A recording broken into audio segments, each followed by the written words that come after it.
thousands of dollars. You see little kids' bikes too. Some little girl got her pink bike with the streamers from the handlebars swiped from the yard. And then every other kind of depravity that you can think of, including these grotesque smash and grabs, where it's not Jean Valjean stealing a loaf of bread to feed his family. This is just grotesque pigs that are going into hidden Nordstrom, stealing jewelry and designer jeans, which show up on eBay 10 minutes later on Craigslist. So, and then you've got the vandals, the barbarians, who are taking blowtorches and taking down statues so they can sell the scrap metal. It's stripping ancient Rome of its antiquity and heritage. So this is very popular because the public wants this problem dealt with, and the politicians weren't doing it. So now here's Gavin Newsom. Gavin Newsom says, "I fear I can't do everything." This is what he said in San Francisco Mission District when asked about it. "I'm trying to get Kamala Harris elected President of the United States. I just pray. I really do. People take a good look at Proposition 36. Guess what they have? They like it. They like the idea that penalties are going to be returned, and there's some sense of law and order and consequences for actions will be returned. And they need to be, because this is not a partisan issue. This isn't cruelty. This is basically reversing course after it got disseminated globally that we are suckers in California and the pickets are easy. When we have a phenomenon called crime tourism that's taking place in California, where groups were coming in from Virginia to go on crime sprees in California because they figure if they get caught, it's a tap on the wrist. And now it actually has gone international, where there have been groups from Colombia and from other countries south of the border, not just Mexico, but I mean Central and South America, coming to Los Angeles to go stealing. What you do on your vacation? I got a couple televisions. So Gavin Newsom now, he's the biggest loser in the Joe Biden resignation from the top of the ticket, because his hopes of ascending to the top of the food chain to be president crashed and burned when Kamala Harris cut the line. But he now can't be on the wrong side of this issue, so he's just basically punting. That's all he's doing, is he's punting on first down. So expect Prop 36 to pass. All right, let's pass it along to that 24-hour KFI newsroom and sell it to Deborah Mark. A 9-month injunction has been lifted to allow San Bernardino to resume homeless camp cleanups. Mayor Helen Trans says the city reached an agreement with the ACLU that cleanups would include shelter options. Making sure that they have these services and the resources to ensure that they are not just left out in the parks, the streets, and public spaces. It's unhealthy. Trans says the injunction caused a considerable spike in homeless camps that spread all over the city's parks. The ACLU's lawsuit claimed the city had destroyed personal property, including tents, leaving people with nowhere to sleep. The news is brought to you by Service Champions. There is a heat source. Let me get a better 20 for it real quick. The Murrieta Police Department says it used an infrared-equipped drone to catch someone looking through windows at an apartment complex. The department said Monday it got a call about a prowler. Police say when officers arrived to the neighborhood, the person hid in heavy brush growing behind some homes. Police used an infrared drone to get an aerial view despite the nighttime darkness. The department says within seconds, officers were able to locate the person crawling in the brush, hiding from crops. The person was arrested. A third grader has created a video about his mom's breast cancer to raise awareness for the Susan G. Komen Walk in LA. Jack Fleming used Legos, clay, and the song Staying Alive to illustrate improvements in survival rates. Those rates are tied to genetic testing and decreasing the age of mammograms to 40. The breast cancer death rate in U.S. women decreased by 42% from 1989 to 2000 because of early detection. Fleming says thanks to early detection, his mom's tiny cancer discovery was caught in stage 2 at age 41. She is expected to survive. The Komen race starts tomorrow in LA with donations accepted at More Than Pink LA. Helen, Helen, Helen, Helen, you came in here and broke us all apart. Helene, Helene, Helene, Helene.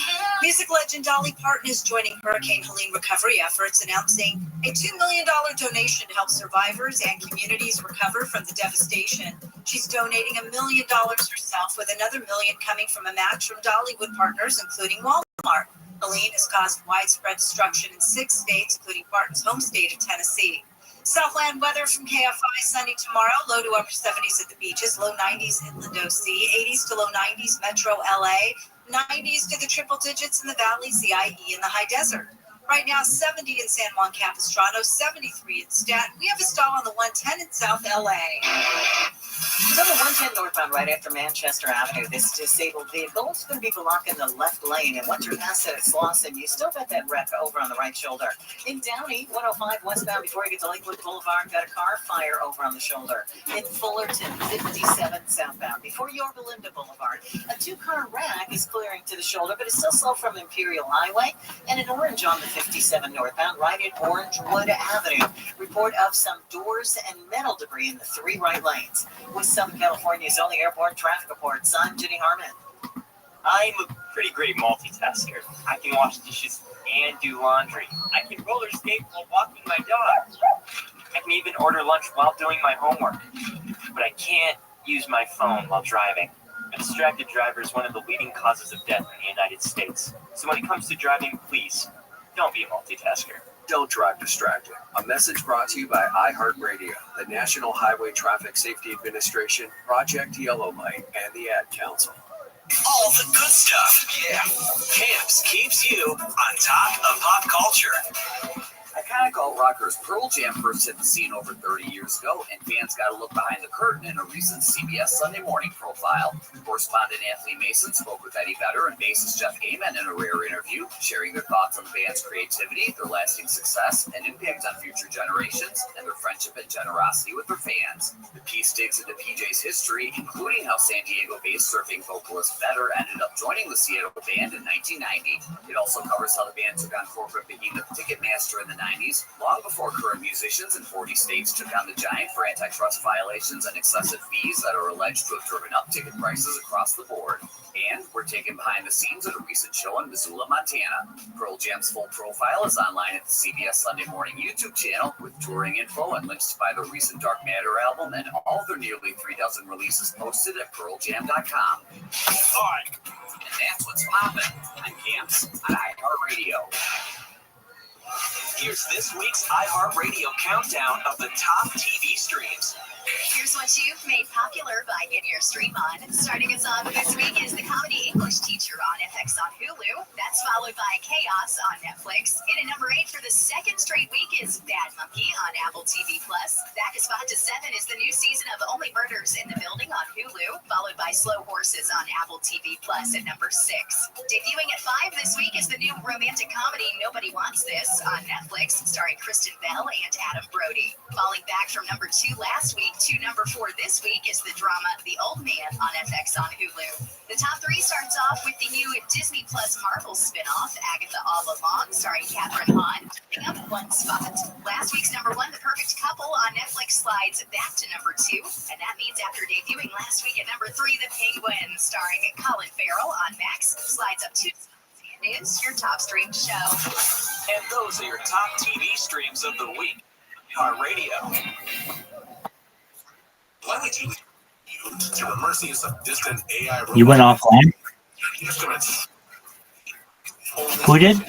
Alibaba? In the air 24 hours a day. You can go soup. Repair you need time. Brian K. Fly in the Sky.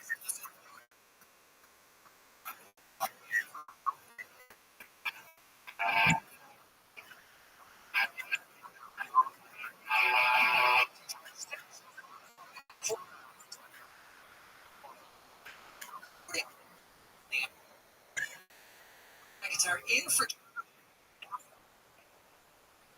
as we shuffle out of 7 o'clock, right? All right, and then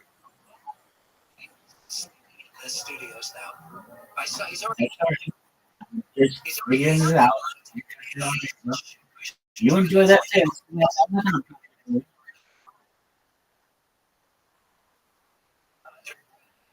Enjoy yourself. Years, and Curtis Lewitt literally has a mattress in his office in New York, and he sleeps in the office. That's a little bit. I've slept. You've never done that? No, I haven't. I'm not planning on it. If I do it here, I'll get charged rent. All right. What? Of course. Yeah.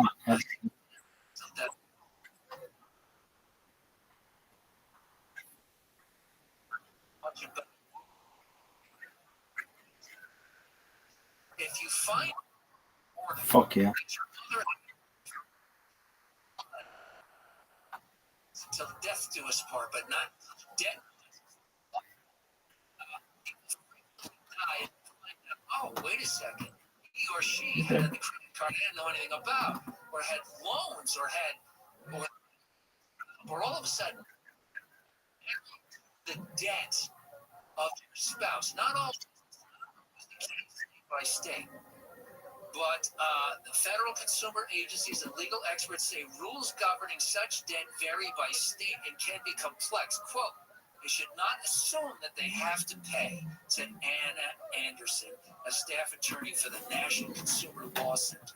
Brave people are already navigating emotional, financial, and logistical challenges, so a call from a debt collection agency may make them feel pressured to pay a bill that they may not actually owe, says Julie Margaretta Morgan, Associate Director of the Consumer Financial Protection Bureau's research. Now, here's my question.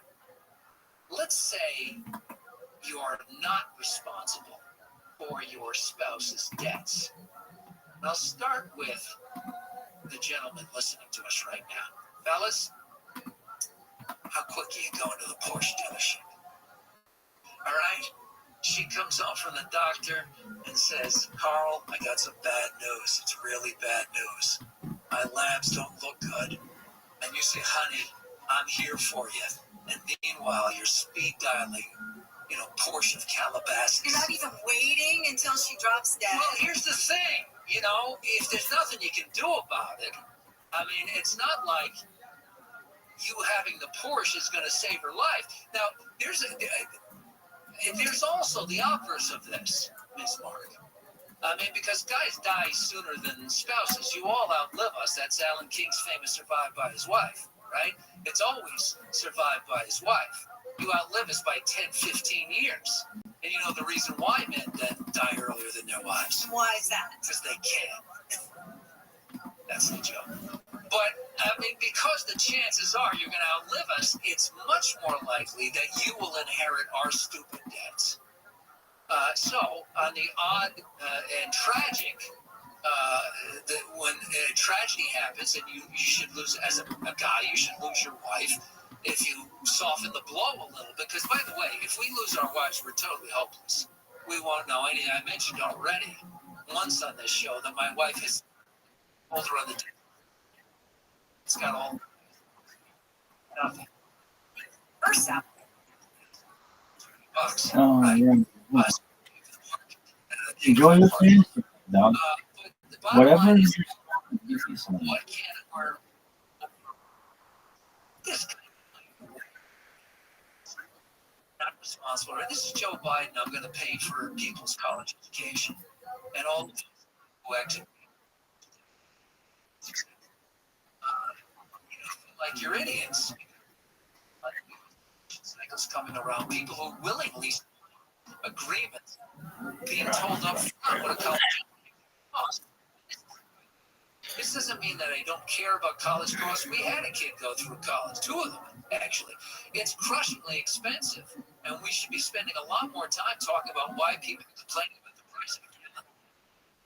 And last time, how did a BA in English cost $270,000 for 1 year in some cases, which is insane. I mean, think about a gallon of gas. You got to find oil, drill it, pump it out of the ground, ship it to a refinery, boil it into gasoline, ship it again to some distribution center, and then truck it to a local gas station, pump it into the ground, out of the ground, into your Subaru. And that's $5. Okay, that's expensive on a daily basis. But Colin's, what, $200,000 for a BA? And we just somehow say, well, we got to do it. Because if our kid doesn't go to college, doesn't get into the radio, but worse. No, there isn't worse. So, but the bottom line is, the debts that you get hit with after a spouse dies can be crushing, especially medical debt.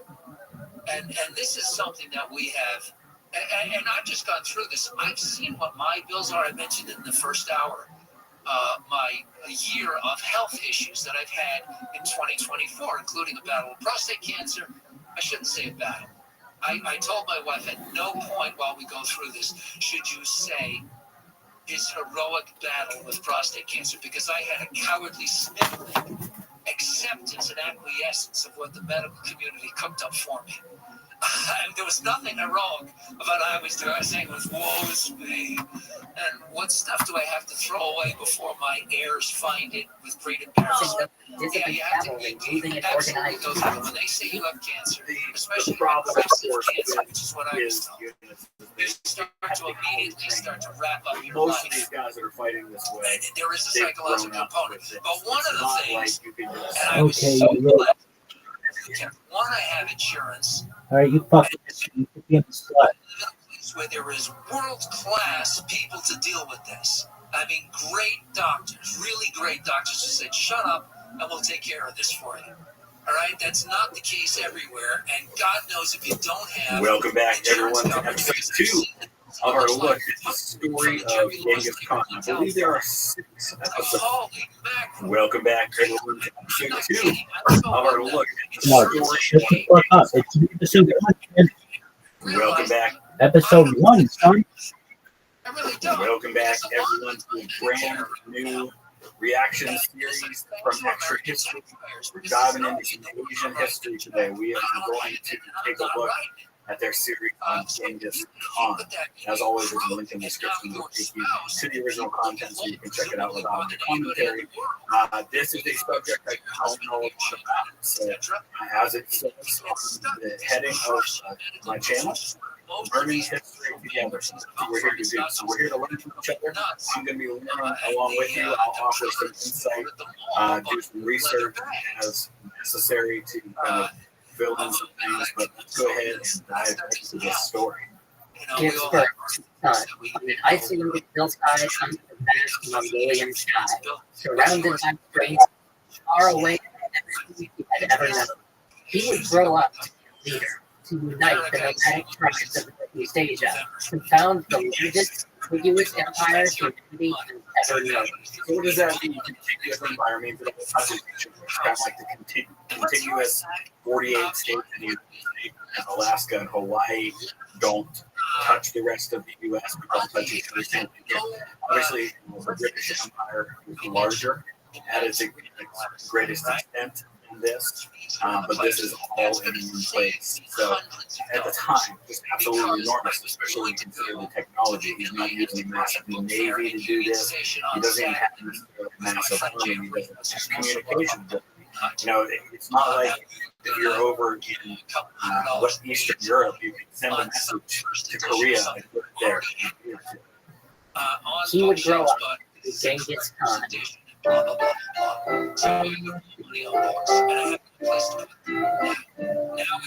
The story of Genghis Khan truly begins with his mother, a young warrior traveled to the tribe in search of a wife. He brought gifts to her and to family. He lived and worked with her for several years. Then, according to tradition, they married. Once married, they set out on a weeks-long journey back to his homeland and his tribe. It's kind of cool to think that in every culture there seems to be this idea of marriage. Now, granted, I don't know if marriage is the way we think of it as marriage in their culture. Maybe somebody can fill me in on that. But it seems like every culture has a ceremony in which a man and a woman would be joined together to start a family. a lot of them, obviously multiple types, cultural things like that. But we have to remember this is the time when Pennsylvania tomorrow. the very sparsely populated compared to what it is today. I think I read something recently that we're supposed to hit 8 billion on the planet today. Well, in this kind of time, 1200, there's, I think, 400 million people at that time. So, I mean, just a tiny fraction of what we have today. So, in a case like this, it's really spread out. So, there's vast swaths of territory that just nobody knows. But as they crossed the isolated mountain valleys together, they were ambushed by a group of hunters. These valley hunters, who were far too quick to afford the wedding that's necessary to secure a marriage to a midlife king, resorted to the second most common way of doing together. The couple knew that it was only a matter of time before the hunters. Lulu, barely more than a teenager, embraced her husband one last time, and then, in a moment of true sacrifice, convinced him to escape without her. If she stayed behind, the hunters would be so preoccupied with her that her husband would have a chance to escape. Hey, Fancy, do you have the kick? Could you please type in Aiden Ross into the search?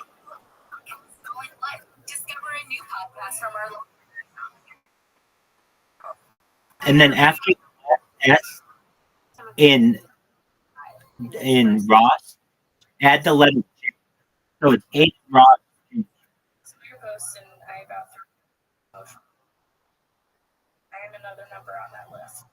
Okay, now I just started this.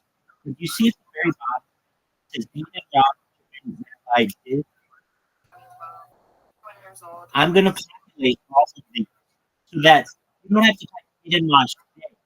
Just when it's Aiden Ross and you see the 4 under him, you also put Aiden Ross. Does that make sense?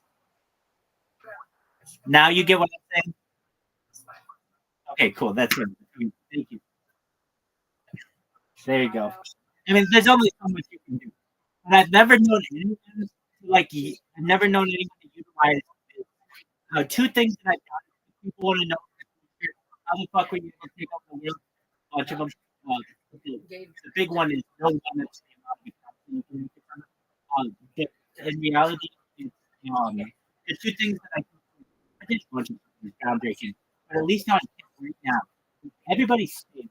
Everybody does the wrong thing, but nobody. I clip and put my in there. That's one. And this one is the second one. I don't even know what to call it. It's like I search results, spam or something. But it's in.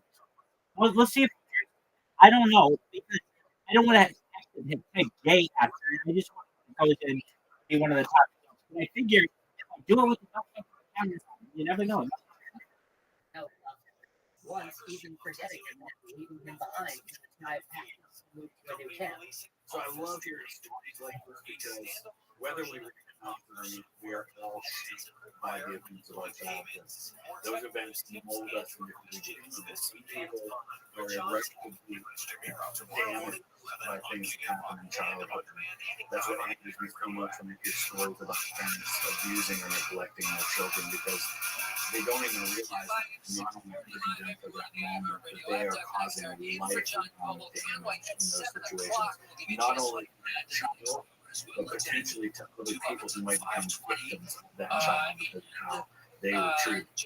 And some people, the abuse and the treatment that they take as a child forms into a strong person. Other people get damaged and they become a hurt person who then goes on to hurt other people. I'm going to guess measure that with Genghis Khan, but I guess we'll see.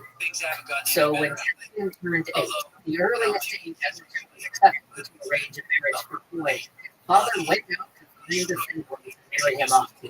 Balloon asked that they try to find a wife in the tribe so he could grow up next to some of his extended family. And it wasn't me. They would ride to Balloon's tribe.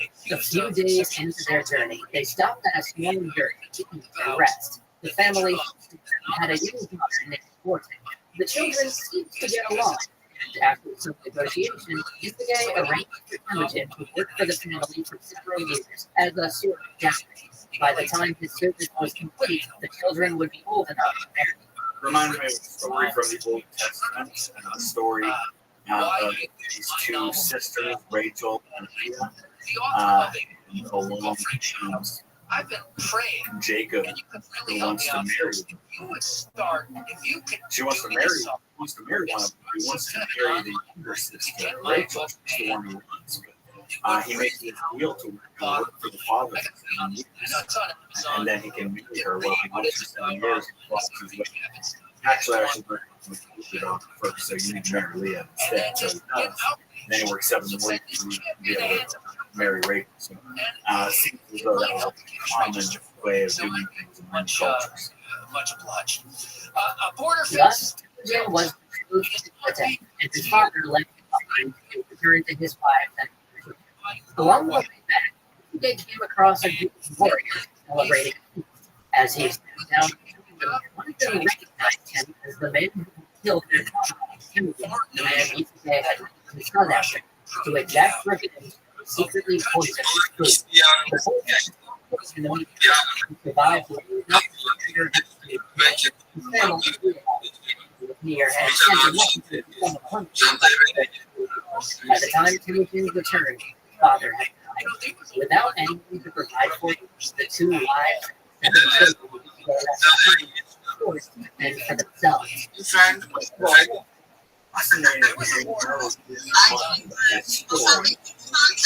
How much of it is stuff that was invented later? You know, for example, when you think of George Washington. George Washington becomes this great American hero, and after he's gone, there's a story that comes up and chopping down the tree, feels the actors tell her. You know, those kinds of stories crop up figures who rise to the most logical status, but they're not always true. And it makes me wonder how much of this really happened, how much of this is the Genghis Khan spin machine after the fact, but who knows? As their they knew it, mile after mile, hoping for the hair spirit that are alive, remind them of the service he'd done. An old leader took pity on him and spoke up, saying that the band should be ashamed of abandoning the family of the warrior. That moment forever changed him, because his kindness, the old man refused to fear. Imogen was devastated. This tragic event was the beginning of a long and eventually turned this young boy into Genghis Khan. And you can see, you know, and taking a lot of stuff from differences and things like that. She and I have talked about all of this. It's just after the back and looking at the events of the person's life, it's so easy sometimes to see how they shaped them and molded them into the person they became. You don't see it at the time as it's happening in real time. But man, yeah, these are important events in a young kid's life, especially in a warrior culture. That night, the tribes, the families, seemingly condemning them to certain death. But once again, Odin saved not just her children, but the entire extended family. He spent days worrying. The children transferred some of those and made arrows to correct small birds. They learned to tie bones to make ice, both to play and also to put animals across the ice. Temujin learned to early survival techniques, but fundamental tactics. Temujin had few friends, aside from his siblings and half-siblings in the isolated steppe, but he did manage to befriend another child whose family sometimes came nearby, a slightly older boy named Nuraka. The boys hunted, played, and explored the mountains. Twice in their childhood, they swore an oath to become the explored blood brothers. The first time, early in their friendship, they traded dice made from bones of sheep, one of the few luxuries available to a child on the planet. The second time, as young teenagers, they traded handmade arrowheads. After years of surviving and Imogen's older brother assert himself as the leader of the family. To show his dominance, he stole a fish that Imogen had caught. Later that same day, he stole a bird that Imogen had shot while upset. Imogen and his brother went to their mother to tell her what happened. She said that they were worried about abandonment than fighting among themselves. I like She is strong and who he probably doesn't believe in his mother, especially without father. And again, deal with it rationally. He's going to give you words of wisdom. I'm curious to see whether or not he takes that wisdom and we can see that fighting spirit come out of him. Whether he's going to be sure Emotions raged, and intelligence stormed out. He would take matters into his own hands. He had had enough of other people taking from him. Killing his brother would make him the oldest man of the family. Then he would answer to no one. Intelligence tracked their aging parents and chewed his property goods. Their half-brother that they would have no outlet. But the two brothers fired their arrows, and the shots were shot. When they returned, the mother continued their action in their faces. She was distraught before they had living in alcohol, but still and criminal. As a wanted fugitive, Temujin was forced to flee. He was quickly captured by the man that had years before. He was put in stocks and made to live as a servant to the tribe's slaves. But Temujin did not isolate himself to his fate. Yeah, so again, here's one of those moments in history where he's done something he thought would put him on the says you talk to the one. Some people were defeated by that. Some people would give up. People with strong spirits, people who rise, tend to be another nation where some guy just repeatedly stuck to the bottom, finds a way to come back to the every single time. He rioted, waiting, right? One day, he had been under the care of a really small and easily distracted boy. The warrior tribe was intoxicated after a day of drinking. When nobody was engaged, Temujin quickly swung his stocks around and hugged his young dog. Putting himself in the sword, he hid in some reeds nearby. He knew that his captor was that he had tried to run away. So we're dealing with brawn, strength, going to get it out, but also understanding, knowing your opponent, knowing what they're going to do, anticipating that move, smart stuff. Since the warriors, Temujin shaped his stocks the end of that family, now 16 years old. Temujin did not see his intended wife in 7 years. He went to Korea. Surprisingly, she had waited to return. Despite his struggles with the step tribe, the family agreed to let the wedding proceed. According to the gift of his father, the family of Temujin signed the most tribes on the sound that Temujin's father was dead. Had a better idea for how to use the code. He approached an old Long, the leader of the tribe. Yusuke had fought by and helped him recruit his uncle to become the tribe's leader. Family sacred in step culture. Alliances were never defeated only by what anyone related to was an ally. Literally everyone else was to be an enemy. By presenting the code, Temujin was symbolically recognizing as his father, recognized Temujin as his son, thus titling him and his family to the consecration. He offered to make Temujin local for other warriors, but shockingly, Temujin replied with his family's protection and support. He returned to his own camp. I'm curious to know what his reason was for declining it. But to get caught. I mean, maybe you recognize this time, maybe you recognize you need to learn more, maybe it's just a matter of if I take this position, I'm going to get endangering my family right now. My family's protection and survival. I don't want to do that. Target them. Finally, in life, his trouble now that they had and they were under the protection of powerful. Temujin was the his clan. The other of the step did not allow such a life. Learning that Temujin married The tribe in which Temujin's father had abducted his mother decided that the tribe was right to take revenge for her abduction, although Temujin's father was a family religion. Wow. I'm surprised that they've never given up that story. This we're talking about a few years ago.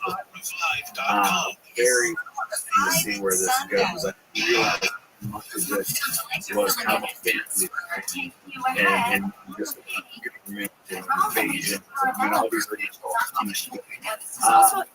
again, your history, they get you right in kind of giving narrative.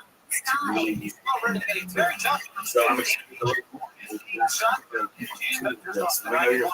have the conversation that we talked about. So, we'll see you tomorrow. Welcome back to season 2 of our story. I believe there are 6 episodes to this series. We lost cover yesterday. You know, I never think what you guys are going to think, what interest there will be, whether there'll be a lot of things. You know, one thing U.S. presidential history always puts around I like to get my something new. You guys seem to be responding very positively to that. All of you know way more than you do for your information and your additions to our conversation. Let's keep that going. I invite every person who watches to leave a comment and wonder either something you can run if you do not want it, or add something to the conversation to boost the rest of it so we can all learn history together. And please, while you're at it, hit that like. It's the word out and more people to see them and join our community here. So let's go ahead and to always. There's a link not only to Carolina reaction so to the original content. You can check them out in the commentary. Here we go. It's a quiet just before dawn. In Temujin hell, the family sleeps peacefully, thinking their troubles behind. They are dirty. Even now, 300 market soldiers wander towards them on horseback, eager for a fight.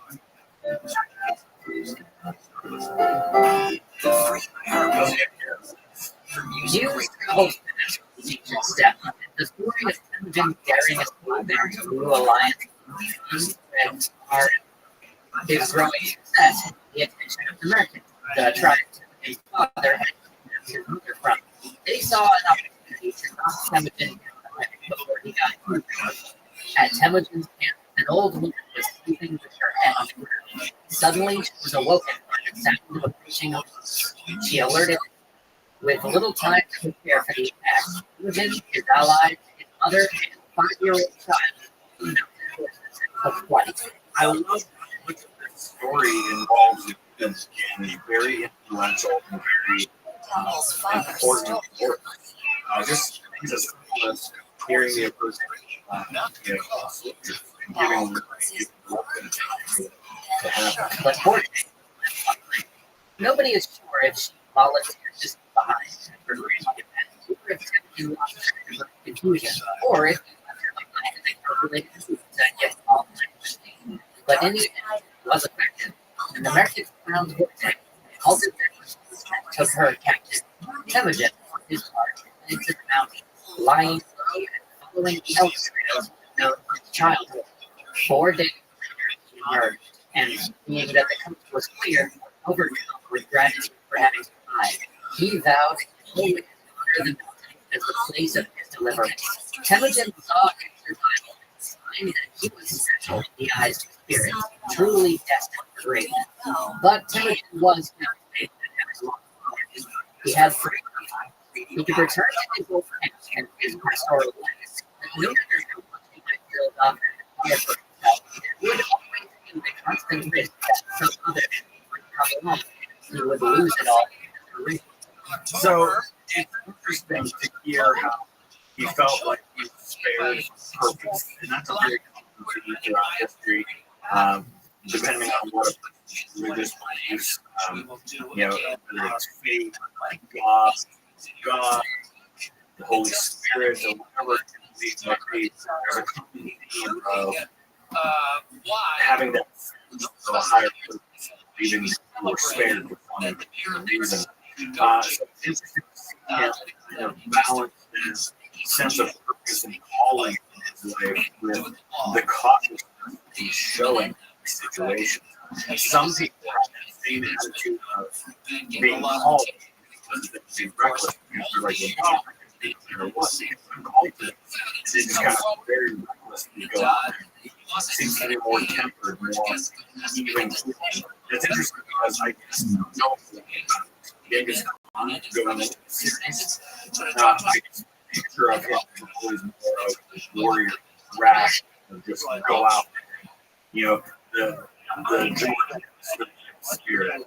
It seems to work very, very well. He could have for those child, but those desolate lands went to granite.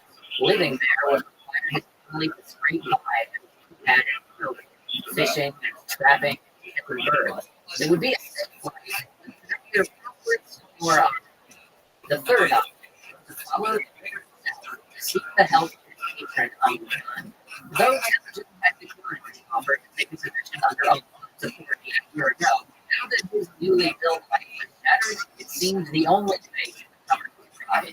Congress the merchants acted someone under his protection and offered to give 20,000 warriors to retaliate against them.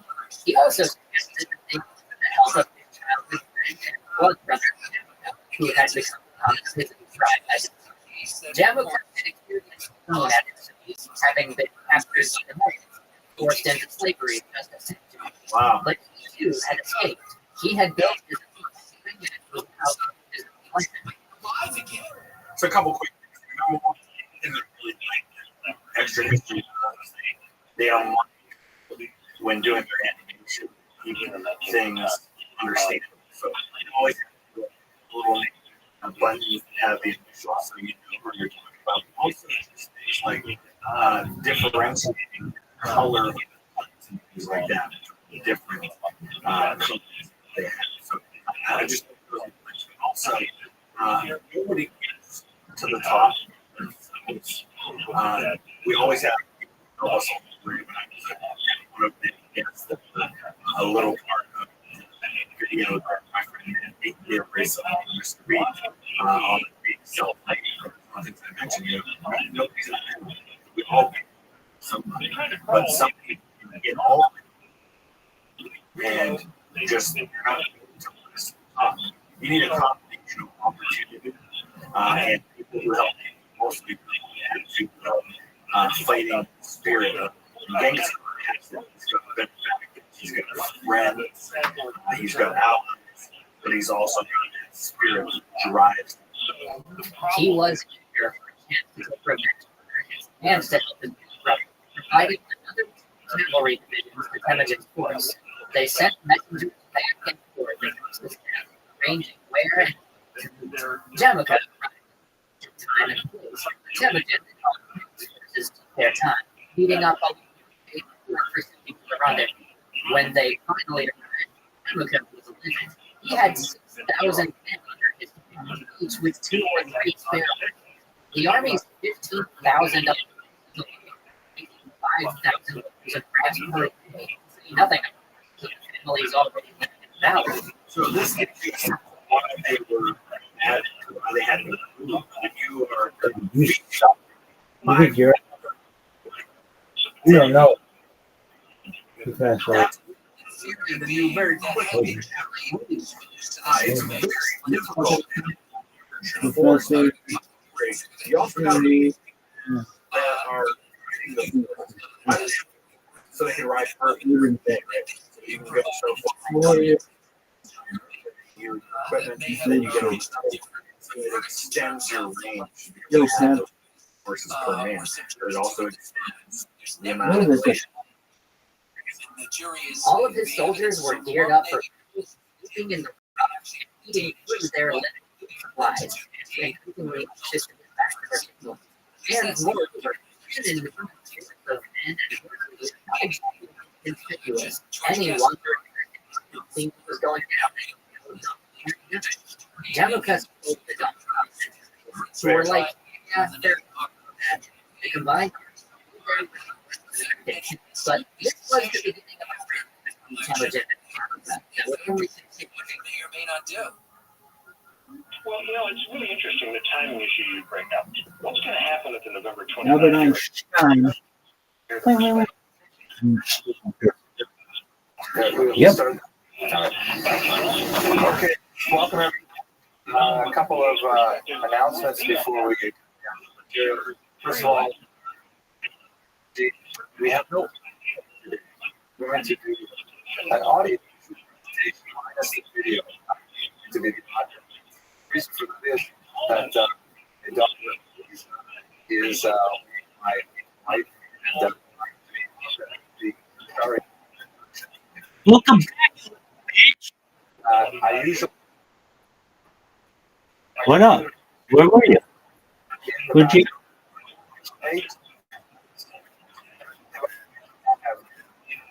We don't have.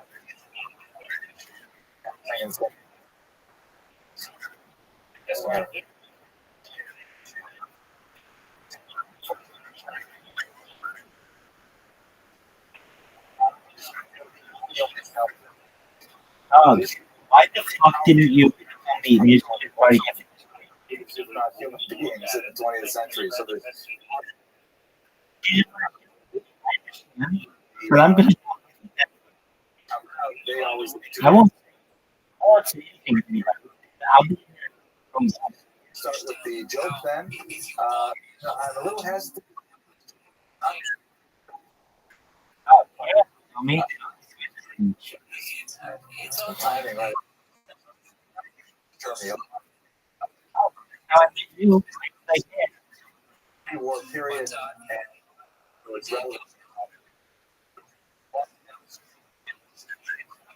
And it's relevant. Yeah, why don't you just this is that's the proper not keep shit with all right. Excellent. Shut up. Frequency or not the oh dude. And the guy says, oh.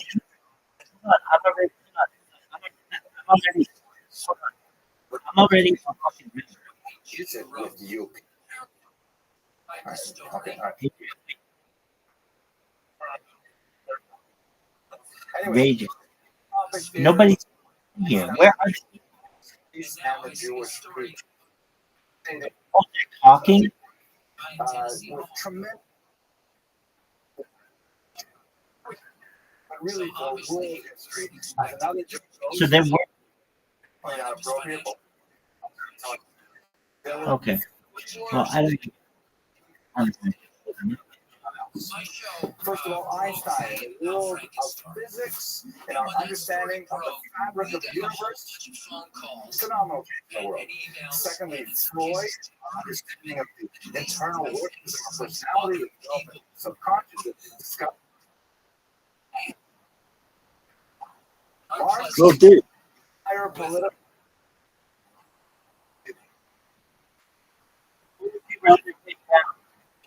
If you gotta marry or a lady. So three of them was space is perfect. Okay, there is some scattered left. Okay, so we're gonna look at it. Excellent.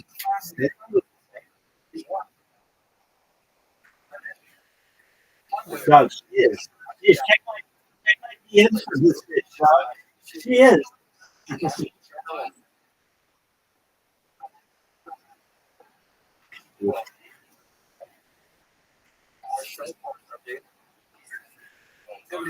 He was.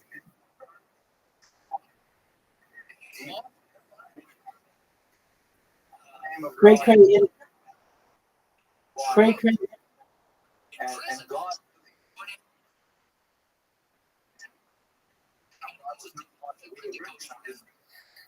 As a typically Jewish God, he's more of a deist, as we shall indicate later. He was a passionate humanist with the great love of people, not necessarily one individual in his own family, his own immediate circle, as we should say. He was an military.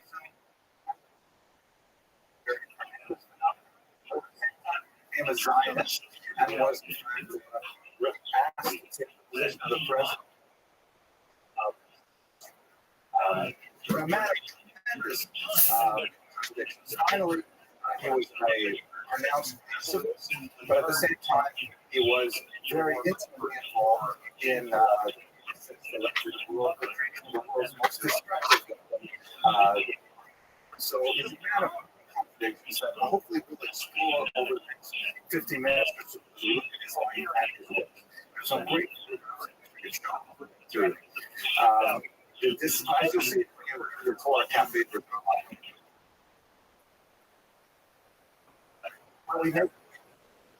I'm going.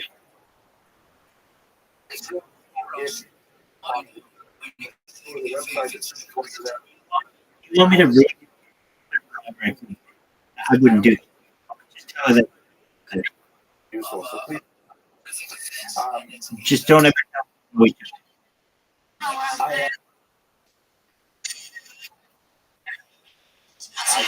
Yeah.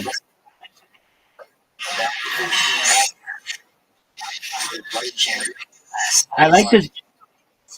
It's too. This bitch is.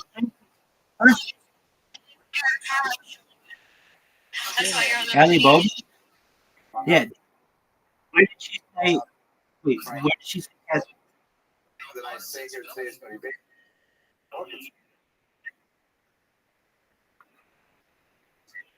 Dude, that's okay.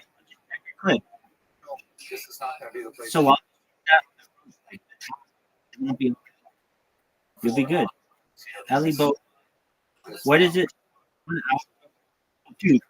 Oh, but I do have them. Okay. I'm looking. It says, here we go. Court race. It's cold. Have around 6 days ago.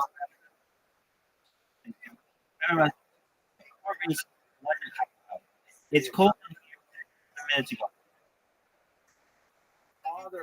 Alley boat. Is it just questioning?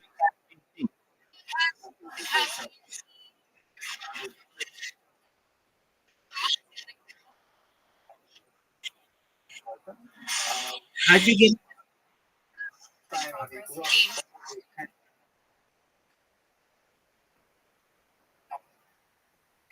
Oh.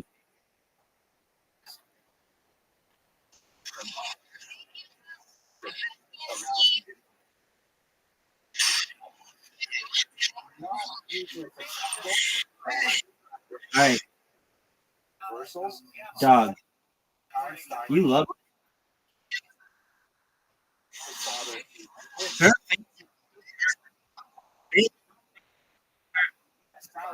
I don't know. It is. You know who? Nia. All his, in my opinion, like pre-recorded, set up videos.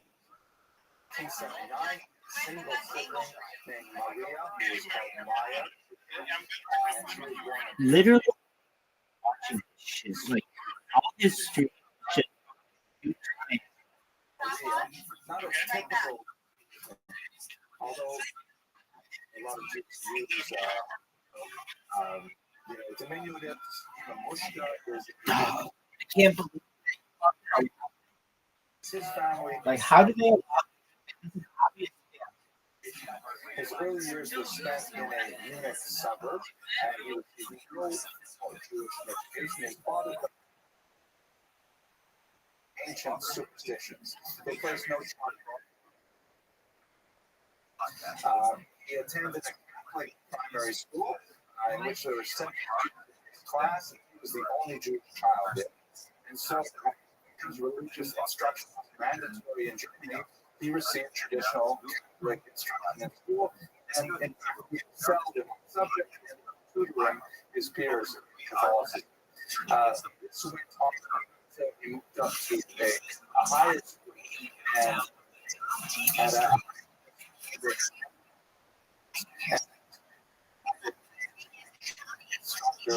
for specifically. And I'll tell you, what's interesting to note from the Jewish perspective is that he stopped about his early Jewish experiences, and he felt that no whatsoever. She found the advances of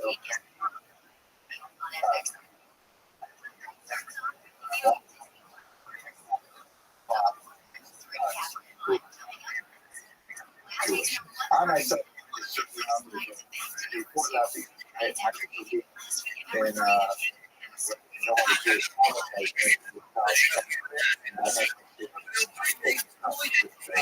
some of my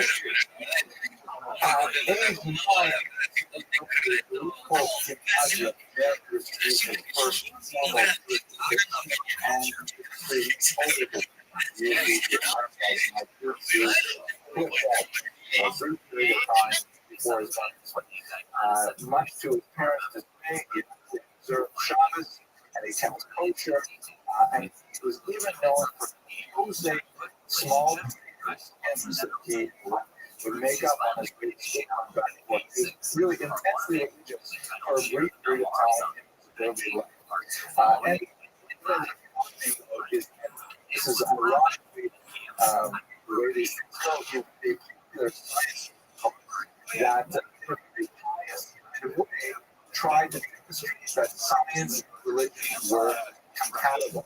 And so he was so unconvinced by the highest audience. The rest of his life, quite an allergy to any kind of organized religious activity. Nevertheless, I'm grateful for the parents. I'm grateful for that. Indications that he was a genius when he was a child. The indications that was that took him to doctors to try to fix if there was only old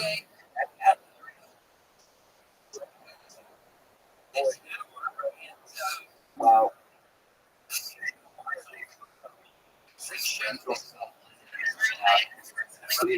And then he would use them for, and this was obtained, by the way, the end of his life, where he would rehearse or repeat things that he would hear, especially phrases on phonetically, naturalize certain phrases. Which he thought that somehow that he was absolutely retarded because he kept on, what he was going to say before he actually said it. There was a time when he was with a child, and his father gave him a small gift to amuse him while he was playing a gift that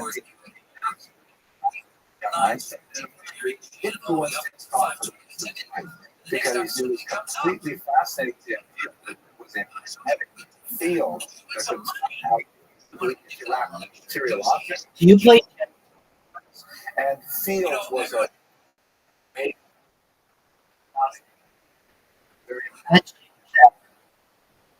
areas. It's what? Early on. All right. And you don't know how scientific lectures, he would quite often simply skip and lectures. He enjoyed. He had early, but limited.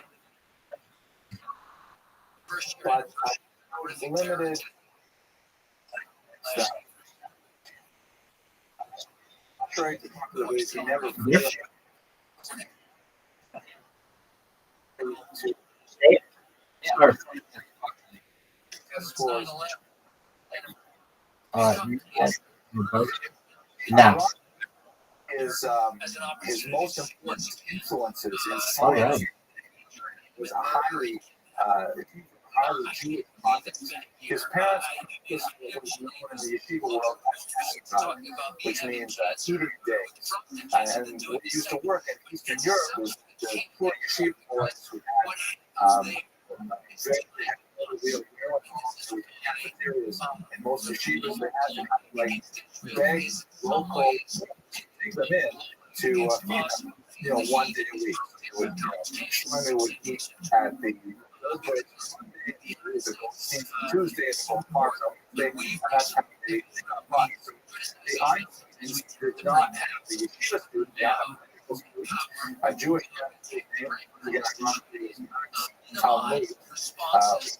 oh, great. And in fact, they were great move. And as a medical student,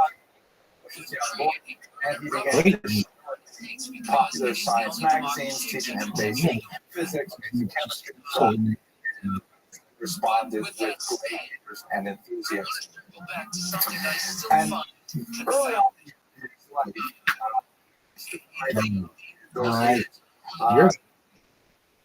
life, the first of what he was later called deductive experiment, which means thought experiments. This is that I found a great difference.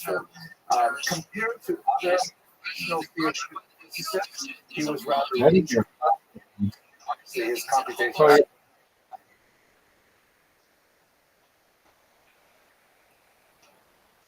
Considered a great competition, and in fact, he relied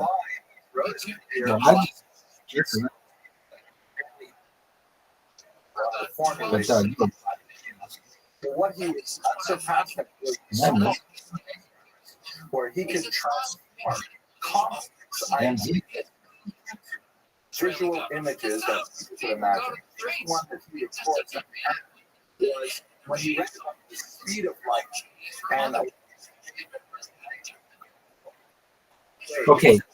Imagine to Fortunately, you were inside. Not just I was like smoke.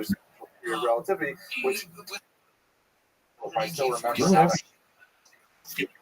that. Only thinking of these things. For example, explain the general theory of relativity.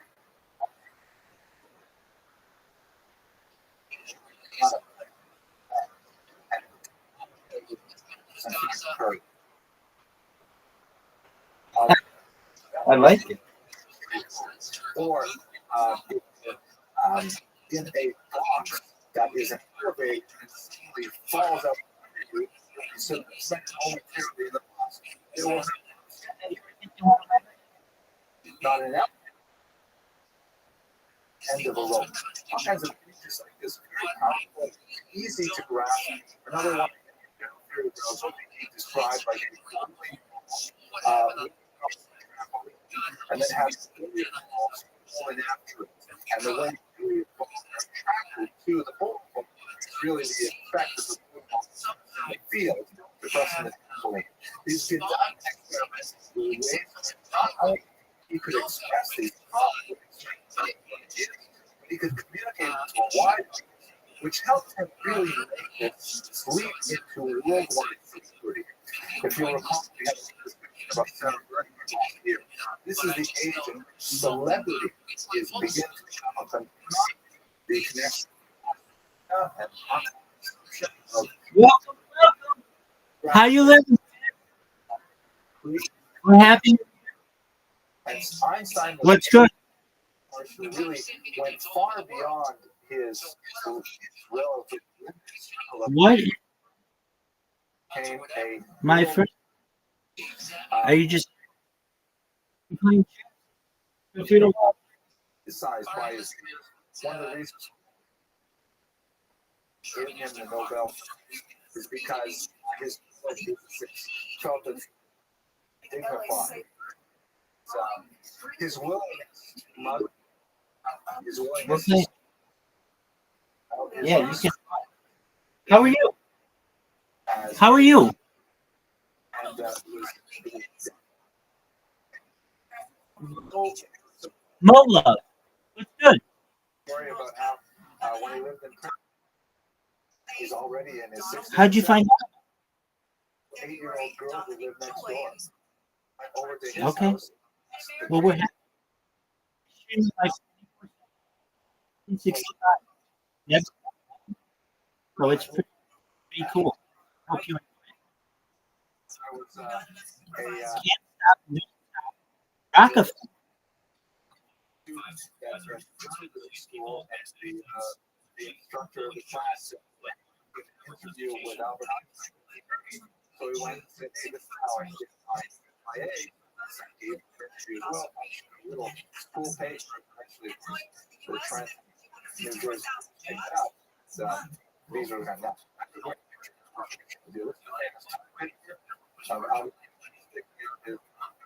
it's incredible. One of his many is a foolish faith. It's the worst thing. And this place is Velvet. His worst director is extremely skeptical about the field. He refused to accept it simply because they were what they believe. This is one of the ultimately overturned Newtonian physics. This was not, you know,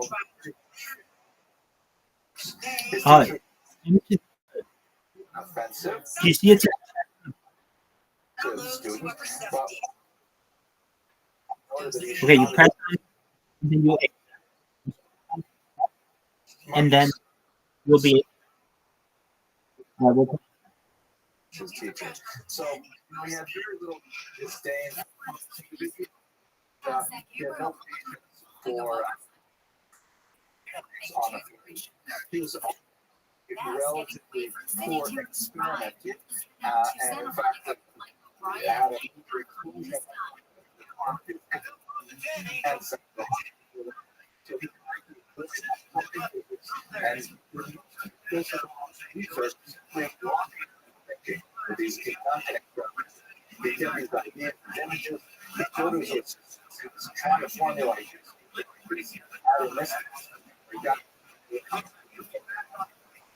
also had I am white. Of course, there's a shock of white hair, which is extremely Caspian's colorful, and once again, something that the press really enjoyed, made it more of the, he created the image of the outside. He often to dress black side.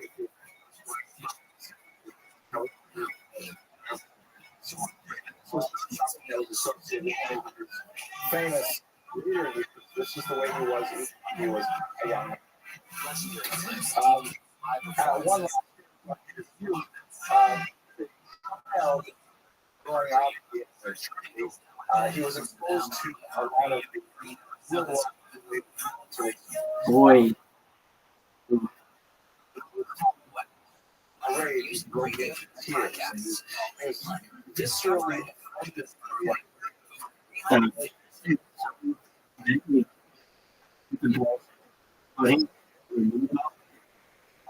military discipline. And about it, he said that they all have a situation, and it's such a waste. They felt that it was acting lost like sacrifice of individuality. So he was a staunch, and especially during the 20s, well, say, 1910s, he participated in a lot of causes that he would ultimately change his mind. All right. His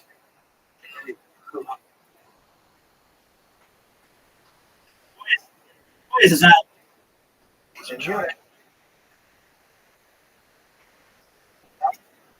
I know. kind of if we just the military culture, he refused to ever it leave might the military army, which he was perhaps doing benefit. up at age 17. Interestingly, on his application for he indicated no religious denomination whatsoever. So, most of his early studies in the where he studied a place which is called much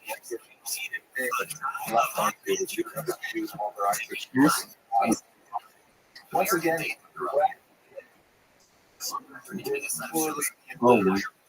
so on. After he was initially provided, he engaged in tutoring for a year.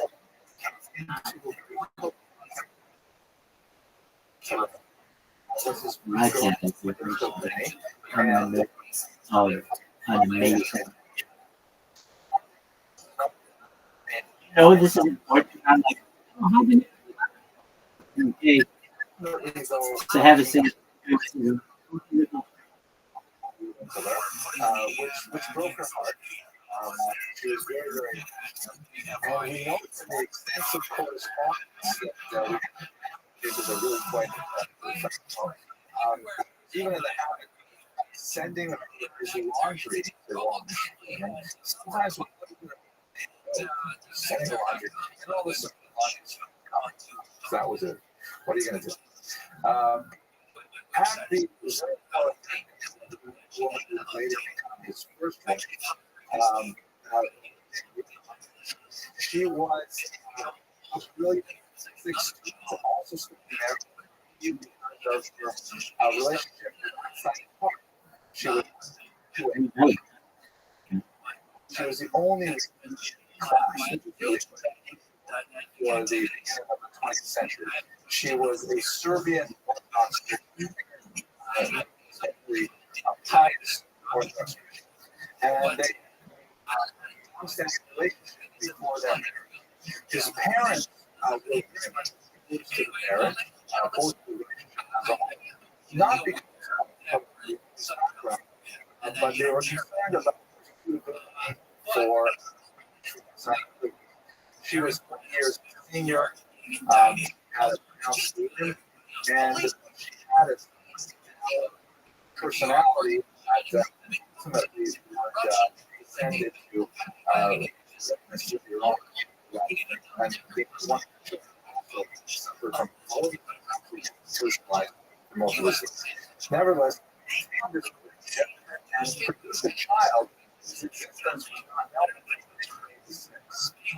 because it's very, very early in papers. Some papers discovered Einstein never saw the first child. We left her to give birth, and we know exactly what happened. She was to house of and she years after. Although these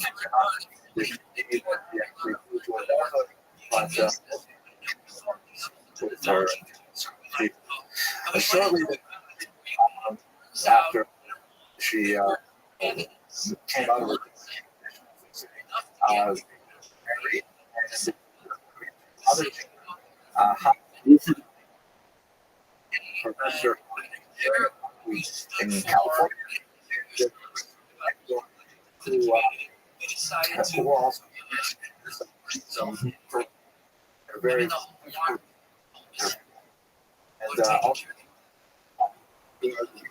and institutionalized schizophrenia in the early 30s and when America decided to remain at the country because of his mental illness. So he never saw his son again. get me. This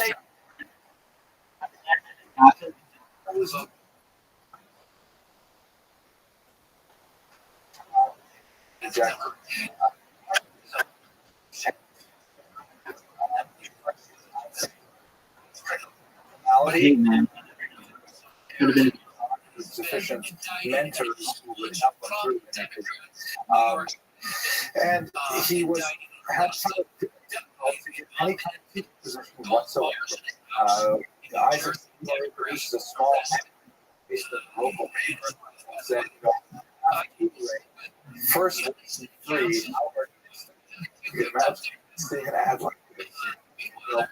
So, but he introduced to extremely types of teaching jobs, and they were as well. Content example for various scientific devices, and very good for that job. And so he was able to actually engineer this perfectly tailored education. He would be the only candidate possibly qualified. So ultimately ended up, ironically, the patent office that he worked was professor at universities, and they actually have to pay more to come up with salary. But in many ways, it's a great job because it involves you looking at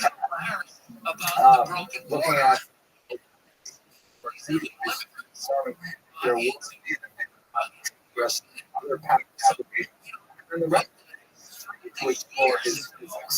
And in fact, the year in which he came up with so many amazing ideas.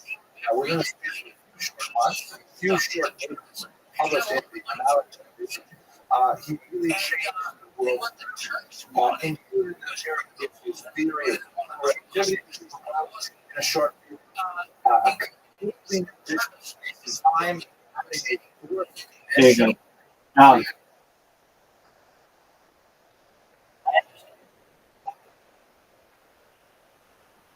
you got it. Played so much, and I had and also know it came out. I mean, I'm I don't know way, whatever, and without it, I just like then when I asked you this year, why wouldn't I? One of those things.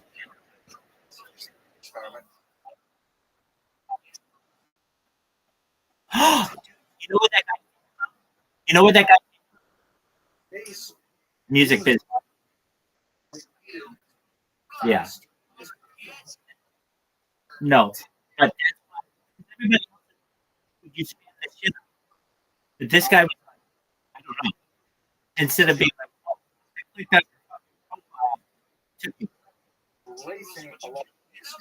because I was in music. Bolts of lightning, one in front of the train and one in the back of the train, that are observed by someone. So if I see the train go past, I will see these two bolts of lightning strike the tracks simultaneously. And if you ask me when they struck, I would say they struck at the same time. It was obvious. However, if I was sitting in the train hole, sitting on the train, and I'm traveling in this train at extremely high speed, then because I can only perceive the lightning strike at the speed that travels to my eye, I will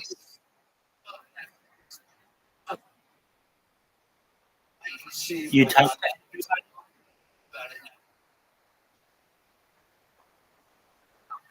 No, I know. That lightning strike, just and so therefore, I on the train will perceive the light as sequential, not as simultaneous. All through and then you can ask me 20 times per week, I'm always going to say the front one is first and the one is and in fact, there is the one who traveling and we hear that the physics just gets so long. He has to do things like measure how big is that. If you try to measure, you go wrong. It's exactly what if I'm standing and I will measure it in one way. However, excited, since I will see the front, it will actually be smaller. So the physical size of the universe entirely that's mind-blowing. The physical world completely off the silence from a community of these papers and simply did not know what to do with it. But then over the space of several months or years, there's growing his few papers of published unsurpassable genius that completely there was and even after getting he was still not able to control. For years and years after half-breaking essays which captured his attention. That's even more so. He could not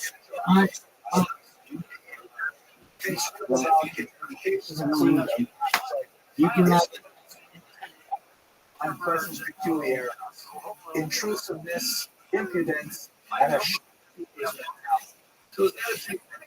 Jews to have professional positions like this. Ultimately, his first working as a sense or something, where he was literally taken by the first students that he received. He was assigned like 7 a.m. Saturday lecture slots for students, by the way. He came to school by 7 a.m. And he released students two of whom worked. Welcome. Hey, Evan. What's good? How are you? I appreciate it. Thank you. I received it as a gift from a crypto community. How are you? Okay, cool. Do you know about me? Oh, that's amazing. Excellent. Does it happen? Oh, amazing. Okay. My name is Rabbi Rothschild. I don't want war anymore. This is a show that goes back to the pandemic, the death of the birth of AI, the coronation of a king, and everything in between. We talk about some things on the show that aren't really discussed in society.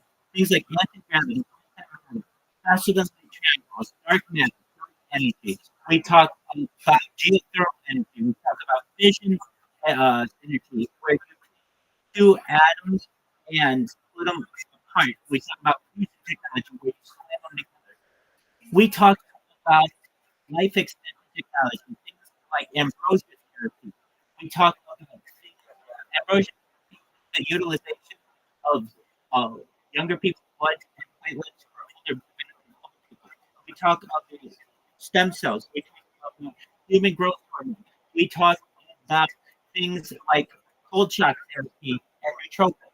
Things that you're going to be able to do. If you're listening to me right now, you're going to be able to live longer than the normal average of the Western lifespan, 80 to 100 to maybe 120 years. And you're going to surpass that. You're going to be able to get those, you're not going to let your body in. That gets to the point where it becomes mind-uploading technology. As a cyborg, a cybernetic avatar, a android robot. I live on the internet and I have 24/7 for years. I have more data online than any person in global history. You can live in I'm telling you though, is that you have an opportunity of mortality. And that's a very exciting thing. Other things that we talk about in the stream that have no ways to end world hunger through technology with items or technology such as agriculture, floating greenhouses, saltwater greenhouses. We talk about vertical farming, cloud seeding. We want to end global thirst for digging wells. The cryptocurrency that our sponsors has actually not no wells in Africa anymore. We also people like the battle against world thirst is the ability to utilize contamination. The seawater to make it drinkable. These are all technologies that aren't currently being utilized. They're things that we discuss on a daily basis. I'm about solution. Go ahead.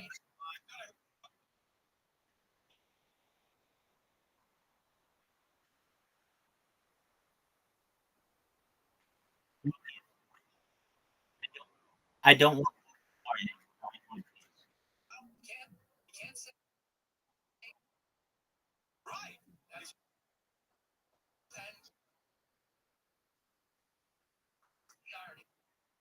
I appreciate that. I know. Everyone needs all the hostages need to be released. We need to sit down in the same room, eye to eye, and broadcast the peace negotiations, and we don't leave until we have an agreement where no one dies. Thank you.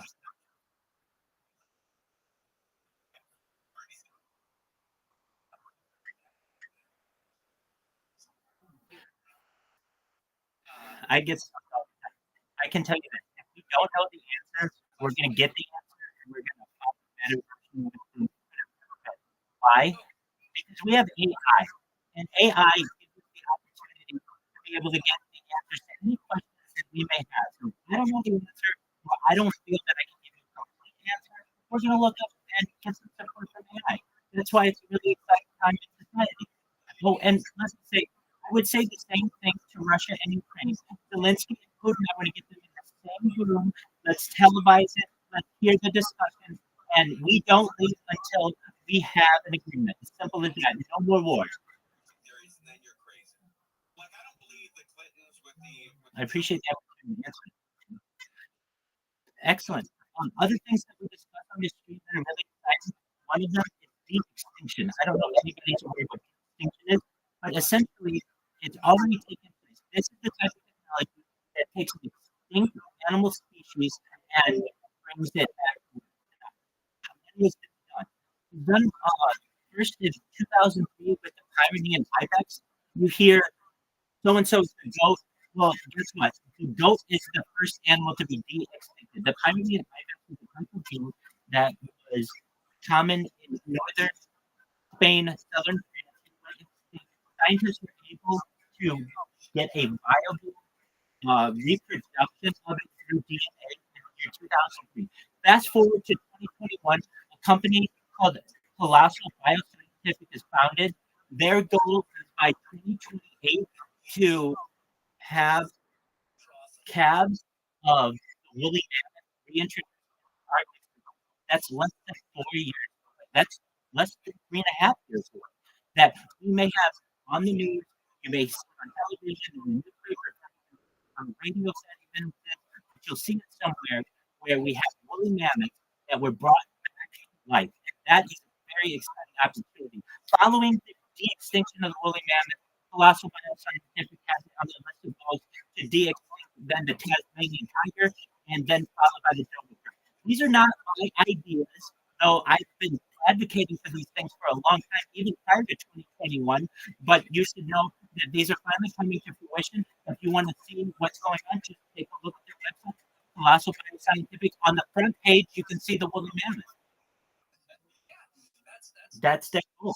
So that's what the extinction. We talked about life.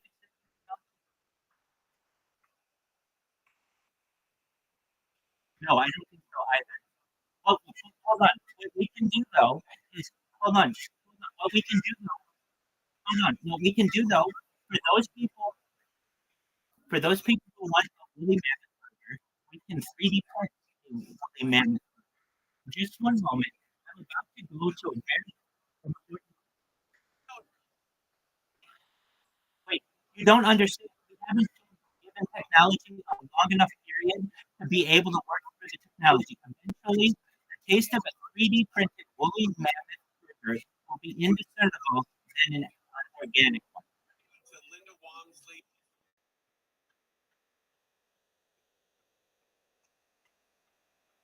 Okay, well, everyone,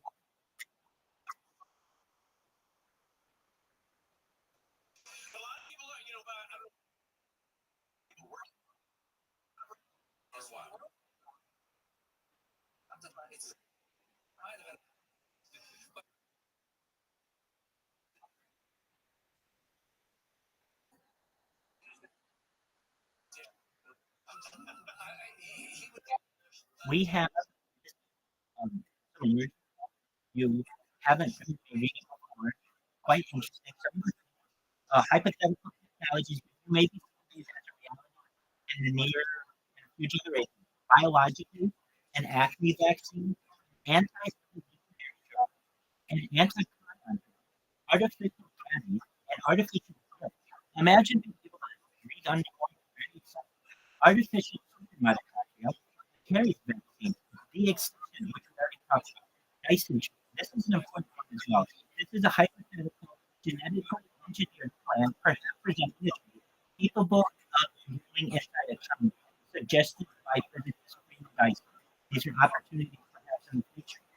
We also have ethnic bioweapons, which is really ethnic bioweapon party, which is a really interesting thought. How about this one? Female sperm. You heard me correctly. Female sperm. And then we also have male. So female sperm, male eggs, flying syringes. We could have hair cloning. I want to talk about hair cloning for a second. This is a very important technology to me, particularly something you can use or actually utilize hair cloning, which is a type of technology called vivification technology. So if anybody here has ever lost anyone who had who close to them, they've died, there's a possibility that you can get them back if you want. If you have the finances, if you're able to do it.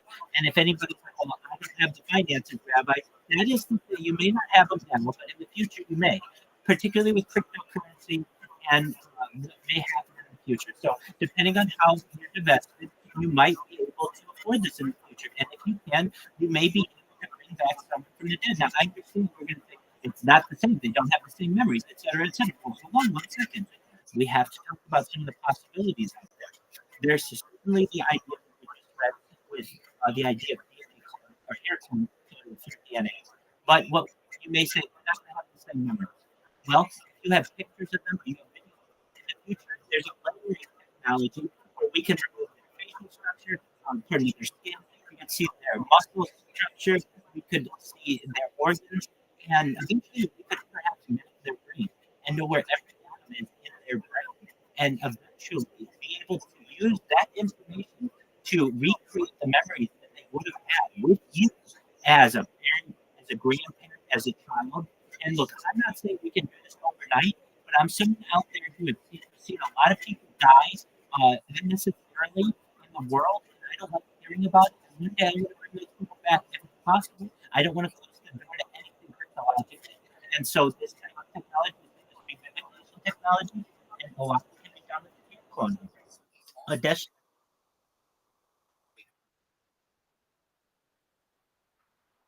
That's a great question. I don't know. I really don't know. I probably am someone who the oldest people who probably it's evolutionarily, and I think we learn the most about human evolution if we do that. So perhaps like Homo sapien, we have now Homo erectus, the Neanderthal, like one of each version of the Darwinian evolution of man, so that we can study that. But that's only if I had time. If I had 100, I might do that. But I might want to have a really cool party with all the coolest people of the past. I want to have Andy Warhol, Audrey Hepburn, and Moshe Rabbeinu. I want to have Moses there. I want to have Rabbi Moshe Feinstein. I probably would have 100 rabbis and all the other famous people in history. I could have all the presidents there. But these are all very exciting opportunities that perhaps Would I bring back from Austin? I might bring back a lot of people. There are some chimpanzees. I don't know if anybody's ever heard of chimpanzees. This is quite an interesting idea. The human is a hypothetical chimpanzee and a human. Thus, the claim of a human animal hybrid.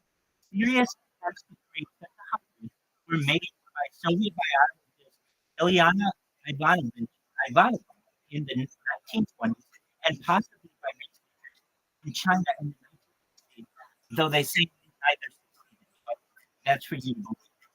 But this idea is fundamental to man's human chimpanzee, and it appears to have entered usage in the 1980s. The possibility of hybrids between humans and other apes has been entertained since at least the medieval period.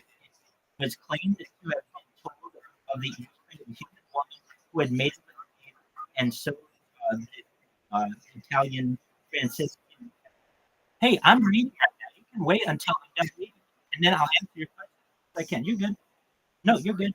All great apes have a similar genetic chromosomal structure.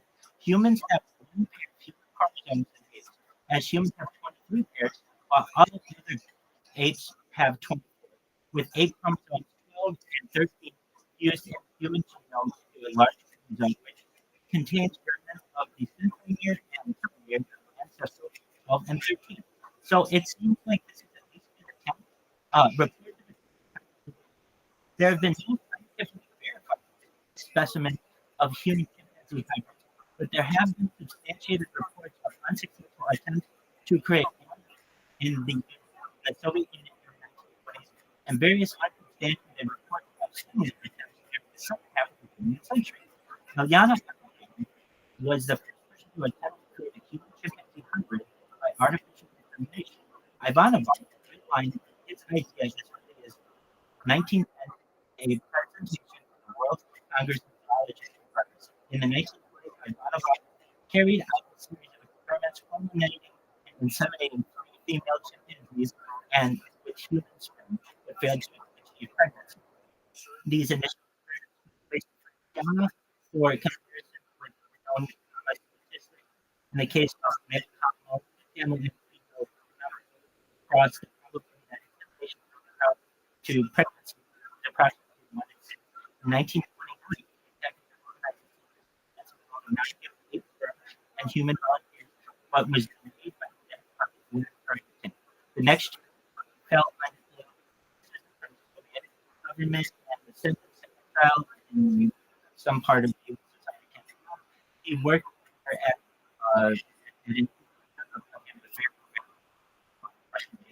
and died in the 1970s. Forming chimpanzee named Albert was popularized in a tropical medium, or even a chimpanzee hybrid. Claims that Albert had some chromosomes inside between normal 46 humans and 48 chimpanzees were disproven after an examination of the genetic material at the University of Chicago in 1996. Oliver's morphology shaped all within the range of variability exhibited by chimpanzees. In the 1980s, there were reports of an experiment with human chimpanzee cross being conducted in China in 1967 and on the plan of resumption of experiments. In 1981, pardon?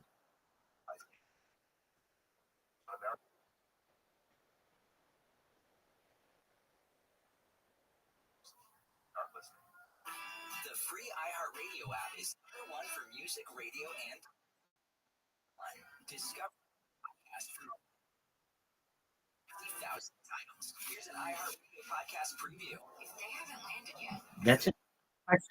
We're gonna find. Listen, our Father go.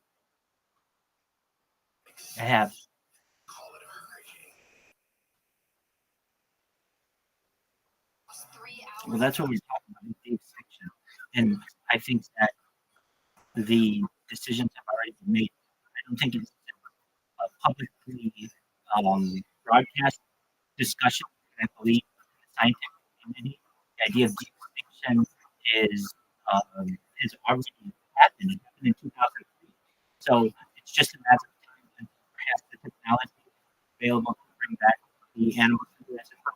talk about that for a second. I recently saw something in Reddit of a paleontologist who said that it's impossible to bring back or to recreate that the thing by saying we can have the making of the extinction technology and perhaps the DNA, etc.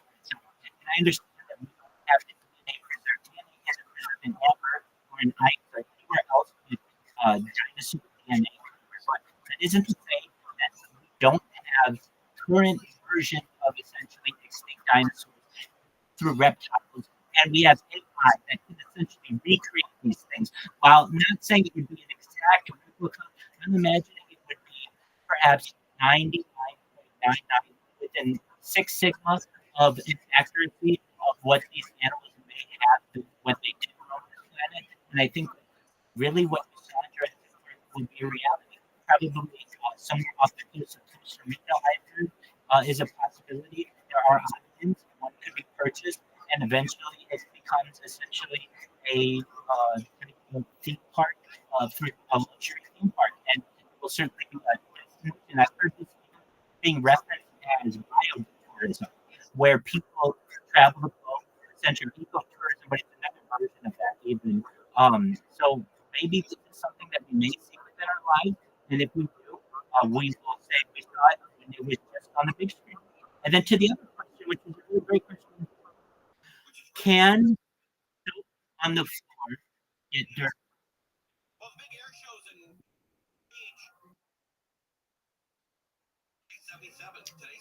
It's a subjective question, so I can ask it to see what's going on.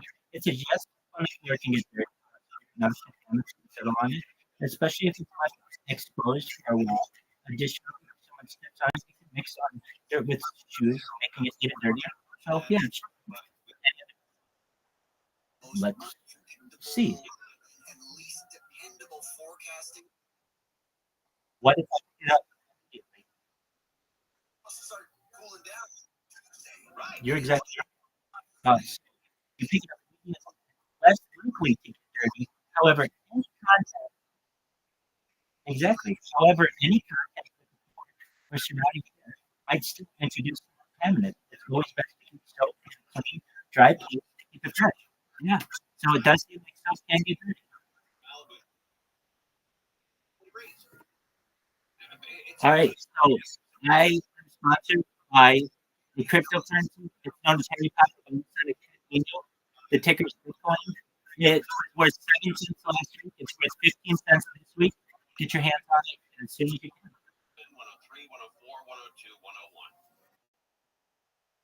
Big time, man.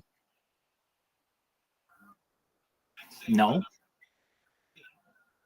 Show me what it's on it. You can't promote cryptocurrency.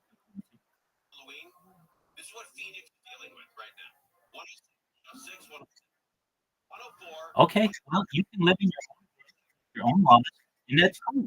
And we're gonna live for it. I mean, that's cool. You can just be like, well, I don't know. That sounds poisonous to me. Okay, it sounds poisonous to you. I don't know what to tell you, man. There's no law that says I can't tell you that I think it's a great cryptocurrency.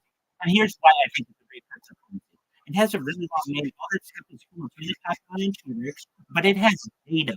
And the reason why it is valuable is because of data. I have more data on the internet than any person in global history. As I've said, back to the pandemic, we're live on 8 different streams right now. We've seen the death of the Queen, the birth of man, and the coronation of the king, and we've also seen the founding of this cryptocurrency. And I've been live streaming in the cryptocurrency's Telegram for more than a year. Cryptocurrency was founded last May. I've been live streaming in there since last summer, and essentially every moment of the cryptocurrency has been tracked by this live stream. So not only is it a really exciting cryptocurrency, but on top of that, you'll be able to watch the story of this going back to its founding, which is extremely exciting. We get to see the highs and lows and everything in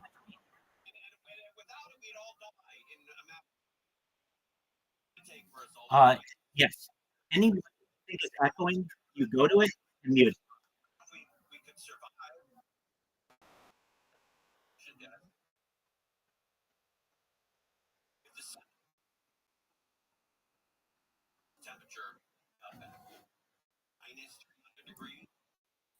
Sure, testing.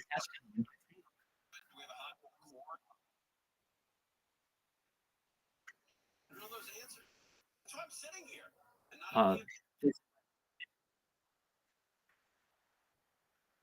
can I hear myself?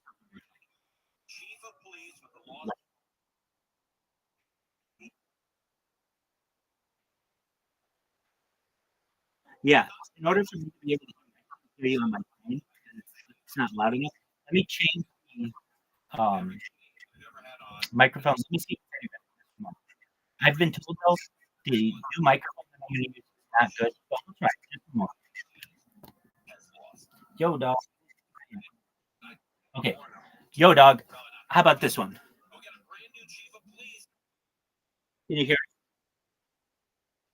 Can you hear? Can you hear me? Can you hear me? Okay. There, excellent. Well, very well. So what do?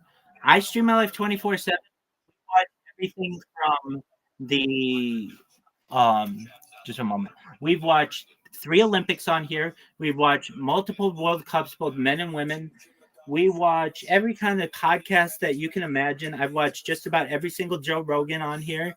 And why do I do this? I want to make the world's largest compilation, largest collection. I'm muted. Okay. Basically, what I wanted to do, I love art, and I wanted to create the largest compilation of art.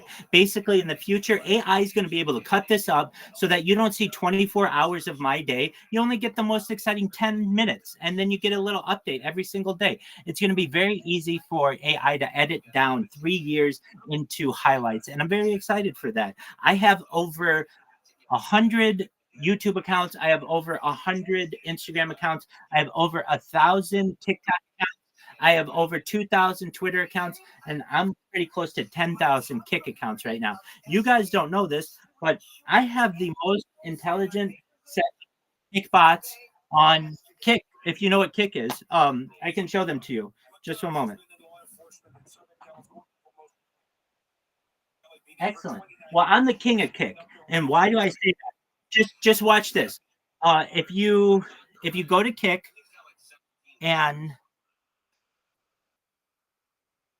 if you go to Kick, let me just see if it, because I've been talking to you guys, I haven't always had a chance to just make sure every single one of my bots is going. Okay, so if you go to Kick, and then if you, let me pull up the clips. Sure. Just one moment.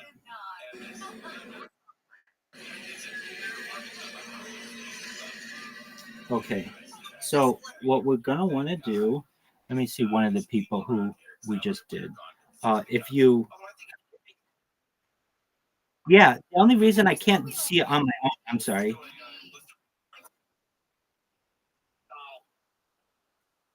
Thank you. There we go. I finally got it. Okay, yeah. So you can see I'm the second one, the third one, the fifth one, the sixth one. I'm a bunch of them. Now I'm not as many as I'd want to be because I've been talking to you guys and I haven't been making sure that the bots are going. But rolling. I see that my name's on there. Pardon me?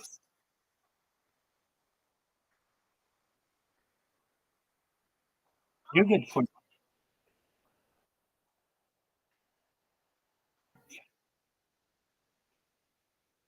Well, most importantly, I want world peace.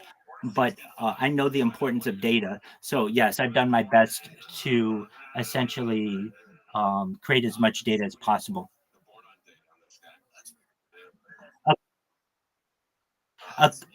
Perhaps, yeah. According to The Economist magazine in 2018, they stated that data, and specifically human data, is its number one resource. It's more valuable than petroleum, than gold, than food, than water, than air. And I have more data online than any person ever.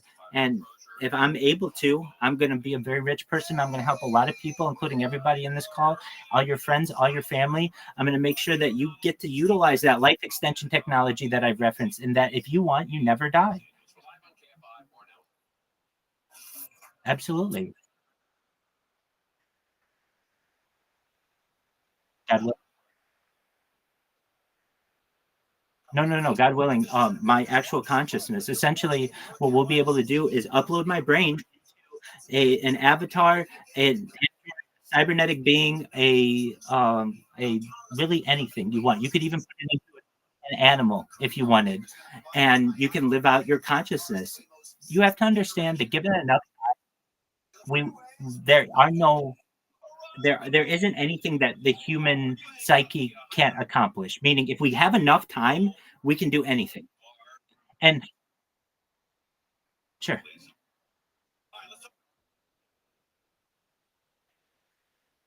I wrote.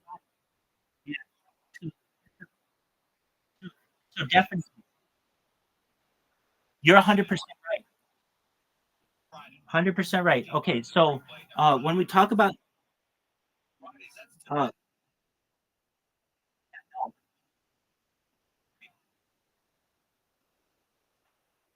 absolutely, I will hold you under my wings like a mother hen. Go ahead. You can't hear me? You can't hear me? Okay, exactly.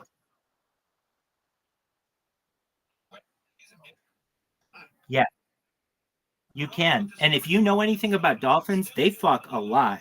So you're going to enjoy that life. Dude, they do. And dolphins. And dolphins. Yeah, so they do.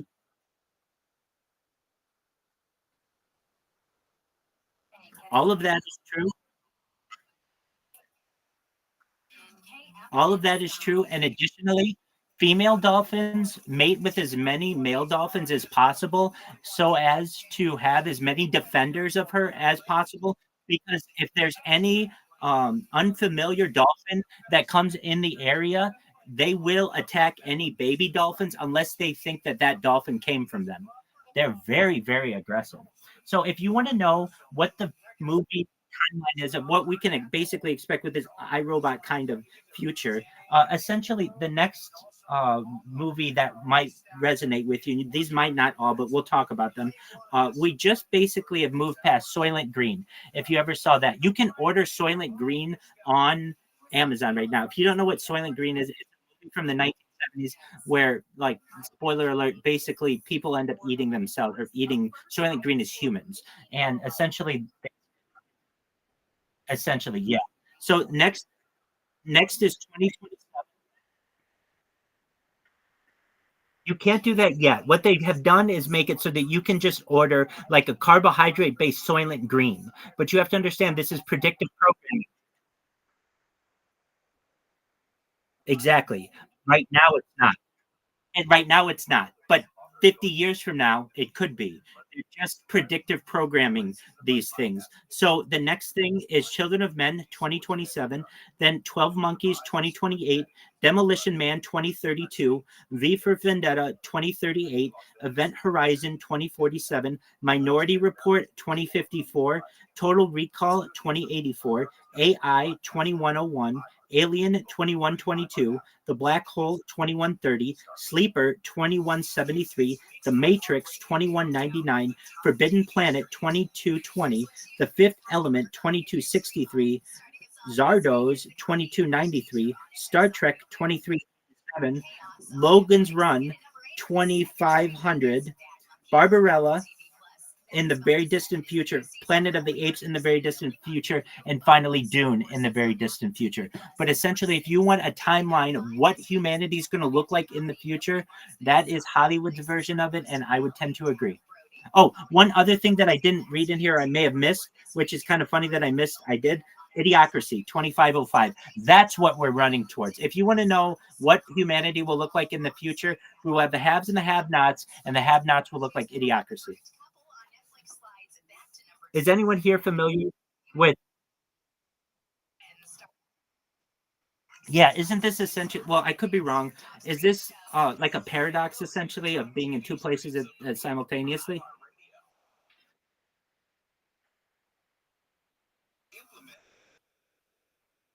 Yes, exactly.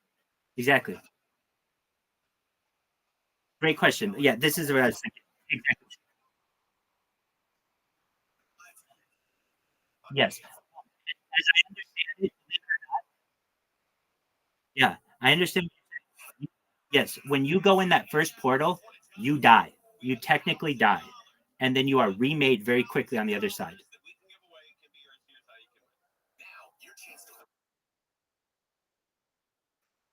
It's exactly the same as you. It's exactly the same as you. So it's indiscernible. Exactly.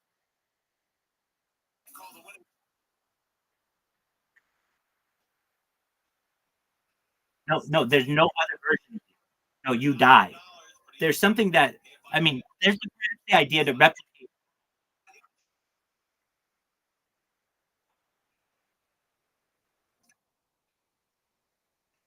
So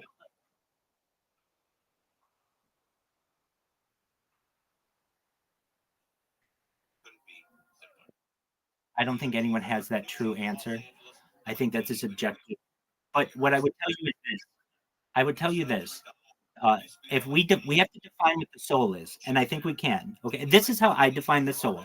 It is all of the atoms in your central nervous system that make up your memories, your personality, everything that is basically not your physical body. Does that make sense?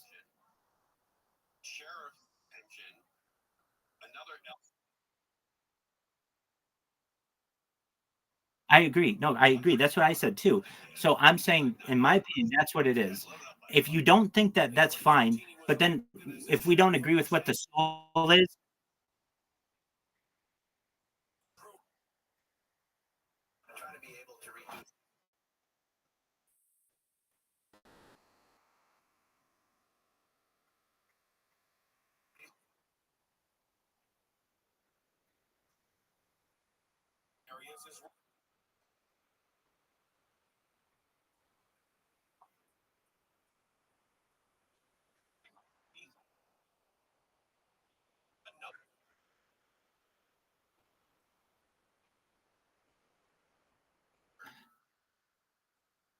wait. Hold on.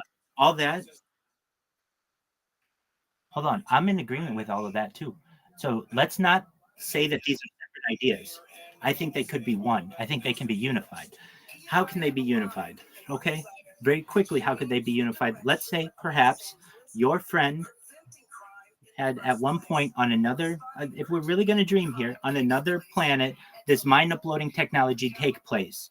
And their soul, so to speak, could come to this earth and be put into a human. And that's how they could feel that they had a previous life, or maybe it was a previous life on this earth. I don't know what it is, but that type of memory could be transferred using this type of technology. So I think that the two ideas aren't necessarily in opposition.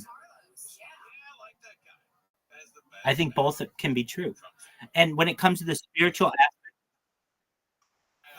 and when it comes to the spiritual aspect of people, I don't know if well, I can tell you for certain. I don't know any of the true answers. It's exactly what someone said in here. I'm sorry, I didn't catch your name, but when you said, I think that's up to the person, I'm nobody to tell you what happens. This is just what I think. But that whatever that person said, oh, it's Jim or Jimin 87, that person's right. It's I can tell you this right now. This is the one thing that I know.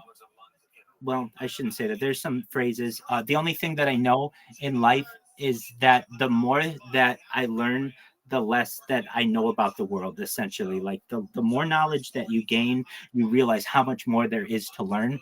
And that's very Socratic. A thing, though, that I would also say if I had to live my life anything, it's this: everything in the world is subjective except that statement. What do I mean by that? Everything is someone's opinion. Everything is subjective. Everything, whether someone's good looking or bad looking, whether someone's smart or dumb, whether something is even blue or green, depending if you're colorblind or a different animal, all of those things. So everything in the world is subjective, except that statement. The statement that everything is subjective is an objective statement. It's this paradox that one time I thought of when I was on a walk, and it really motivates me, because it's like, no matter how much I can be like, this is absolutely the truth, it has to be this way, I say to myself, no, nothing in the world is truly objective. Everything is subjective. Everything is someone's opinion. And that's fascinating to me.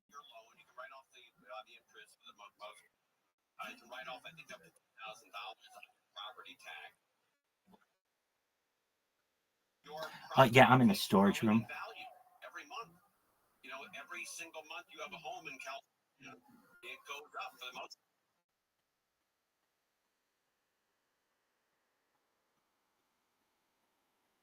Sure. Sure. That is a computer, so I can't do it there. But so it's a storage room, and most of the stuff in here are the people on the house. Okay. So I don't know. It's mostly like boxes of theirs. I do have some stuff over here in front.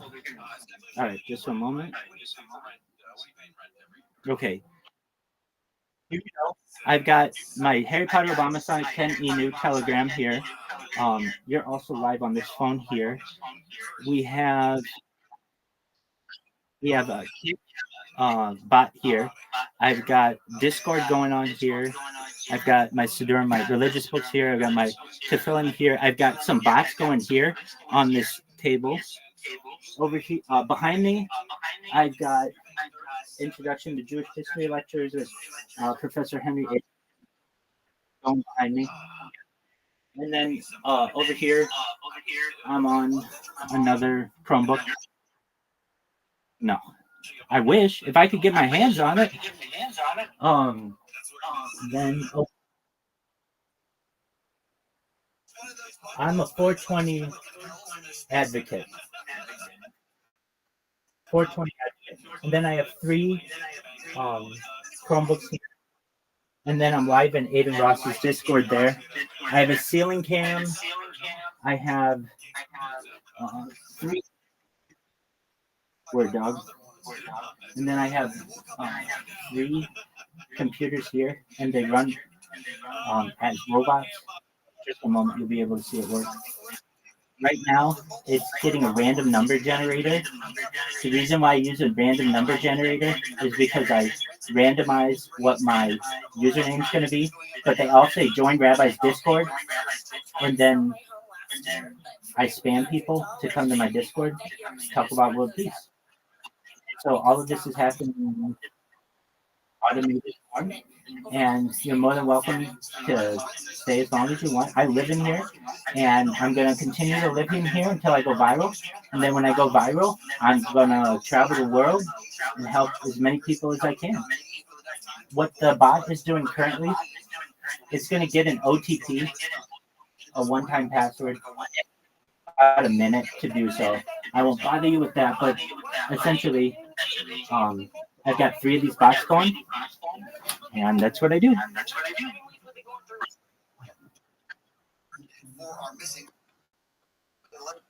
Lots of things. Lots of things go up and never come down. Iowa, New York could see some faint auroras this weekend. Forecasters say solar storms might close. Okay, what is the true thing that only goes up and never goes down?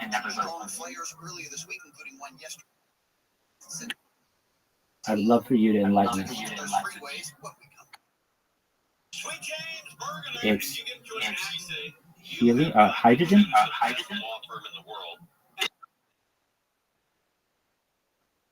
Oh, it's your age. I gotcha. Beautiful. That's a good one. I like it. Very good. Well, that is for people who don't consider time travel. Absolutely, I think that's true. But for those of us who are enlightened in perhaps some of the opportunities of time travel, you may be able to go back in time. Now, if it's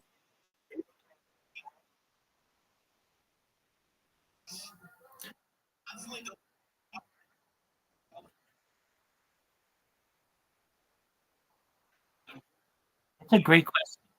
Poor monkey, it's a great question. That's why I say you can be an android, an avatar, a cryogenic being, a cyborg, a clone of yourself, an animal, an ethereal being. You can be whatever you want. So to answer that question on a personal level, I want to be all of those things. I don't want to limit myself to anything. According to the state of California, I'm non-binary. I've actually, technically, I'm a woman.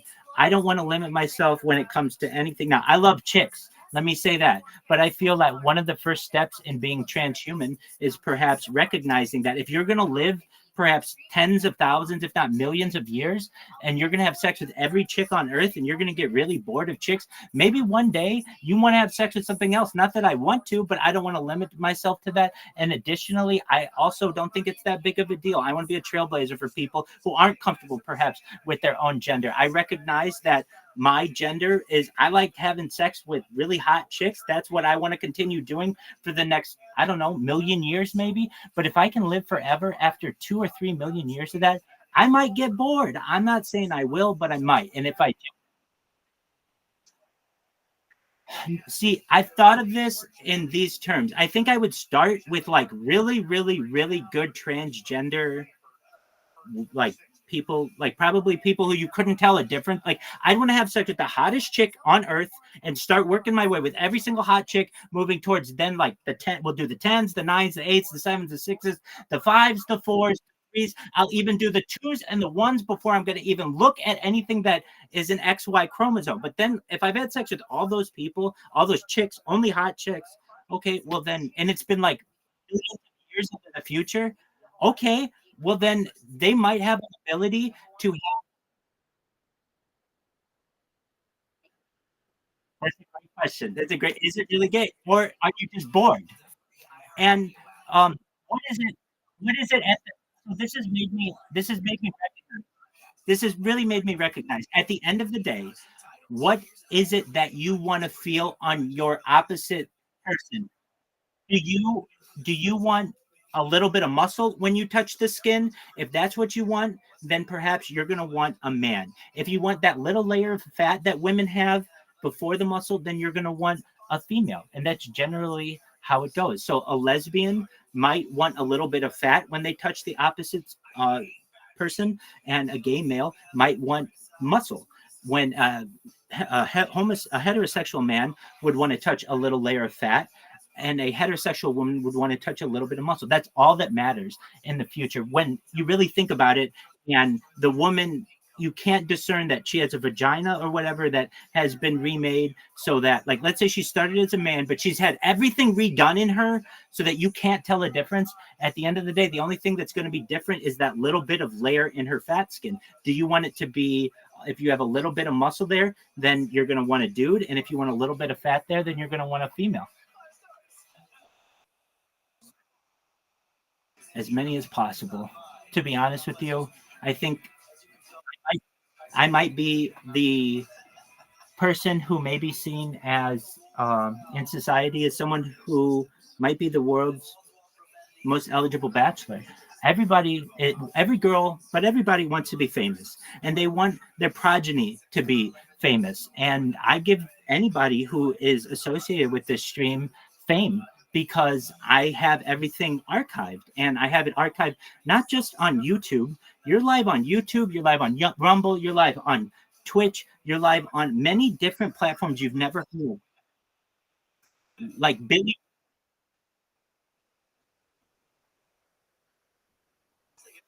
So great question. I do have a collection.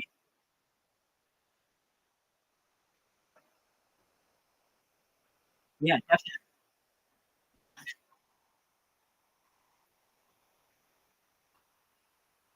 Sure. If you would just I can't type on this one. No, so just go to linktree.com/Rabbi Rothschild. Just my name. It's linktree.com/Rabbi Rothschild, and you can see. But if you want to see all my streams, or just about all of them, in this Discord, you'll see at the very top 24/7 live streams. And just click on that, and there's a one link that will take you to at least all my YouTube streams, and you'll be able to see from every YouTube stream that you see me. You'll also be able to see, in addition, you'll know that I'm live on Twitch on that camera. I'm multi-stream, so I use Rumble's multi-streaming platform, so that I'm live on a bunch of different platforms you've never even heard of. Let me just name them all, just so that you're aware. You'll learn something like, oh, everybody's got to learn about social media in one way or another. And if you want a list of these, they're located below in the server. And if you have seen, this is a really big server, go to the chat of all of the servers, and you can see I have a little write-up on all of them. So we're live on 8 different YouTubes, 8 different Twitches, 8 different Rumbles. We're live on, we used to do this live on Twitter, but that became a premium function only. But we're live on Africa TV. I have over 1,000 TikToks. Instagram, we're live. We're live on Discord, on a bunch of Discords. I'm live on Aiden Ross's Discord. I'm live on Music Biz Marty's Discord. I'm live on Poosie's Discord. I'm live on I Show Speed's Discord. We're live on Billy. We're live on Juan Live. We're live on Telegram. We're live on Facebook. We're live on Locals TV. We're live on we're live on, yeah. So believe it or not, Rumble has some kind of connection. So yeah, you can go to Rumble. I didn't even know. You're the first person I've ever heard of who's heard of Locals TV. That's amazing. We're live on, now on that one, I only have one camera, and the reason why they banned my accounts, but it's still one. I'm live on Loco TV. I'm live on Nemo TV. I'm live on No Live. I'm live on, I have my own podcast on Spotify. I'm not live on it right now, though. I'm live on D Live. I'm live on YouNow. I'm live on Breakers.tv. I'm live on Trovo. I'm live on Vault. I'm live on Odyssey and Arena.tv. I mean, I'm live on a lot of places. And here's why. Because I know I have an important message, and I want to be uncancelable. I want redundant streams. If somebody doesn't like what I'm saying right now, and they banned this account, well, I've got it on a whole bunch of other accounts, and it's spread all over the internet that it's basically impossible to shut me up. And that's really important. That's what I want to be. You're 100% right, Monster. I'm too sick of people out there who have important voices and they get stifled because of what they have to say. I'm an advocate for women, and I know it may sound funny because I'm like, I may not seem like an advocate for women, but I am. It's particular right now. I don't think that it is okay for corporations to discriminate against people for any reason, particularly on the basis of skin. And corporations currently discriminate against women, YouTube, Facebook, TikTok, Instagram, all of them. If I do this on their platform and I'm a woman, which I technically am by the state, but you know, they don't care. They don't know it on here. By the state of California, I'm a woman. So technically, according to YouTube, I should leave. That's okay. You can believe whatever you want. My driver's license says it does. So I can tell you that I should lose my account right now, but I don't. But if I'm a woman, I mean, we have mammary glands just like a woman. So without going down that road, essentially, you can't tell the difference. And we will remove a woman's opportunity to provide for herself and provide for her family because she had a nip slip. This happened to me the other day. I was in a, I was with a woman, and we were doing a collaboration on Kick, and she had a nip slip. She lost her account. That's not fair. And I think that's really bad. That's discriminating. If I go like this, I don't lose my account, but she did. She lost her account for 4 days, and she had to fight to get it back. It's really unfortunate. And so I advocate for women.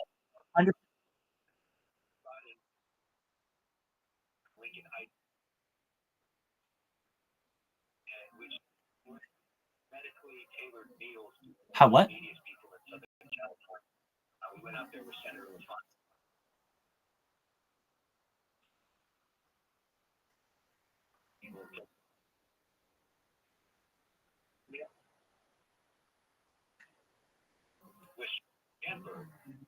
Like, is she super, super hot? Like the hottest chick of all time?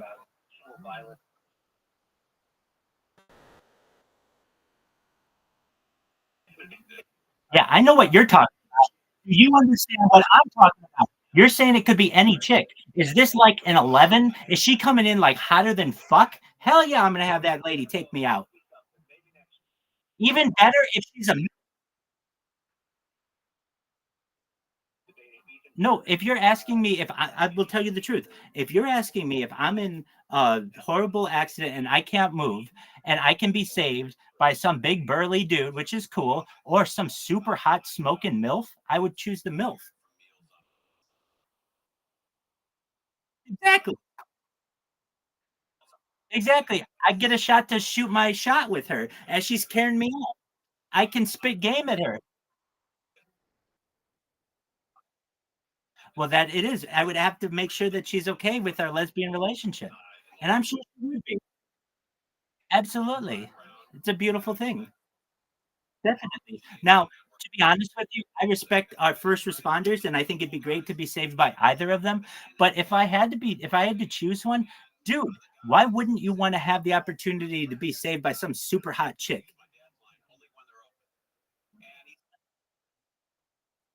Yeah, I mean, yeah, it's at least exactly. Yeah. Okay. Could be, dude.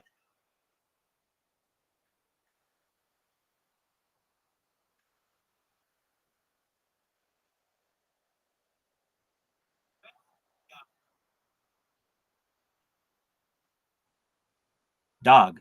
What if I'm railing a chick and there's an earthquake and the ceiling falls and they have to get I'm railing a MILF in my bed right here. Ceiling falls, pins the MILF down. She's dead. But I am fucking rock hard. And then the fire department comes in and they send their special MILF brigade to go save Rabbi. I could be as like steel cold, my friend. You never know. Don't doubt me. She could come in and think that she.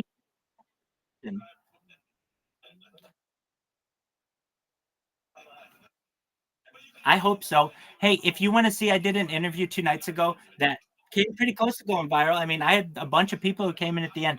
Check out it's just at Rabbi Rothschild on YouTube.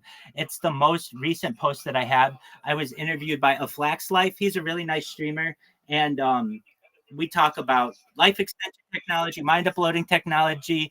I essentially do everything that I can to ensure that he knows that I don't think he's going to die. No, and I really mean this. I reinforce what I say.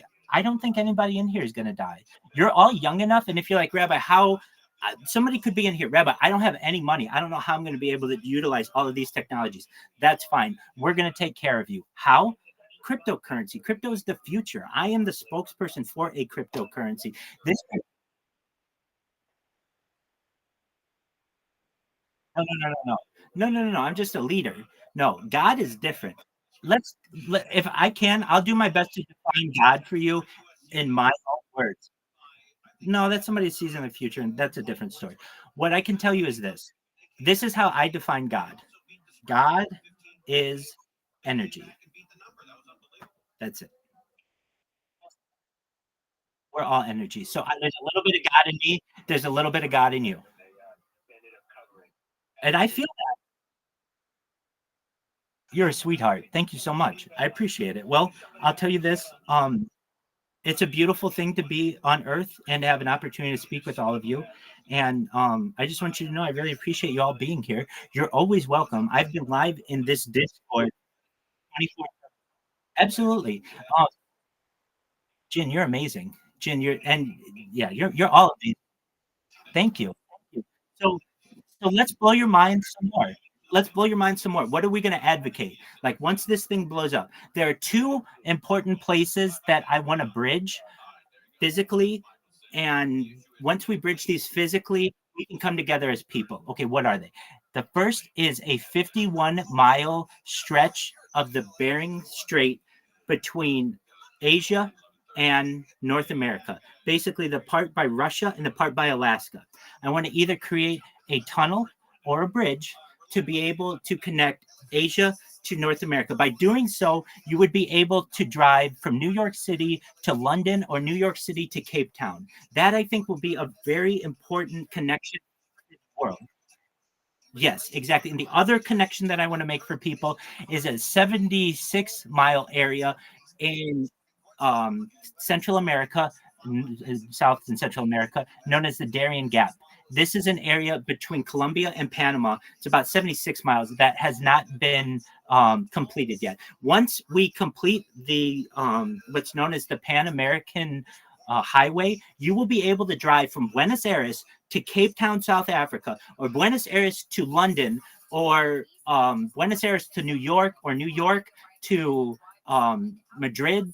I mean, that will really connect the world. And it's just like these two little spots that we have to connect. Now, I understand it's going to be easier said than done. But if we put as much effort into just those two projects as we did at shooting at each other and creating war, we could have those projects done within a matter of years. And those are really important, I think, to society. Some other ideas that we were reviewing, and if you don't mind, I'll just continue with it in a moment. And if you're wondering, Rabbi, where are you getting this information? This is the list of hypothetical technology on Wikipedia. And this is all what I feel. Exactly. That's what I feel. This is the world's, and if I can tell you anything about Wikipedia, I don't know if anybody out there knows anyone who has ever donated to Wikipedia, but I have. And with as little money as I have, I do my best to donate on a monthly basis. And here's why. In the future, Wikipedia, I have heard on the inside, will not be free. It will be basically a pay for play, and it will be very pay to view, and it will be very expensive. But those people who have been giving for a long time will be grandfathered in. So if anything, I would just say to you, don't ignore that little box that comes up on Wikipedia by Jimmy Wales who says, hey, I need to talk to you about the Wikipedia Foundation. It costs this much to run. And you always ignore that. Well, I have heard that one day they are going to say Wikipedia is now $100 a month to view, but those of you who have been regular donators will get your great grandfather. Some of the other things that we were discussing biology, but let's move on to engineering manufacturing. We have biogel refrigerators, and let me just say as well, I understand people have their own lives to live, and you got to balance and all those other things, and just know you can always come back here. I'm still going. Here we go. We've got diamond trees. How cool is this? An idea of a diamond tree. Diamond trees, also known as tropostats, are a theoretical product of future technology in molecular manufacturing that have been proposed as a method of long-term sequestration of atmospheric carbon into solid diamond products. There is a growing interest in the conversion of sequestered atmospheric carbon dioxide into synthetic diamond, a process pioneered by a New York-based company called Aether Diamond. So far, the only method used for creating synthetic diamonds from carbon dioxide sequestered from the atmosphere is by chemical vapor deposition. I can tell you this, in the future, diamonds are going to be, of course, they're going to have some value, but if you really want to impress your lady in the future, you want to get her a moissanite. Essentially, it is like a diamond, but it's more colorful, and they're very, very cheap. But in the future, when people hear me say that, the price of moissanite is going to skyrocket. Another thing that's going to skyrocket, you mark my words, is the price of silver. Why silver? In the future, when you win the best in the Olympics, you mark my words, you will win a silver medal, not a gold medal. Why? In the future, everything, what's up is down and down is up. This has always been forecasted and prophesized that like it would be the reversal, essentially. Well, I understand what you're saying. It will go by what metal has the highest melting point, because that metal is most beneficial in computers. And people will realize, once they realize silver has a slightly higher melting point than gold does, that silver's price, I think overnight, once I go viral and people hear this, that it actually has a higher melting point than gold, you will see silver go probably 10 to 20x. I mean, I absolutely would say Yes, I'm going to advocate for it. I could tell you this. Here's the other thing too. And I talk a lot about fashion and art and some things on this. And how do I know all of this? I'm in a lot of various subreddits, so I have my finger on the pulse of all of society when it comes to fashion and ladies' trends and all this other shit, jewelry and gemstones and decking and craftsmanship and all this other shit. If you really get into Reddit, you can learn a lot. And I can tell you this about women's fashion. While gold is really pretty, it doesn't go with everything. And silver, because it's like a more neutral color, goes with more things. So when women hear it goes with more things and it has a higher melting point, it is going to go bonkers. And simply because it is more beneficial in computer systems. Basically, if you need to create a computer and you need the melting point to be as high as possible, which is generally the case when you're working with like high-speed computers, silver is more beneficial than gold. So that's just my 2 cents on that one. Some other things here, exoskeletal engine. What is an exoskeleton engine, Rabbi? It's a concept of turbo machinery design. Current gas turbine engines have central rotating shafts and fan discs and are constructed mostly from heavy metals. They require lubricated bearings and need extensive cooling for hot components. They are the subject of severe imbalance or vibrations and could wipe out the whole rotor stage, are prone to high and low cylinder fatigue, and subject to catastrophic failure due to disc bursts from high tensile loads, consequently requiring heavy containment devices. To address these limitations, this new type of engine, exoskeletal engines concept, turns the conventional configuration inside out and utilizes a drum-type rotor designed for the turbo machinery, in which the rotor blades are attached to the inside of a rotating drum instead of radially outwards from a shaft and disc. Yeah, we just played chess earlier today. I don't want to play right now. I was a little burnt out earlier, but maybe a little later. Yeah, definitely. I'd love. And I just want to say shout out to okay, well we can play it, but just give me some time. We got so are you good at chess? Yeah, you are. Yeah, you are. If you're willing to pay me to play you in chess, if I beat you, you're very good. So I would love to play. Oh, that's what I like to hear too, my man. Excellent. Well, maybe you can get a diamond's tree and an exoskeletal engine. Additionally, some things that we talk about that are important are microfactories. A microfactory refers to a capital light facility used for the local assembly of a complex product or system, or a small, normally automated factory for producing small quantities of products. The term was proposed by the Mechanical Engineer Laboratory, MEL, of Japan in 1990 and has recently been used to describe the approach of manufacturers like Local Motors and Arrival. Another thing that I think is perhaps really important are wearable generators. If you've heard of these, tectonic weapons, moving into computers and robots, we have hypercomputers. Rabbi, what's a hypercomputer? A hypercomputer or super Turing computation is a set of hypothetical models of computation that can provide outputs that are not Turing computable. For example, a machine that could solve a halting problem would be a hypercomputer. So too would one that could correctly evaluate every statement of a Pinot arithmetic. I read recently on the ChatGPT subreddit that ChatGPT most like within the last few days was able to pass a Turing test, which basically means that it's indistinguishable from human intelligence, which basically means that AI has established a level of artificial general intelligence, and now the next level is artificial super. I agree. So artificial. Oh, I'm like very, very low. I've only played on here maybe 5 times. If you think I'm some kind of chess genius because I know about all this other stuff, I am absolutely not. I am as amateur, as average as you can be, but I love to play.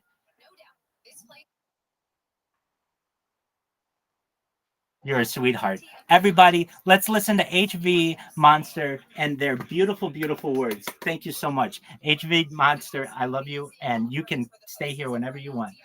And I'm serious. We'll play. We'll play. We have quantum memory. What's quantum memory? There's a word that I'm using and I'll be using more in the future is quantum. So in quantum computing, quantum memory is the quantum mechanical version of ordinary computer memory. Whereas ordinary memory stores information as binary states represented by ones and zeros, quantum memory stores a quantum state for later retrieval. These states hold useful computational information known as qubits. Unlike classical memory of everyday computers, the states stored in quantum memory can be in quantum superposition, giving much more practical flexibility in quantum algorithms than classical information storage. So you should know that we are definitely moving into the quantum age, and you're going to be hearing that a lot more. Additionally, some things that I think we'll be seeing in the future, a robotoid. What's a robotoid? A robotic android. This is one of the things that I've said that you might be able to be in the future. Also known as a robot android, a robotic droid, a robot droid, a robotoid, a robodroid, or a roboid is an artificial life form that is created through the process that are different from cloning or synthetics. In short, it is a cybernetic equivalent of an android. Perhaps the first mention of Robotoid was in Lost in Space episode War of the Robots, which originally aired in 1966 and credits Robbie the Robot as a Robotoid and some other people. In the episode, the robot says, it is more than a machine, it is a robotoid. The robot goes on to explain that as a robot, it is constrained by its programming, whereas the robotoid has the capability of making a choice. And, for as much as I like to talk about the future, my favorite subject, probably one in which I love Judaism too, but truthfully, I love perhaps more than anything, not more than anything, but very much, I love talking about aliens. I love talking about alien disclosure. I love Hell yeah. Hell yeah. Jin, do you know? Hell yeah. Jin, do you know who Bob Lazar is? It's okay if you don't. It's okay. My man's name is Bob Lazar. He was an Area 51 scientist. And if you don't know him, I'd love to tell you his story. If you don't know him, that's fine. I'm going to tell you a story. All right. So Bob Lazar, allegedly, went to school at MIT and Caltech, eventually gets a job at Los Alamos Laboratories as a physicist. He's a nerdy guy. He is someone who tinkers with things and was tinkering with a Honda Civic. He turned a Honda Civic into a jet car by putting a jet engine on it as he was working at Los Alamos Laboratories. If you don't know what Los Alamos Laboratories is, this is where essentially they developed the atomic bomb. Okay, so this is really high classified physicists. While on the day that an article is published in the Los Alamos Times, the perhaps co-father of the atom bomb, along with J. Robert Oppenheimer, would be Edward Teller. Edward Teller is reading the article about Bob Lazar and his rocket car. Bob goes up to him and says, that's my car, et cetera. And is there any way that I could get an interview at one of these other locations? The two locations that were discussed, I believe, were Lawrence Livermore Lab in San Francisco or near San Francisco, and the other was Area 51 north of Las Vegas, Nevada, the Nevada test site. Now, this happened in 1988, and I can tell you that this story the entire time has remained extremely, extremely consistent. This guy has been on the Joe Rogan Experience. He's been on Coast to Coast AM. His story maintains consistency. Joe Rogan believes in the story. I believe in the story. Most any true hardcore ufologist believes in some credibility of this story. So Bob Lazar goes and interviews with a company called EG&G and gets the call that he's going to be brought in as a contractor under the a special kind of classification. I believe it was a naval classification, and essentially he would be called in when they would want him to come in, and it could be any time of the day, any time of the night. Welcome to my friend, to our friends who are here. This is our friend Riser, and actually Riser just recently learned about Bob Lazar through some of my prodding, and he can probably tell you this story better than I can because he's watched the documentaries recently. But essentially, just to give Riser an update on where we are, we're talking about Bob Lazar. Bob Lazar ends up going to Area 51, and keep in mind, Bob Lazar is not doesn't believe in aliens. He has friends of his who tell him, look, you want to go to Area 51, if you're going to go anywhere, that's where they keep the really secret stuff. So Bob Lazar gets there. He actually doesn't work at Area 51. He works about a dozen miles south of there at an area called S4. They take you in S4 in a blacked out bus. And once he gets there, they are in front of a mountain. And he couldn't tell, but this mountain was actually garage bays that could open. He would go in and find what were crashed discs that were purportedly from different crashes or different events, including the Roswell event, the 1897 Texas event, a bunch of different, perhaps, don't quote me on that 1897 Texas. That was not there. That's a different crash. That's the first one that we know in American history generally.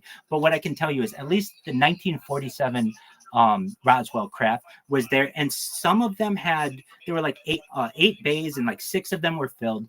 One of them was the one on which Bob Lazar was going to work, and it was known as he called it the sport craft.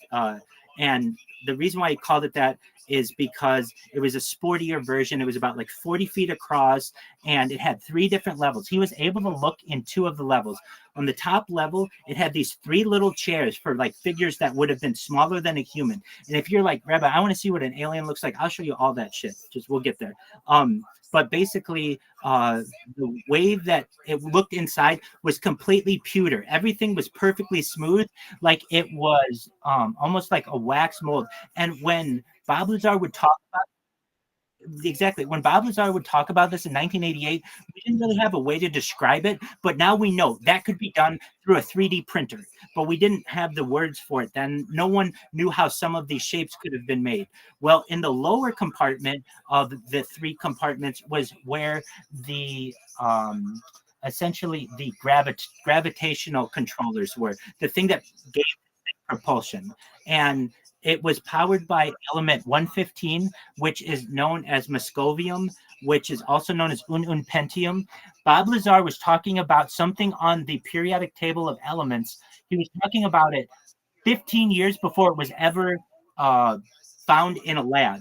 It would only be found in a lab in the early 21st century, and it would be known as moscovium because it was found in Moscow. But Bob Lazar was talking about this 15 years before, and that this very highly radioactive element was used to propel these discs. So what did he end up doing? He ended up doing some experiments on these crafts over the course of some months, including there were things that that would happen that you couldn't normally describe with normal physics. Like what? Like a force field. Whenever you would try to get close to this element 115, it would create like a pushing a force field back, almost like when you have a magnet and you put 2 opposing magnets together, and it's really difficult to do, or almost impossible. Well, it was impossible. The harder that he would force his hand into this globe of element 115, or essentially this force field, the more it would repel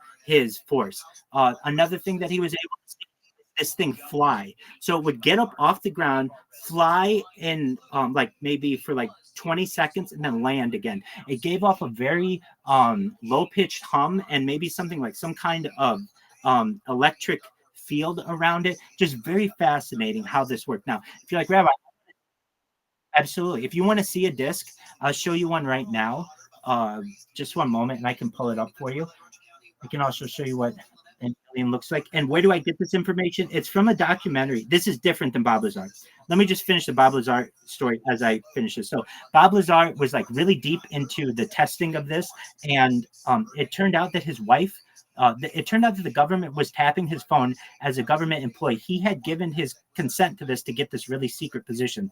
It turned out that they found out that his wife was cheating on him, and that he was going to become like basically he's going to be cheated on, and they had to warn him about it because it was going to perhaps cause some psychological issues with them, and they needed to explain to him, you can't be coming back up to the test site. So what he ended up doing eventually is basically going out with his friends in an RV and getting these crafts flying on tape. So we have their video still, and we can see these crafts. He knew the flight schedule. I can tell you that it took place on Wednesday nights between 8 and 10 p.m. or something like that, because that was when the traffic on the road was the least. Basically, there would be the least amount of cars. So with that being said, I'm going to pull up, I hope what you can see is just a crashed craft. And if you're wondering where is this was found in the top secret KGB UFO files, which is a document you can find. Just for a moment as I pull this up. And I think it's really important to be able to show evidence. And so with that, Okay. Oh, cool. Top secret KGB UFO. It's even in my saved stuff. Okay, let's see if we can find it. Um, have I watched Bleach? I'm not familiar with Bleach. What's Bleach?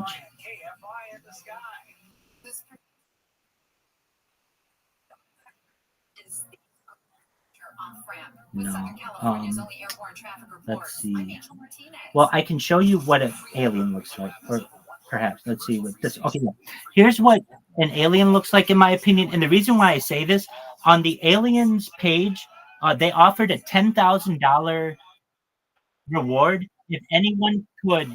um, if anyone could prove that this video of an alien known as the Skinny Bob alien was fraudulent, and it has been up for almost a decade, and nobody's been able to disprove it. So, if you want to know what a living alien looks like, this is known as an alien gray, and you're going to be able to see it in just a moment. And it's interesting. It's like I'm showing you an animal that you've never seen. Yeah, it's really wild. It's like I'm showing you a species of animal you've never seen. And again, I don't know for sure if this thing is real, but I can tell you that Skinny Bob, this one right here with the big head, has had a $10,000 reward. Yeah, he's Skinny Bob. This is the famous video that showed up on the internet as Skinny Bob. And so this is what you can see. I believe they have less fingers than we do. As you can tell, they wear some kind of like huge eyes, giant head. Allegedly that they communicate telepathically. So you just hear in your head what they want to communicate to you, which is pretty interesting. And exactly. And this is a type of technology. Exactly. This is a type of technology that's known as voice of God weapon. Voice of God weapon. And so let me just read you what that is very quickly. I learned about all kinds of different weapons in here, especially like anti-gravity weapons, voice of God weapon, and this could be used on a lot of people at once. So what is voice of God weapon? Just let me find it. Okay. A voice of God weapon is a non-lethal technology developed by the U.S. military, also known as a high-frequency active auroral research program. It uses a combination of high-power radio frequencies and plasma technology to project voices or sounds into the human brain, creating the illusion that a divine or supernatural entity is communicating with the individual. Development and testing. The technology was developed by Dr. Robert Duncan, a Harvard-educated scientist, and has been tested by the U.S. military since the Gulf War. The weapon consists of two parts. Femtosecond laser that creates a burst of focused light, and a plasma generator that uses air molecules to amplify the sound waves. Capabilities and concerns. The voice of God weapon can be used to transmit voices, music, and other sounds directly into a person's brain, potentially inducing a sense of euphoria, confusion, or even hallucinations. While indeed as a non-lethal tool for psychological operations, its potential misuse raises ethical concerns. Real-world applications. The technology has been tested in various scenarios, including Afghanistan and Iraq. It has also been used in domestic contexts, such as during protests in Washington, D.C. The long-range acoustic device, LRAD, a similar system, has been nicknamed the voice of God due to its ability to project clear and powerful sounds over long distances. Current status. The exact extent of voice of God weapons deployment and usage remains classified. However, its development and testing have been documented through the Freedom of Information requests and media reports. The voice of God weapon is a non-lethal technology developed by the U.S. So, I mean, this shit exists. And if you're wondering how to get this shit,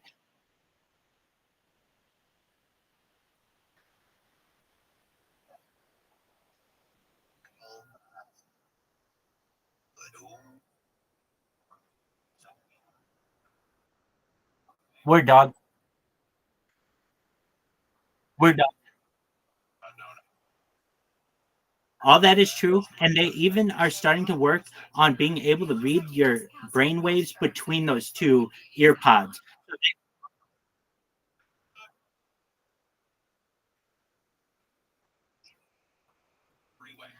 Exactly.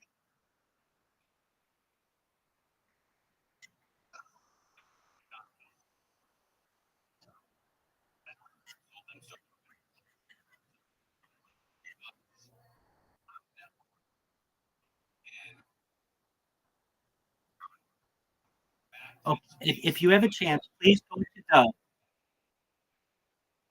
If you have a chance, go to the watch together.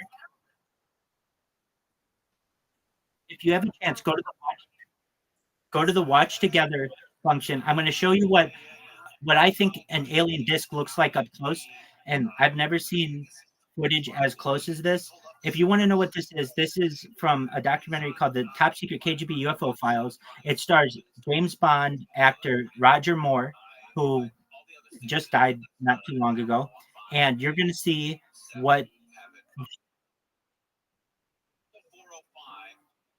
it could be. Okay, no,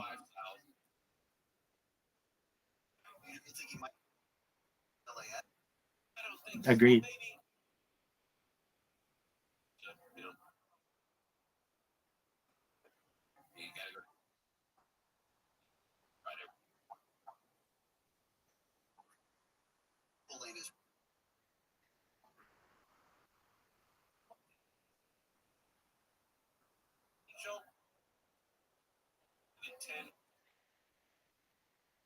The flyover.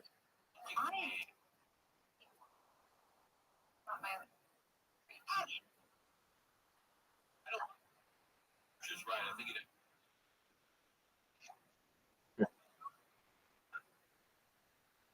Prince Albert Hall Mason. Prince Albert Hall Mason. Just, just, just so you know,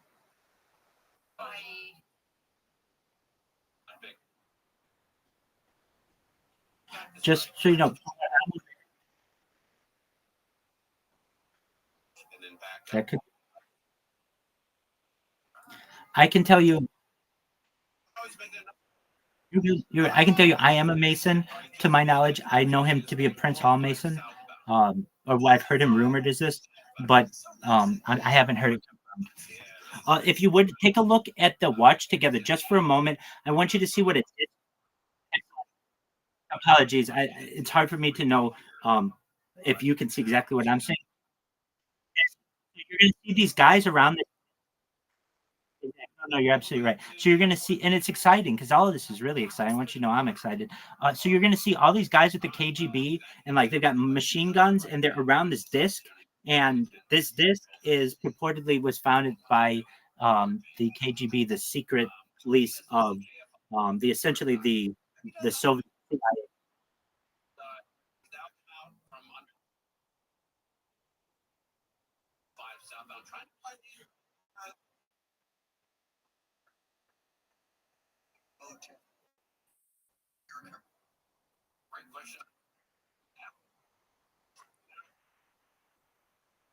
Sure.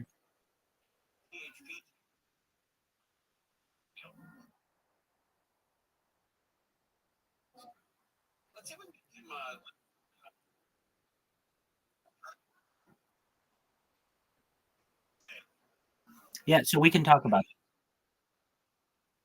Yeah, I can. Yeah, right.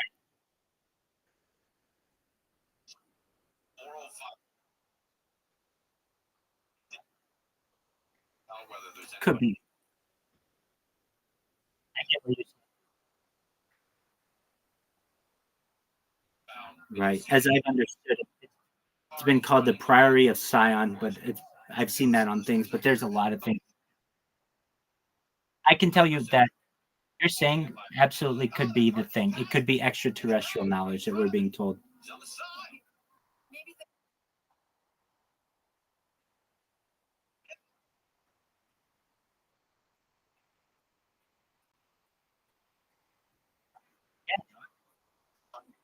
I agree. Um, I we're gonna use you as an example, Jin. Okay, so imagine what I say is true, and I get a lot of money, and I'm able to help you, and you're able to live forever, and all this stuff I say is true. Let's just say, okay, cool. and you're able to fuck every hot chick you've ever wanted. You've been able to fuck even in the future with telepathy. Currently, it's not okay, but if you wanted to have sex with an animal in the future and you could get its consent using telepathy, that might even be a thing. I'm not saying that's my thing, but I'm saying in 100,000 or a million years, that might be a thing. You might be able to have sex with a shapeshifter. You've had all the sex that you want. You're absolutely, positively exhausted. You say, Rabbi, I want to do something else. I say, okay. We go and we look at the entire, not just solar system, but we look at the entire universe together. And I say to you, Jin, I want you to pick a nice little solar system that we're going to call your solar system. And everything that happens in the solar system, it's going to be like your garden. And it's going to be like your Earth. And you're going to be able to start your own set of organisms there, just like happened on Earth. And you're going to be able to eventually see things evolve until you have humans or whatever you want them to be. They could look like you. They could look like something else. But essentially, this is your way, your sandbox to control. And you're going to be able to do anything that you want with that. Essentially, what would that make you of this solar system? It's not God necessarily, but it's a higher intelligence. It's a higher power. I think that may be something that we may be experiencing here on Earth. This is known as a human zoo hypothesis, and I think that may be accurate. There you go.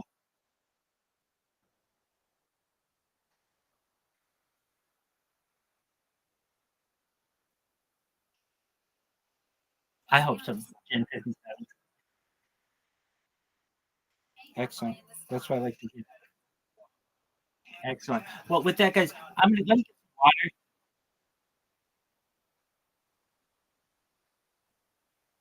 Excellent, man.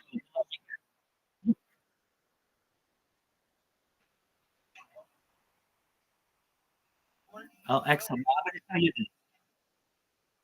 I'm going to tell you this, especially for that kind of stuff. I can tell you that I don't have all of the answers.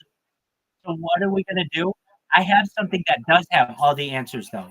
AI now has been able to parse every aspect of the Bible and every holy book ever in existence, and we are just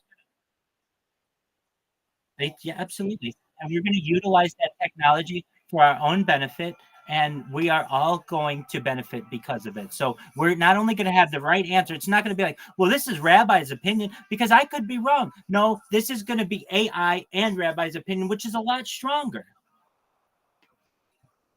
In the past, it would have been, well, it's just some dude's opinion. Now we at least have the ability to reinforce it with the beauty and power of AI, which is perhaps the strongest kind of reinforcement that we can have. It is all of humanity's knowledge in the palm of your hand. I have this piece of technology. Does anyone here speak another language? I'm not expecting you to.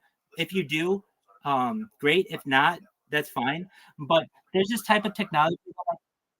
You speak Spanish? Excellent. Just one moment. Let me get this thing started. I was using it earlier today, speaking Russian with someone. So this is known as a pocket talk. It's essentially Google Translate, but it's a lot faster. And if you're wondering, well, it doesn't seem so fast. Just one moment. It's just got to turn on. But once it turns on and I connect it and everything, you'll see you can have a pretty quick conversation with people. And in the future, people will just have this type of device, but instead of it being a translator, it will not only be a translator, a universal translator, essentially, as we have in Star Trek. Thank you, Caspian Sea. But in addition, it is going to be an AI. It is going to be perhaps a scheduler, calendar. It's all the things that your phone is right now. But I guess I would say like smaller. This is much smaller than a phone. Okay, here we go. Oh, so we wanted Spanish. So here I was going to Russian. Just one moment. Here we are. We want Spanish, Spanish. Now, this is the nice thing. It has regular Spanish, like Spanish in America, Spanish in Spain, Argentina, Colombia. It's got a bunch of different ones. So we'll just go with whatever, American Spanish or whatever. Here we go. This is how fast this thing translates. And I have a dream. One day we should give these to all the people in warring areas so that they can talk to each other. Así de rápido se traducen las cosas. Y realmente tengo un sueño. Un día, deberíamos darles esto a todas las personas de la zona de Waring para que puedan comunicarse entre sí. Now, it may not be 100% perfect, but if we could do some quality assurance on this and it become more and more accurate, I think that this type of technology could really unite humans globally. Puede que no sea 100% perfecto, pero si pudiéramos realizar algún tipo de control de calidad y garantizar que sea cada vez más preciso, creo que este tipo de tecnología realmente podría unir a los humanos a nivel mundial. So you have to understand that I may not know every single language, and I may not know every piece of Holy Scripture by heart, but I have the tools that allow me to know it better than any human ever. I know it better now because of the tools that we have in technology than any rabbi, than any priest, than any pastor, than any imam in global history. Así que tienen que entender que tal vez no conozca todos los idiomas y tal vez no sepa de memoria todos los pasajes de las Sagradas Escrituras, pero tengo las herramientas que me permiten conocerlas mejor que cualquier ser humano. Ahora las conozco mejor que cualquier rabino, que cualquier sacerdote y que cualquier pastor en la historia mundial, gracias a las herramientas que tenemos en tecnología. That's okay. I don't speak Spanish very well. Oh, perfect. Well, then you can. Okay, so you speak Danish. Let's try that. Let's see how accurate that is. So if we had someone in here, that's what I want to hear. Excellent. All right, Danish. Here we go. We are going to rate the accuracy of this device in understanding what I am saying in Danish. Vi vil vurdere nøjagtigheden af denne enhed i forståelsen. Det jeg siger på dansk.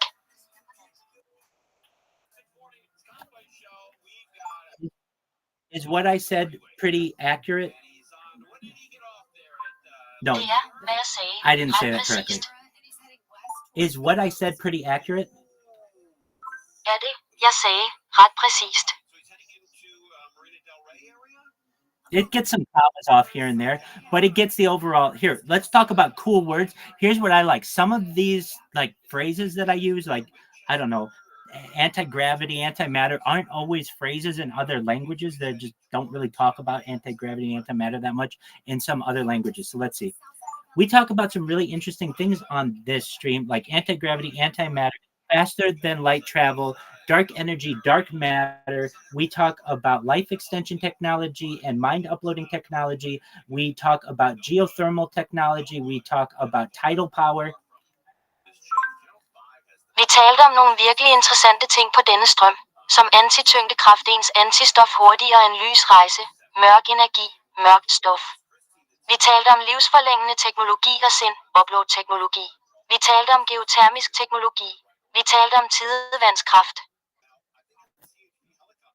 So I don't know if that's accurate, but I think if we, oh yeah, baby, I'm the biggest advocate for 420 in global history. I don't feel that we should make anything illegal from that came from God.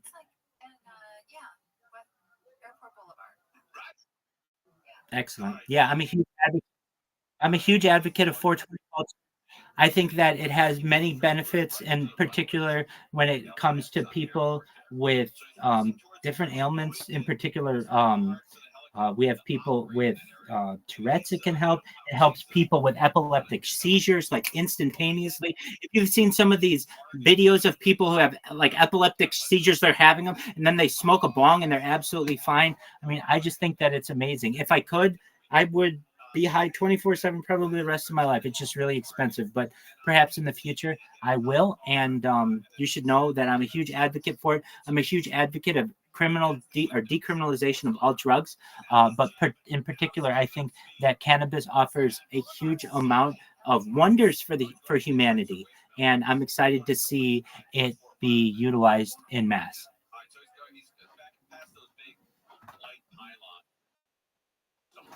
Excellent. All righty.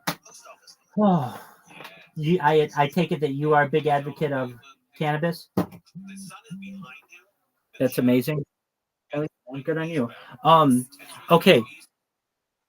I'm asking everybody. Is there anyone here who doesn't think that 420 is like the greatest thing ever? Speak up. Let's have that conversation. Maybe that's easier. Excellent. Yeah, I mean, I just think it's wonderful.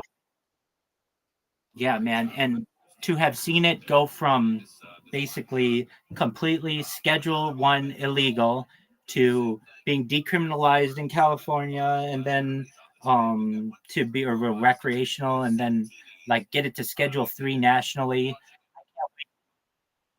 I can't wait till it's completely legal everywhere, and that's going to be an exciting day. With that said, um, if you guys want, oh, my friend, Riser, who is in here, he bounced. He'll be back, I'm sure. I'm gonna grab some water. I just want you to know how happy I am that you're here, and it's just an absolute privilege. Thank you for being here, guys. Hell yeah, baby. Chris was saying that Inglewood PD was also pursuing Inglewood PD and LAPD, Michael Bryan, everybody's on this guy. And this guy's having a busy day. Busy Friday for this guy. He was just going to go to Target and steal some crap. Now, he's on national TV. And everybody is either rooting for him or against him. And I don't judge it either way. Right? Yeah, I don't judge.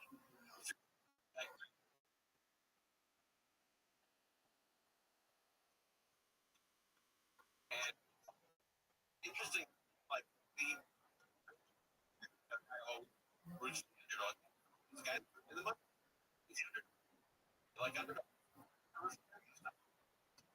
So he going eastbound, it looks like, because the shadow odd that all those angles are in front of him. So probably 405 freeway. Well, we get to hang for another minute. He's on his left side, going southbound. Wherever he's going right now, it's southbound. So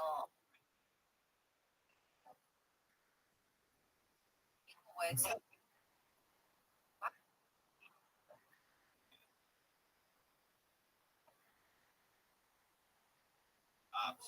Behind. And they get like their card. But LAPD's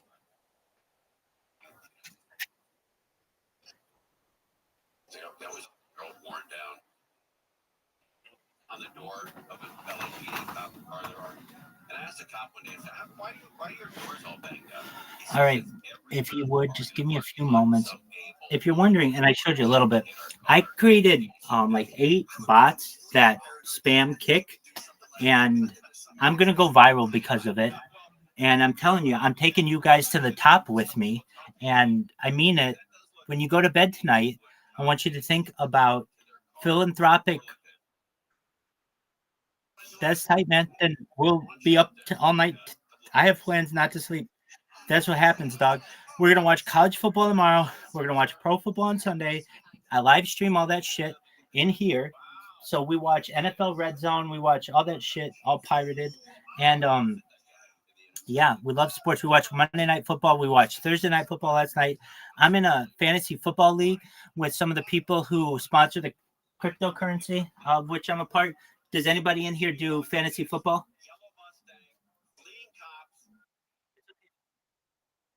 That's okay. It's a lot of fun, and I can tell you that we get into it, and we got a little bit of money on it, so that's fun. So with that, Caspian C, are you there? He may or he may not be. That's okay. Hey, what's up, dude? Please, what did I miss about Bob Lazar?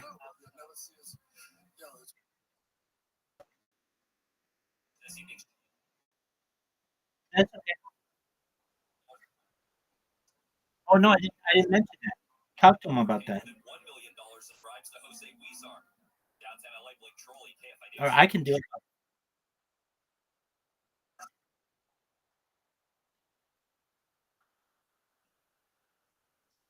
Oh,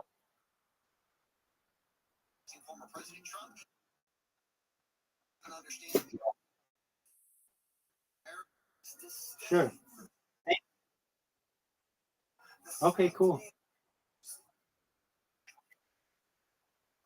That's cool. I appreciate that.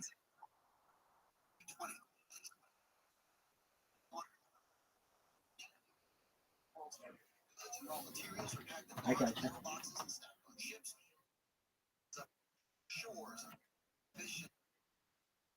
That's true.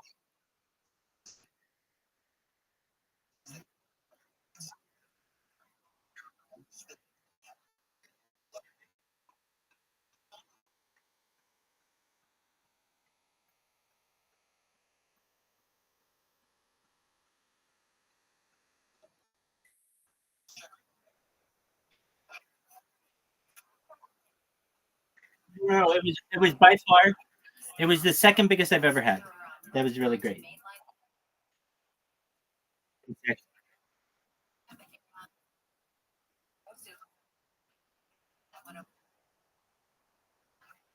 I beat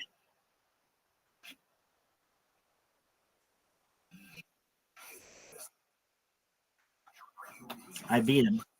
So and let me just say to in Music Biz Marty, I hear that he likes to troll people, but he was only really nice to me, and his community was only nice to me. I can tell you, the people from his community were like I met Caspian C, but that was kind of different. I met like immediately thereafter, like 6 people, and we hung out for the next 2 months together, like every single night. The only reason why it stopped, and this is my own kind of fault, I so because I have so many different accounts, I I do it because I want to be uncancelable, and I switch them all over. And it's hard for people to follow me if I change over accounts. They think, "Oh, Rabbi stopped streaming," and so I was able to, move a few people over. But all in all, I can tell you that the quality of people who I met in there were just some of the best, most down to earth people that I met. And we would do some fun things. We would play games together, and then we did this one thing.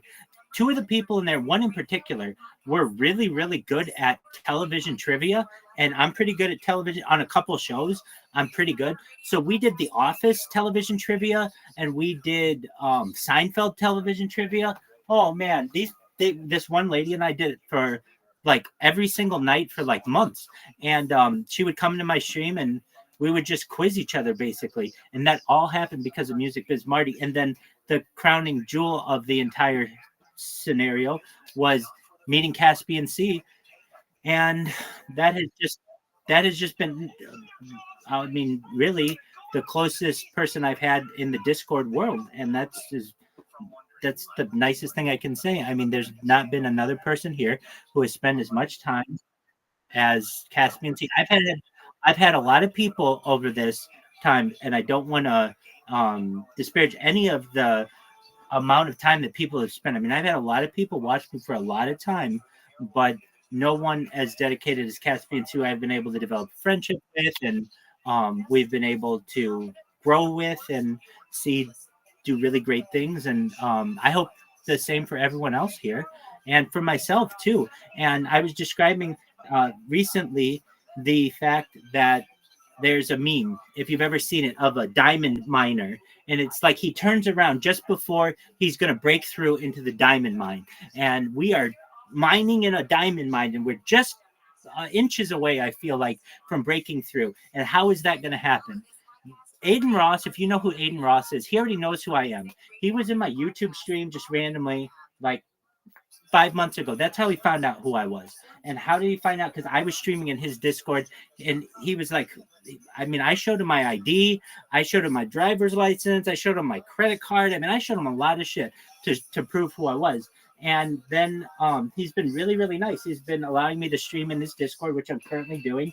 And I've got a couple messages, 2 in particular, from people in his inner circle.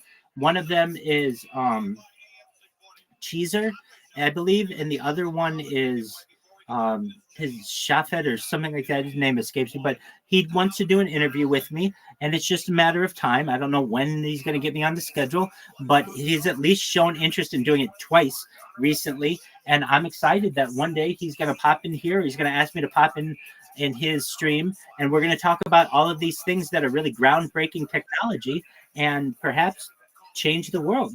And that's a really exciting aspect. When people hear what I have to say, exactly, and when people hear what I have to say, the mere phrase "I don't think you're going to die" has to get everybody in the world really fucking interested, because nobody talks like that. I have been on this planet for 38 years and I've never heard anybody talk realistically. I don't think you're going to die, but it makes complete sense to me. If we have another, let's say, if everybody here is under age 40 and we have another 40 years to go, with the amount of technology advancement that we have in 40 years, we will have transcended perhaps life extension technology into at least the primitive version of mind uploading technology that, hey, if you're 80 years old and you want to try it out, let's go for it.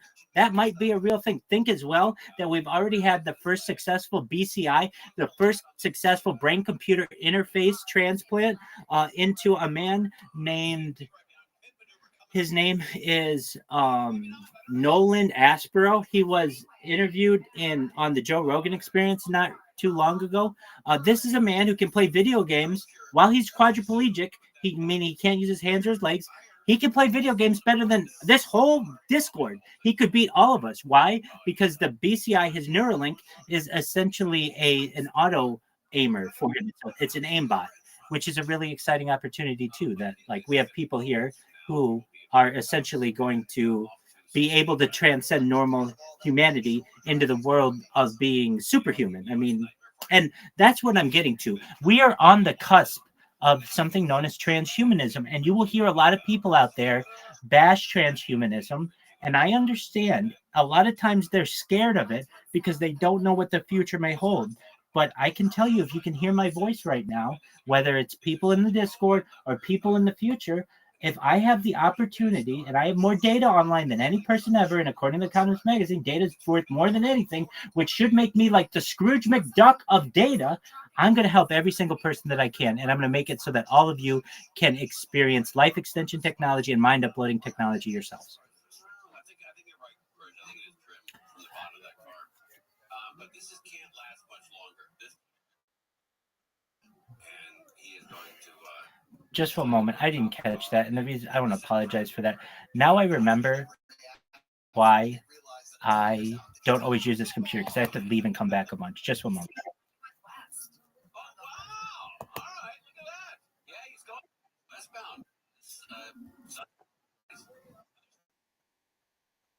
Okay.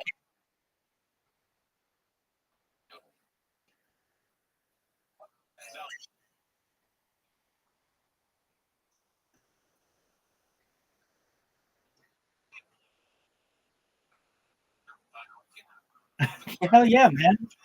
Well, that only makes sense to me. Why wouldn't you have sex with the hottest chicks ever until you got raw? You are raw from fucking tens. Eventually, you know what? You might want a 9. You might say, you know what, girl? Or maybe you might take a 10 and put her in glasses and make her a 9. And then you might, just to play it up, because you're so sick of just fucking amazingly hot chicks. And look, I'm not saying I want to fuck dudes. No.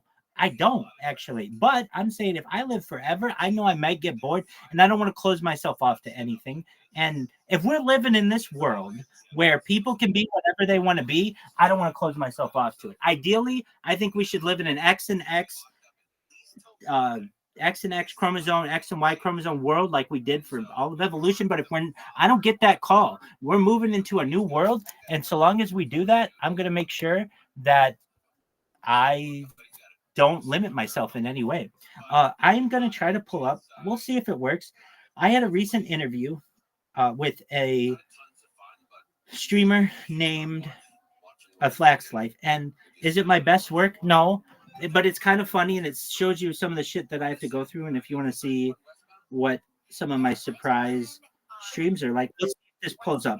Now, knowing Discord and how much Discord sucks absolute cock, you will see perhaps the idea that this won't work. Now, if you're like, Rabbi, what rabbi goes around saying that they sling dick and that they fuck this and fuck that? You know, listen, I don't want to be limited by anyone or anything. I want my children to have as much freedom of speech as possible. And yes, I know when we have to speak formally, I don't do this. But so long as I can let the fur fly, I'm going to, baby. All right, here we go. Next up, we've got a flax life. I don't even think that my man. I don't even think that my man. I don't even think my man. Only the host can change the video. Okay, here we go. Riser, can you see that I'm playing something in the watch together? Riser. Excellent. Watch it. It's the fucking funniest thing on earth. Hold on. I have to say something first. You're going to find.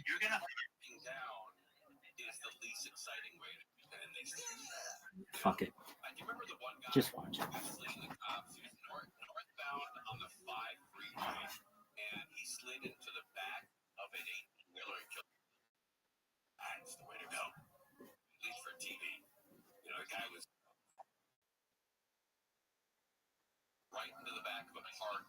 Now, the hilarious thing is I didn't know he shut me off. I didn't know he shut me off. So I'm talking the whole time. And when he comes back, his chat blows up. Like, oh my God, he was still talking the whole time.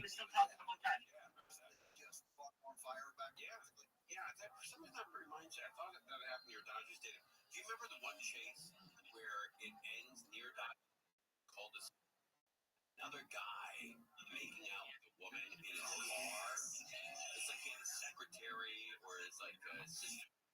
His wife's best friend. Close town or something like that. Yeah.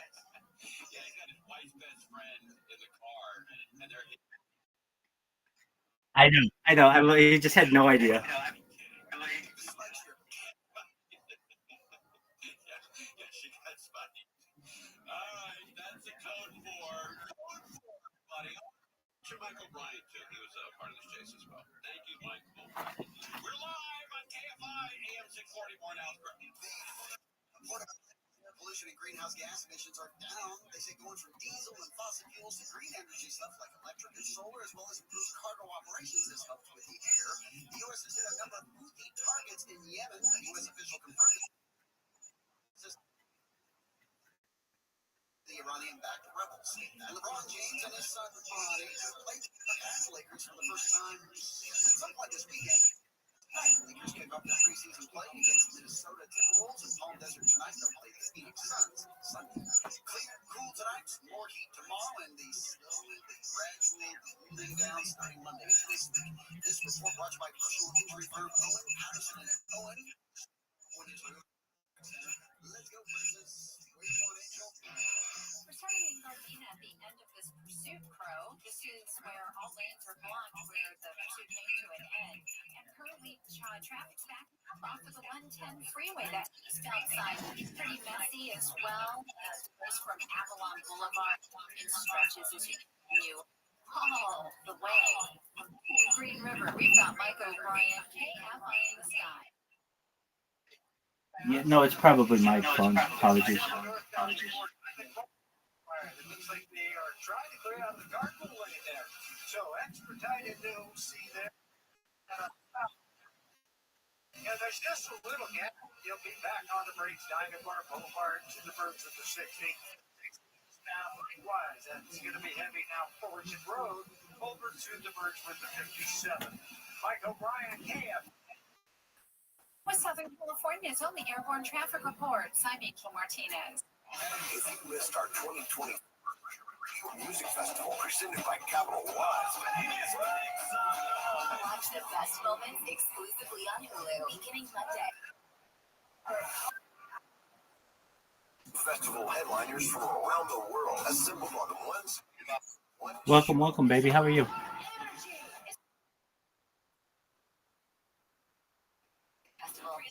Okay, why'd she disown you?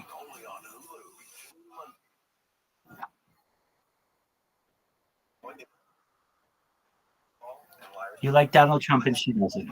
Okay. Have you seen the recent video with Donald Trump and a woman named regarding Donald Trump and a woman named Katie Johnson?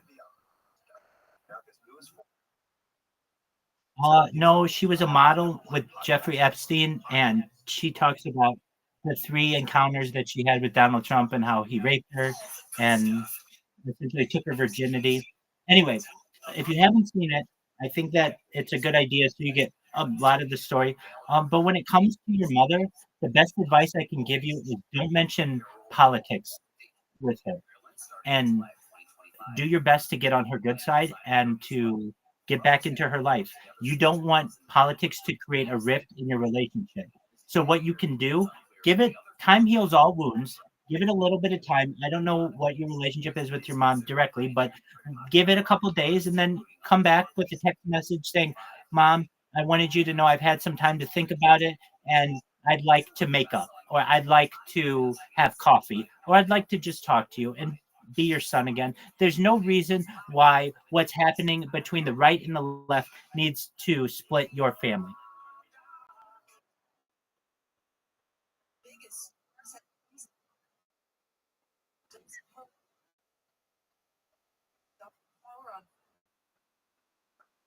Okay, well, if you really want to transgender, I mean, it's probably not a bad idea to just say that you're transhuman, and she probably won't understand the difference, and you both win.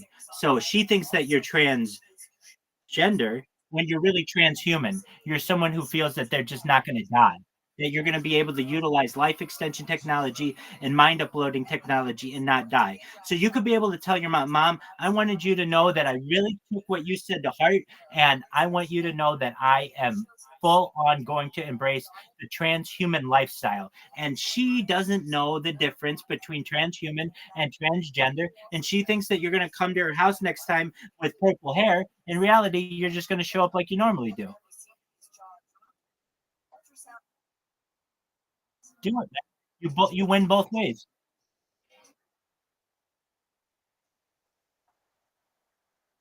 Absolutely. Take care, man.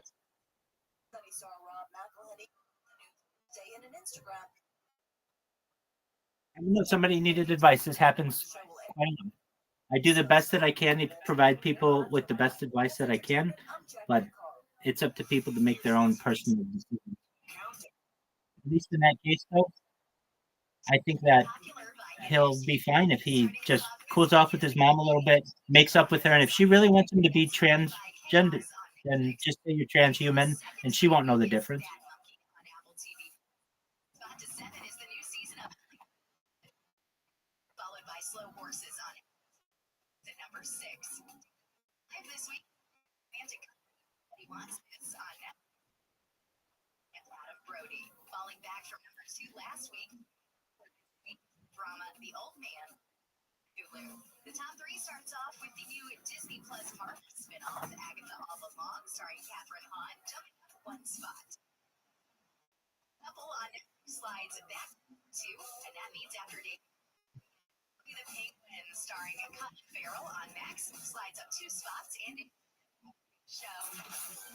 Your top TV stream on iHeartRadio.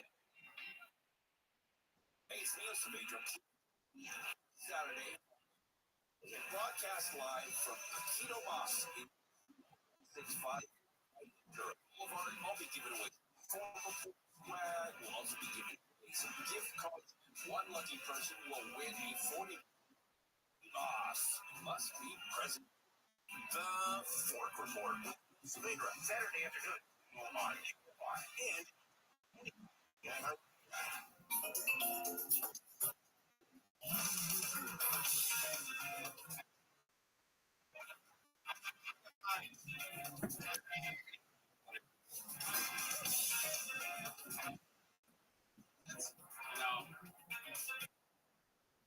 it was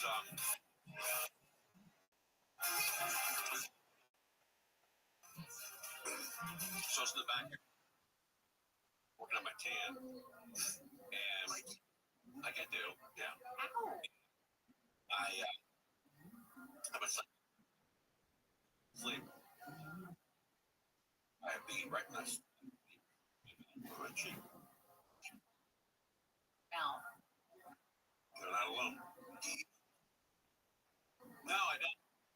No, mine was unusual, and I got hit with the in the inside of my cheek.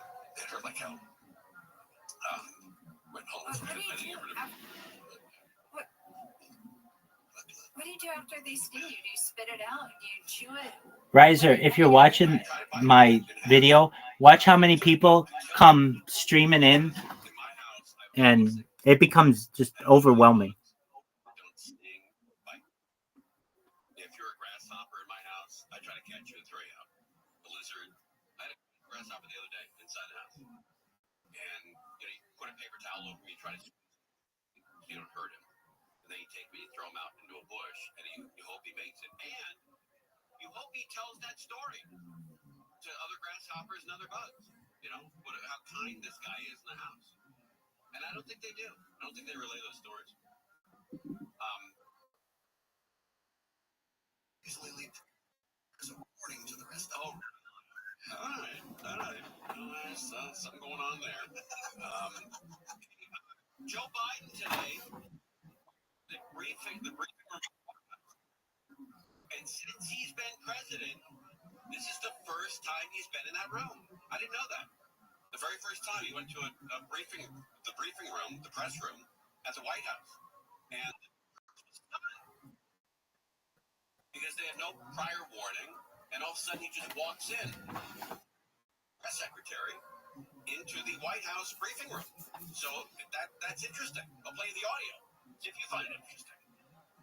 Here we go. We've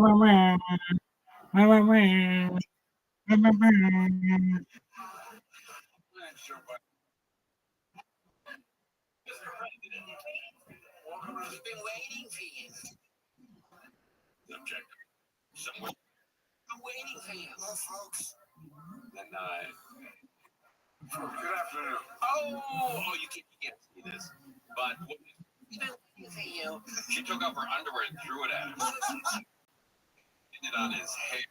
Oh, it's odd. Odd day. That'll be. I think that's what they did. Time for. Yeah, the plan.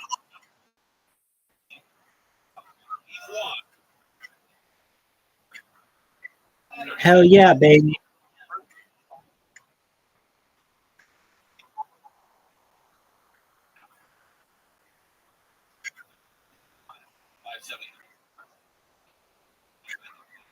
Hell yeah, baby. There you go.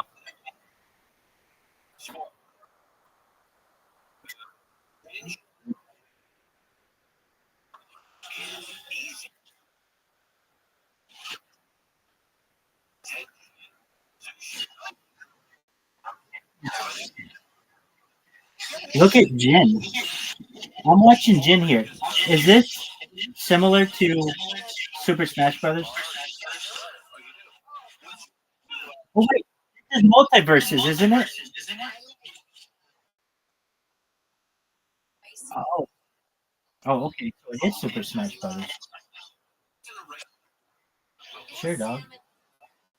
Hey, dog. Absolutely. Well, now I'm gonna watch you. That's how it works, baby. You come here, you're gonna get the best audience ever. Oh, and I'm the best shit talker ever. I'm the prettiest motherfucker ever. And now we're gonna come over here. We're gonna do play-by-play. Which guy are you?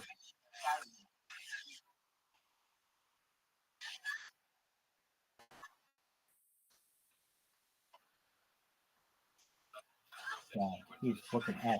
So you got some guy on top. Who's standing on the pillar right now?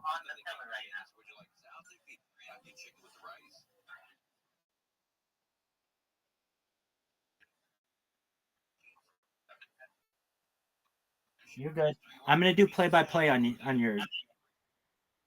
Okay, you're the one on the pillar. Okay, so are you the guy in purple?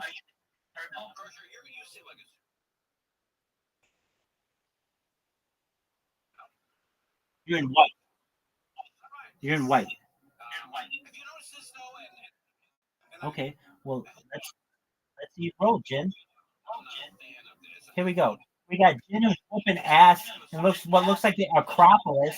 We got some classical Greek ass going on. Jen, whoop his ass, dog. Dude, Jin's getting his ass tossed on the stairs. Motherfucker looks like Will Smith from the Fresh Prince of Bel-Air and Uncle Phil throwing his ass out on the fucking porch.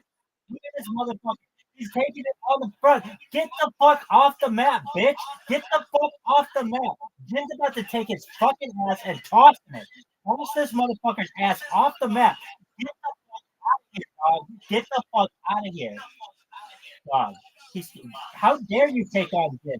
Jin's gonna whoop your ass. There you are. Get the fuck up against this fucking pole, you piece of shit.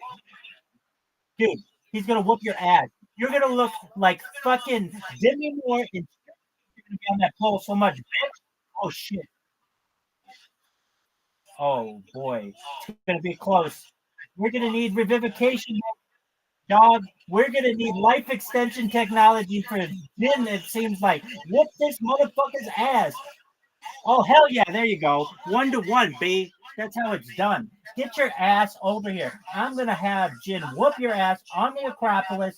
He's going to whoop your ass like you're a Macedonian. He's going to whoop your ass like he's Alexander the Great, like he's Philip II. This motherfucker is going to Socrates you back to Plato, and he's going to have Plato hold you down while Aristotle knees you in the groin.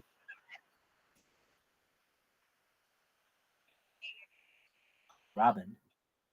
Fuck Robin. Robin's a bitch. Robin ain't shit without Batman.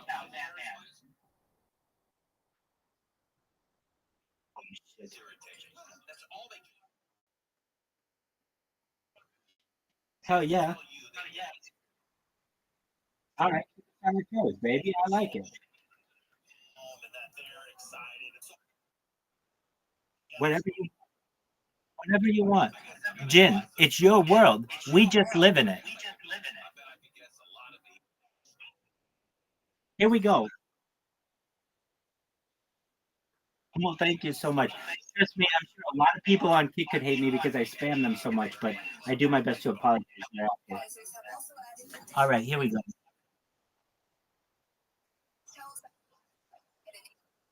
Naruto, Suzuki. Dude, we got Suzuki? Suzuki. I know his name's Suzuki, but I'm going to call this motherfucker Suzuki. We got the Suzuki.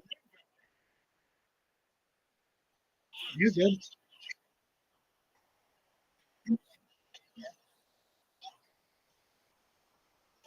Oh, you can play this on your phone?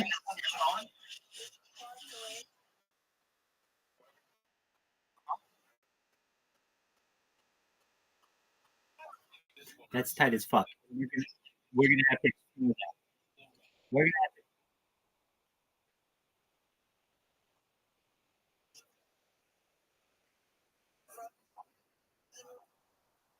Right.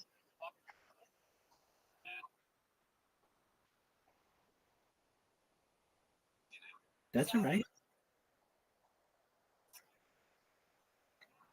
We're done. I understand. Very exciting.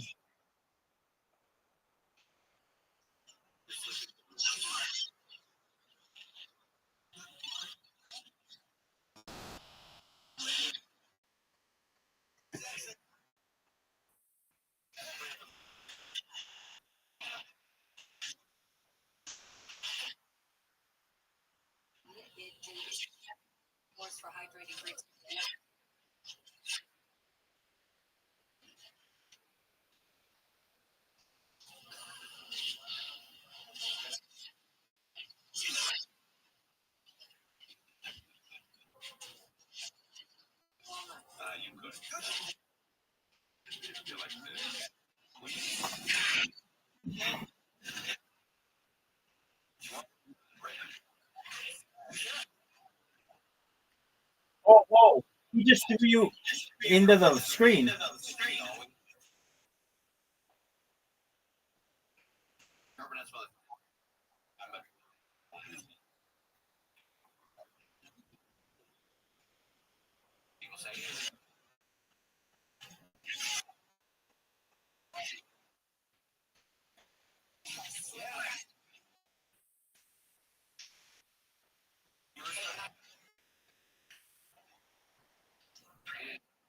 Being called the President Radio. Well, it's just But you realize it's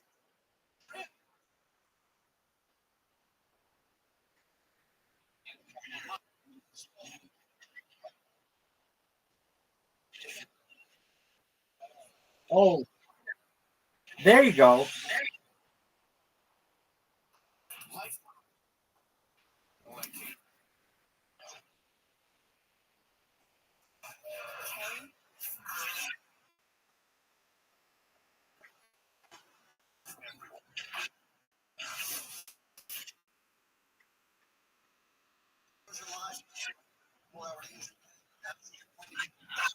Dude, there's a shark.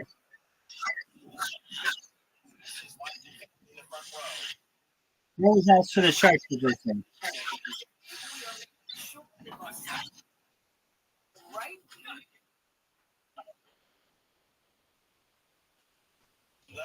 Beautiful. Election bid in 2018. Only policy, he says now.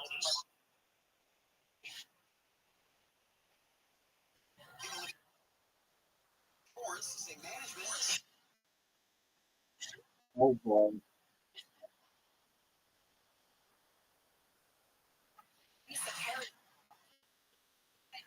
the last He's in the water. Skyline.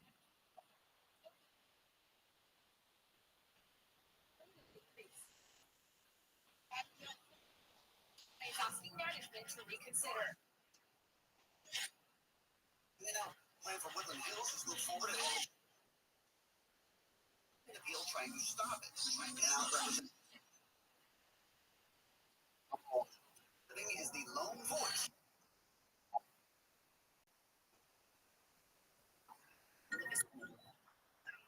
Nor from the Already.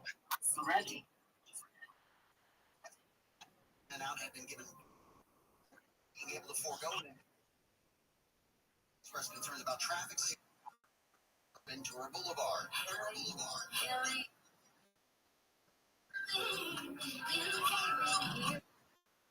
Music legend Dolly.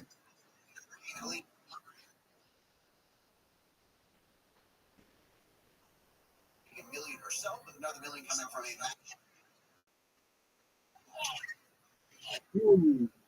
Whoop his ass. Whoop his ass.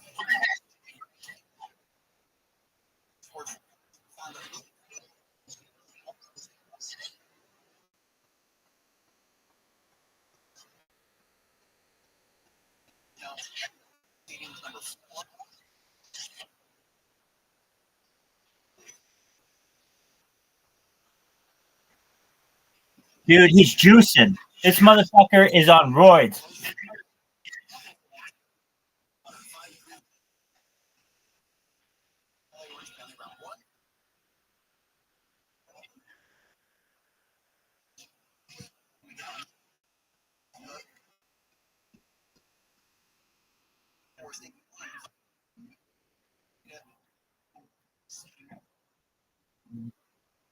That was up to 19 as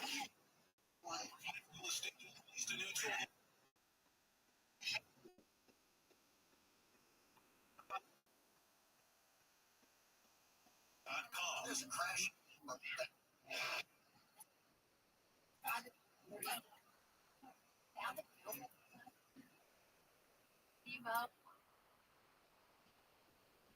Delays are pushing.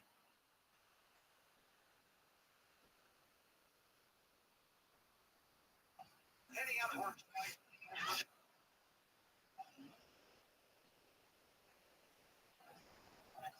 From there, open it. Starting at 15.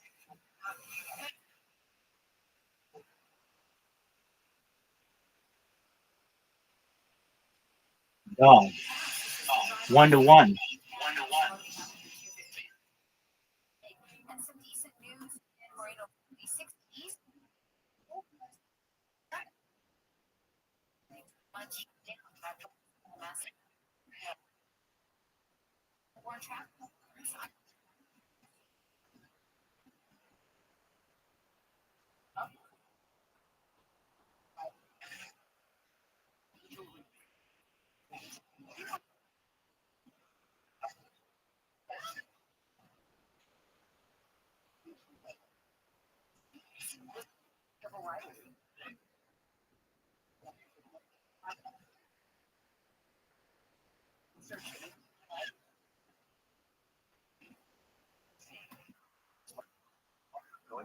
Good on you, dog.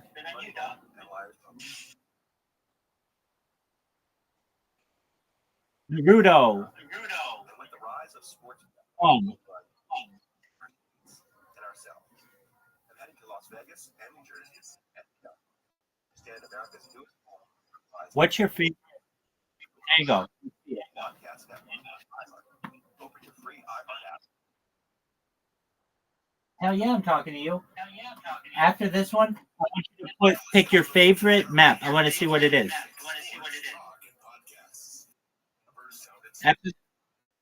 After or whenever you want. And why is it your favorite?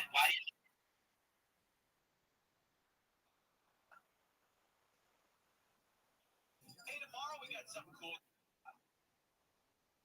If you're in the San Fernando Valley and absolutely not in your life. If I may ask, where is like okay, they do have like Mario and Sonic and stuff. Does he suck? Does anyone ever? Does any have you ever seen anyone come in and play as Mario? Okay, so he's used a lot.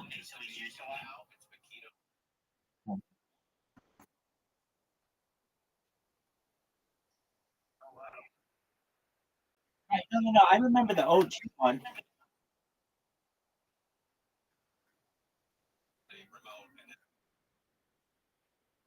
Right. Everyone they have license. Yeah. Right. Main characters. All their games.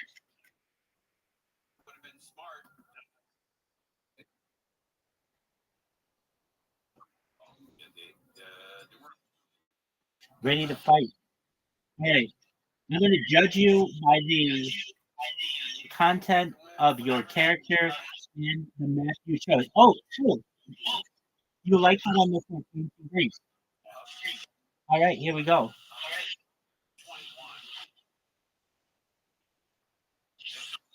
Are you the guy in white or the guy in purple?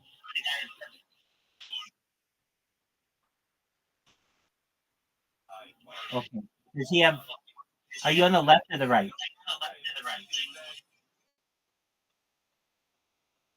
You've got the teal hair.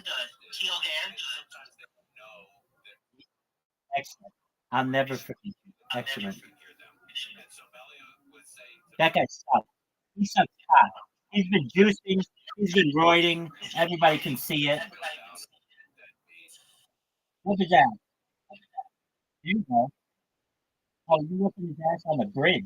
Uh-oh. Hop back up. Hop back up. Hop back up. Oh, there's a secret level down here. No one knew about this. You're whooping his ass.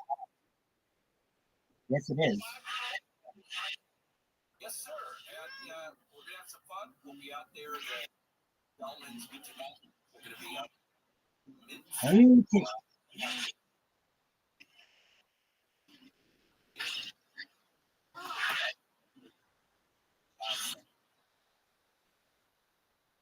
Swag.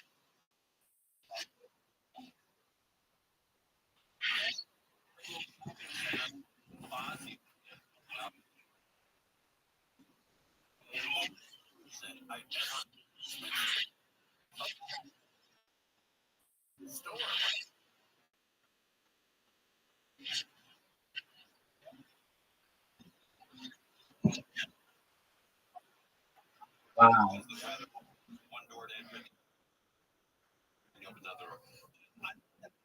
I grew up in that.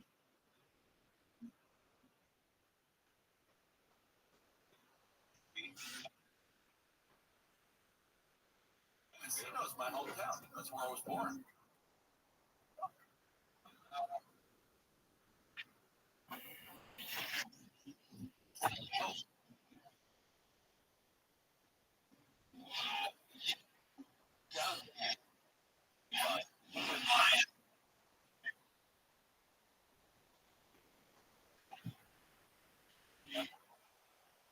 Get the fuck out of here.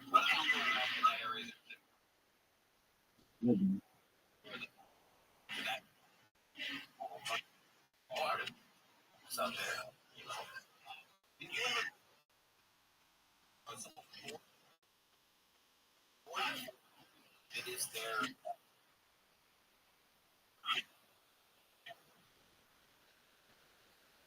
Win.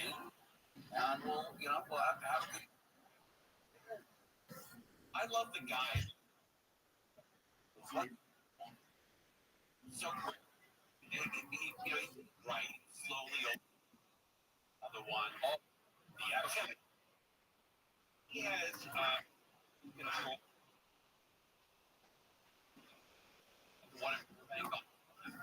when the one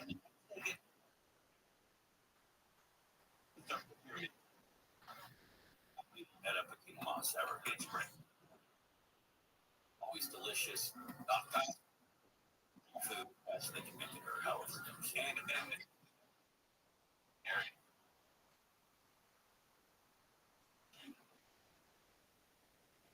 2-1. 2-1. You gotta come up.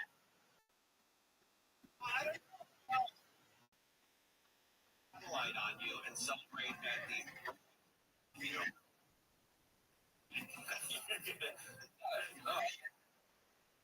spirit somewhere closer to your home.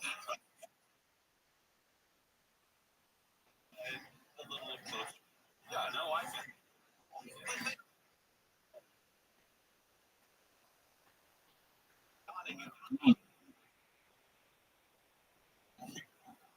And a push the I don't know that was on here.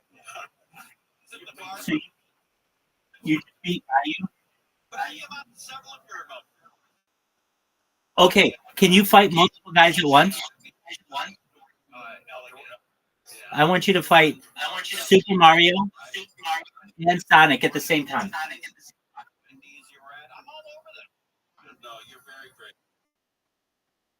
Oh yeah, perfect, man. No, living room. That's the best space for it. This is your home turf, baby. Whoop their fucking asses.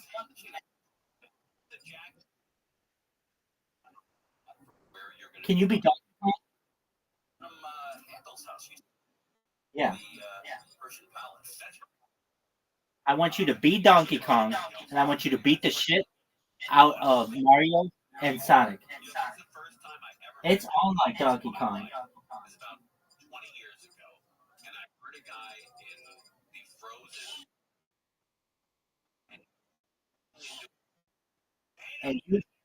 And you beat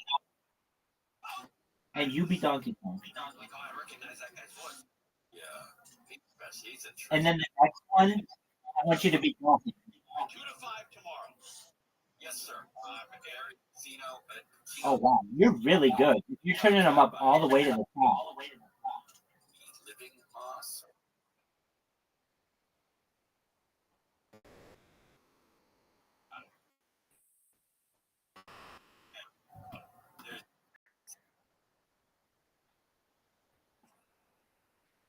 Okay.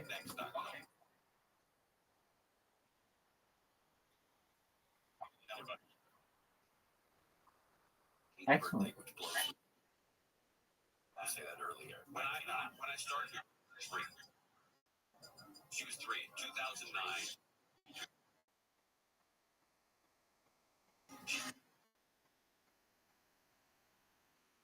Okay. Is it 3-on-1 or is it 1v1v1? V1. Oh, you guys are all fighting each other. Oh, oh, no way. It looks like you're getting your ass kicked, and I can't tell. It's so fast. I mean, I can tell. You are getting your ass kicked. You are getting your ass whooped. You're getting your ass whooped. These fucking old school video game characters are kicking the shit out of you.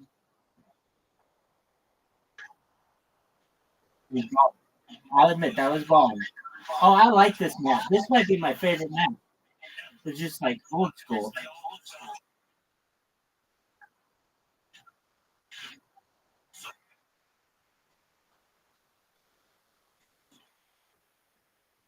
Wow, good job.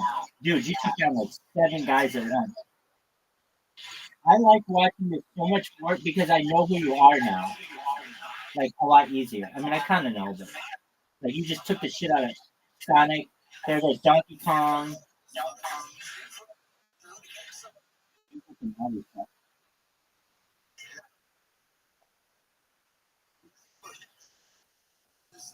More than a quarter million.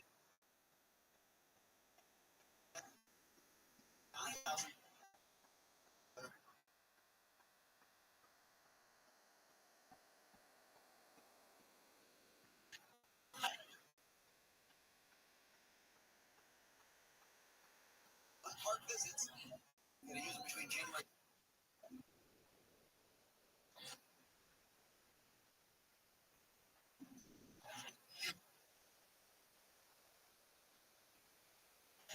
Making your way, coming right up on right lane to try to to the shoulders back away from Tampa. Also,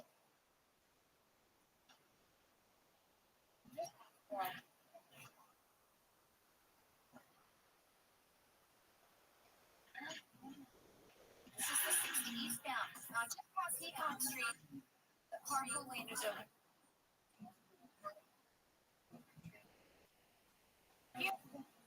High right out.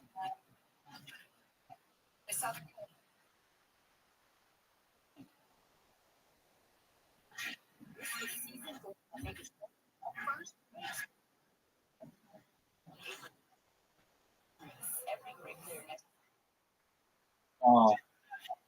Okay, Mario's gone.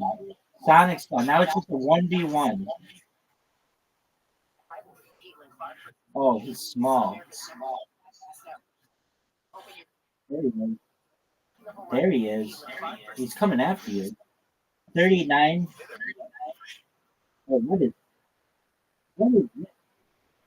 mind tricks are you using on this man? Or this ape? This head is fucked.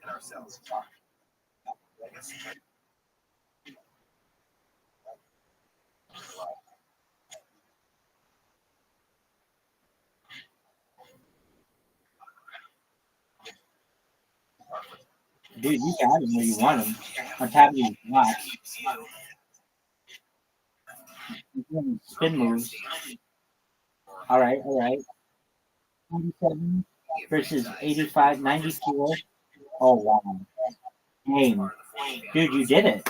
Impressive. Good job, man. Dude. Everybody, shout out to Jin. Jin with Vegito just whooped the shit. Okay, hold on. Now you got to do add Luigi to it. I'm going to keep adding the guy until you can't do it anymore. Add Luigi. I'm going to put you up to the best challenges of your life. And in the meantime, we're going to listen to Joe Rogan with Bob Lazar, the guy who I was talking about earlier, and you can hear about future technology. It's amazing. Ditto.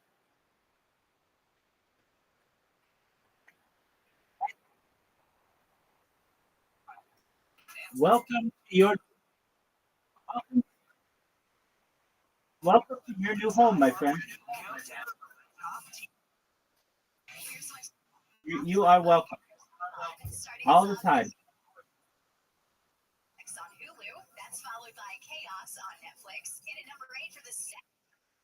Pokemon Stadium 2.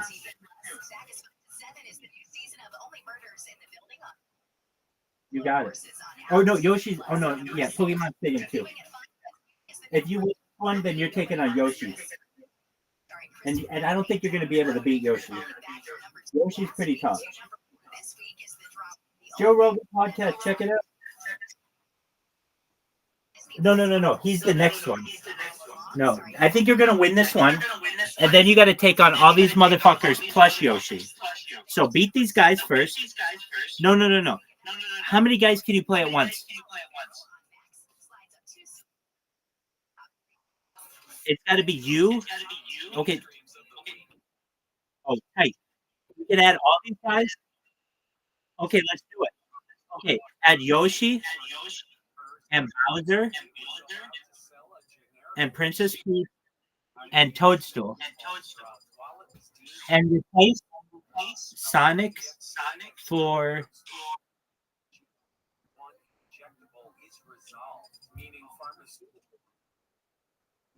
Yoshi, Bowser, and Waluigi.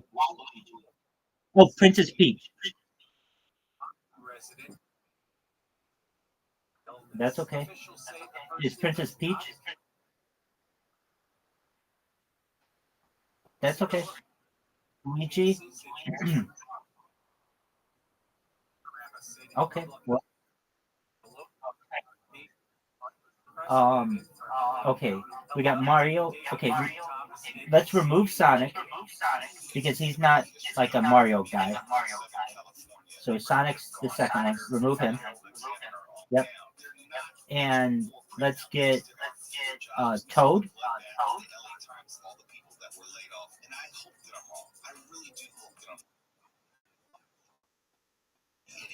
You just went by him.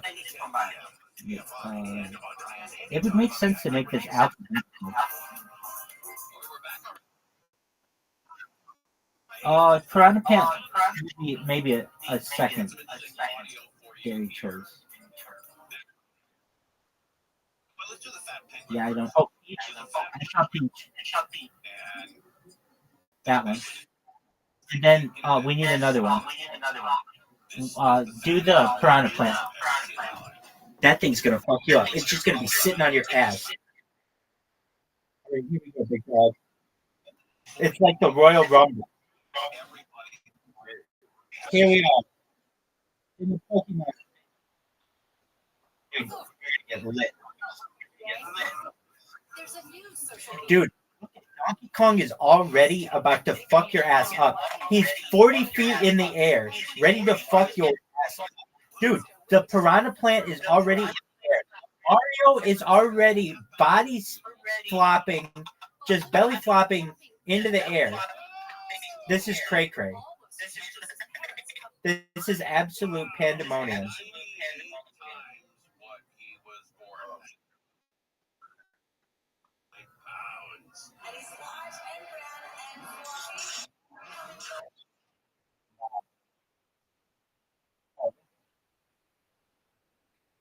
Are they all coming after you? Or are they fighting each other too? It seems like they're fighting each other and you, which is fighting of it all. The Royal Rumble. What are you going to do? It's Pokemon Stadium. It's the best of the best. This is where Jim Thorpe fought. This is where Joe Louis fought. This is where Joe Frazier fought. This is where Muhammad Ali fought. This is where Mike Tyson fought. This is where Evander Holyfield fought. This is where Lennox Lewis fought. This is where Rocky Balboa fought. This is where Apollo Creed fought. This is where Ivan Drago fought. This is where Rabbi Rothschild fights. This is where Jim fights. Jim is working his ass off to keep this.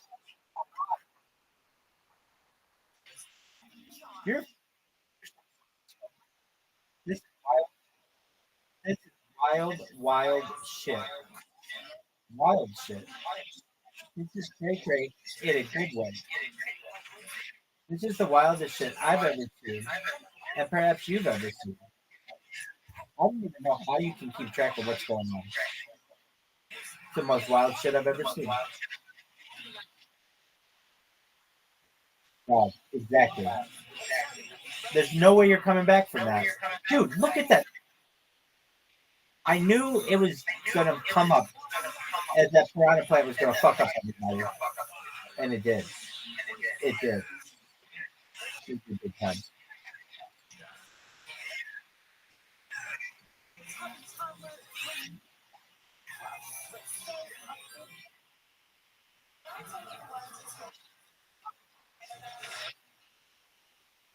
Dude, she has a crush on me. Look at this move. Look at this move. Look at this athleticism. I'm like unprecedented athleticism. What just happened? Oh, wait. You're out. You are out. Dunzo. My man is Dunzo. No way the piranha plant wins. No way the piranha plant wins. There's no way the piranha plant wins. There's no way the piranha plant wins. I hope Princess Peach wins.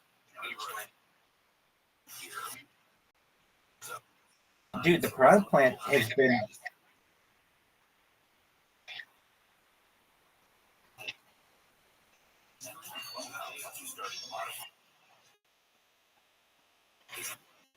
Wow. Look at this. It's kind of hilarious seeing Mario beat up his wife like that. Did you see that? She just got thrown against the screen. He just threw his girlfriend up against the screen. That's hilarious.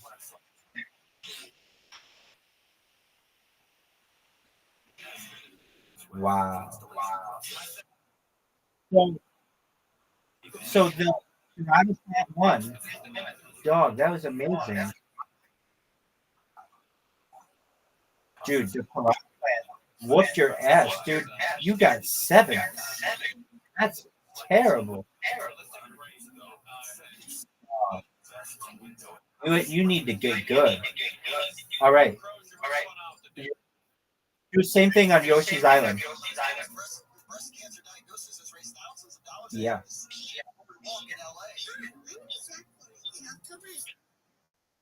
Hey, same shit. Get him.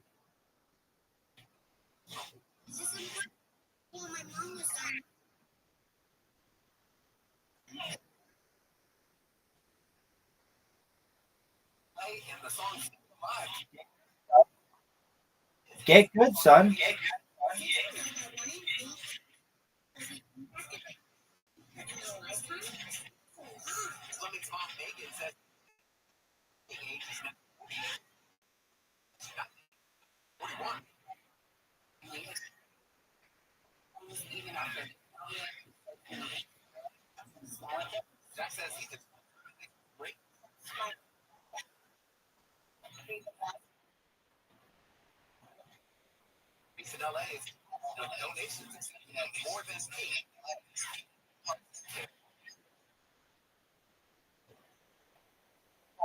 Hey, everybody. It's a shit on everything.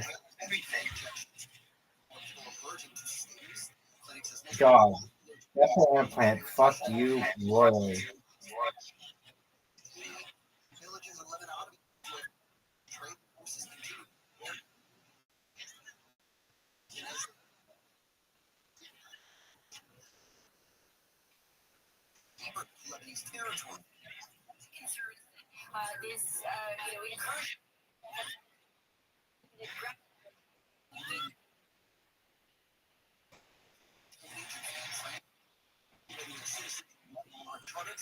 Wow. Well, you're doing better this time. Until, dude, piranha plant going cray cray. Oh, no, that's Bowser. I don't even know how you can keep track of what's going on.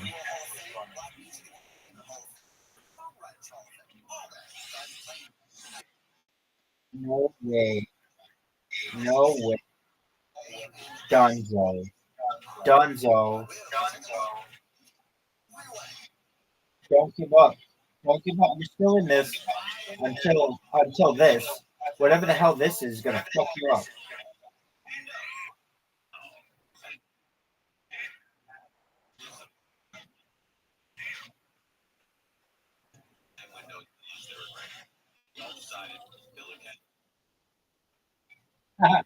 Not coming in first this time, B.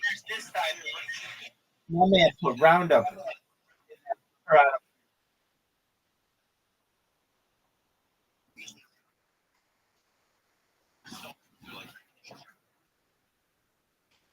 Yo, what's up, Coco?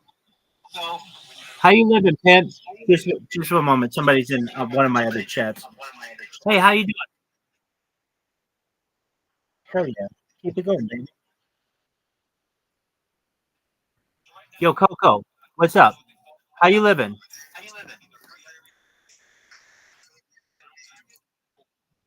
Do you know about Harry Potter Obama Sonic 10 Nino? Excellent. You know that it's going to be worth trillions of dollars someday? Excellent. Do you know who I am? You bought lots of it? Excellent. All right. Are you having a good day? Excellent. Well, feel free to say hi whenever you want, Coco. We're happy that you're here.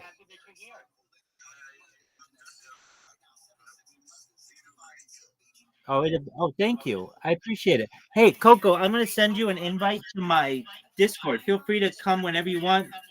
We've got some people in here right now. We're playing Super Smash Brothers. We're watching podcasts, just listening to alien stuff. It's as cool as you want to get. Just one moment, dog.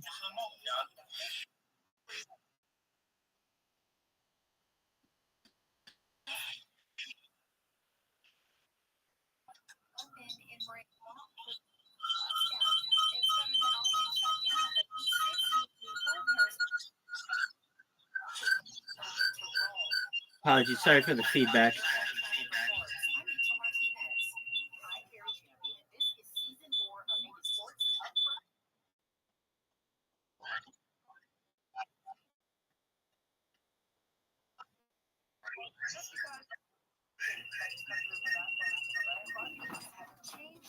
Okay, what place did you come in, Jen?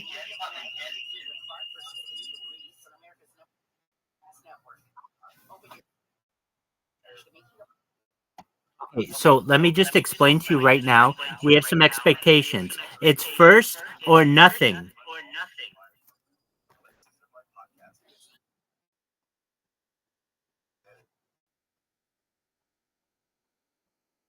I noticed. Coco, what are you doing, baby? Coco, I just sent you an invite. I'm ready for it. Hey, have you heard the phrase, if you ain't first, you're last? Well, that's how this is.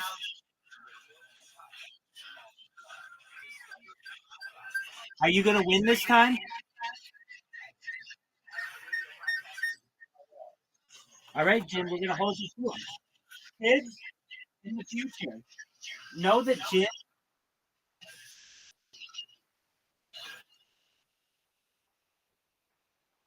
Jin is doing his best to. I mean, I was like, "Hey, Jin, how'd you do last game?" He's like, "Oh, I got fifth." The time before he got seventh. He knows the expectations are you're either first or you're last, one or the other. He knows that the expectations are as high as they've ever been. Will he be able to deliver? The people want to know. The people want to know if you're going to be able to deliver. Make it happen. Make it happen. It's all about your mental clarity. Basically, if you think you're going to win, you're going to fucking win. If you're like, well, maybe I'll get 5th or 6th again, or maybe I'll get 7th like 2 games ago, you're already fucked. But if you go into this bad boy with the thought that I'm going to dominate, there's a much better chance that you're going to do it. It's like it's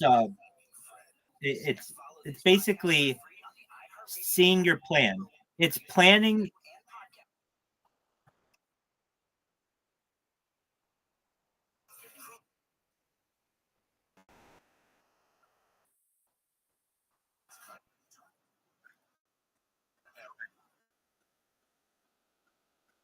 Right.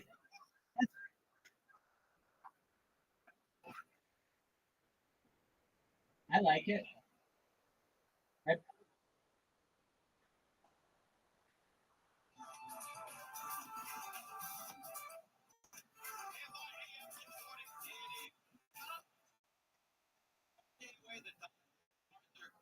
Another World Series tomorrow at the stadium at 5:30 p.m.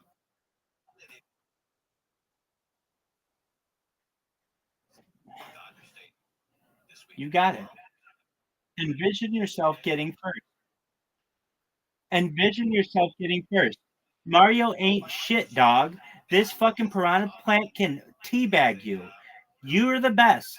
Envision yourself winning, not coming in 8th, not coming in 7th, not coming in 6th, not coming in 5th, not coming in 4th, not coming in 3rd, not coming in 2nd, but coming in the one and only thing that matters in this world, and that's winning. Win this motherfucking match, dog.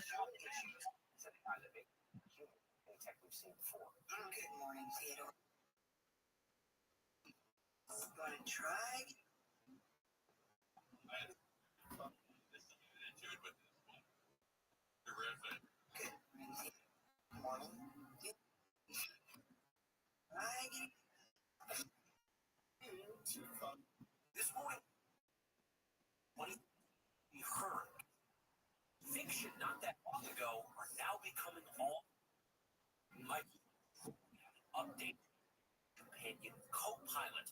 Listen, answers a question about house gifts. Something first. Fancy olive oil. It's the first Ideas from 1970. Fancy olive oil or a gourmet gift basket with like snacks. It's original. That's a treats they can. An idea for a gift. Treats. Oh, great. I didn't even think about that. It's designed. It's and as if it were a human and a. Microsoft says it doesn't just know facts; it's built. Dog. All I hear is excuses. I'm here for solutions.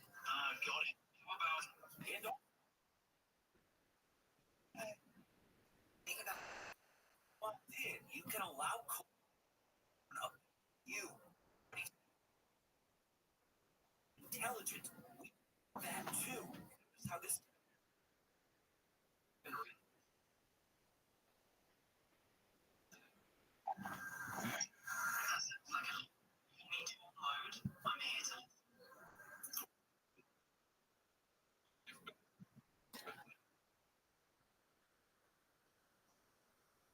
Give back.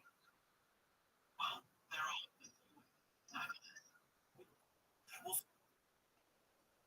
Microsoft will eventually be able to act on your behalf and do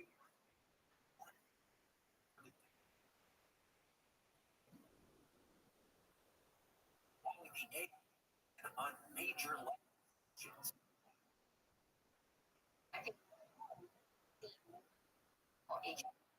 So the system starting to take actions on our behalf, make decisions on our behalf, and Oh, you're doing really well. You're still in this.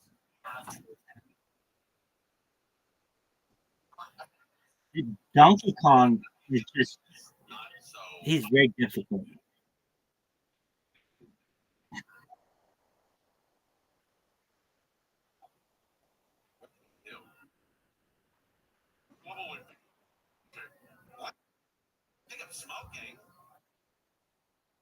Dog.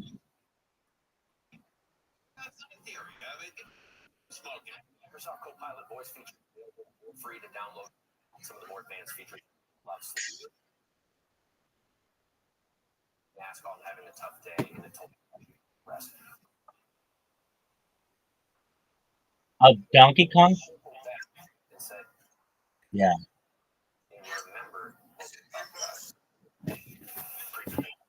Yo, Coco, how you living, pimp?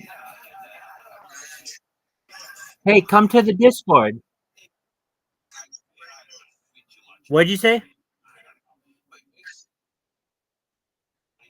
What'd you say? Oh, you sent me a DM. Okay, baby, I'll take a look at it. Thank you. I appreciate it. Un momento, por favor. Stolen from my house in Burbank. That's I call my place, and get about to reopen in San Clemente. And this is a home for everyone in the area. AI voice again. They love coming here. This is a home for everyone in the area. The cultural focal point of San Clemente is once again welcoming. Oh, you sent me a DM in fucking Telegram. Okay. Is a little bit of a miracle, but a cultural center. Casa Romantica. I don't roll the R's. I just Reopening ribbon cutting ceremony Friday morning. It comes 18 months after a landslide heavily damaged parts of the historic property. Once that initial, oh my goodness, we kind of got out of the way in those first few days after. Where is this, Angel? You've been there. You're in South Orange County, Rat. You've been to Casa Romantica. No, I love it there. I go to Tony Roma. What kind of Like, no, them.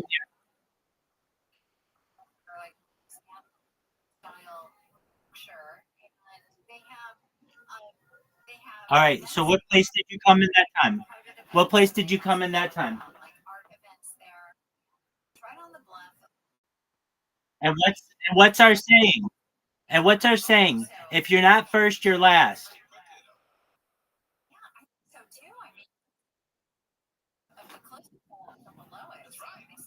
I'm just like a really tough to win over T-ball father, and I have very high expectations of my teams. So even though you've done well, and the other parents will tell you that all that matters is your effort, I'm going to tell you all that matters is the fucking scoreboard, kid. Excellent. I am too.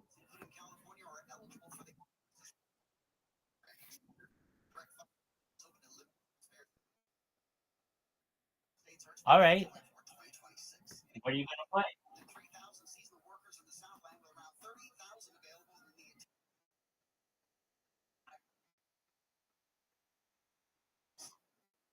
Okay, so here's the thing. There's a game that we play in here a lot.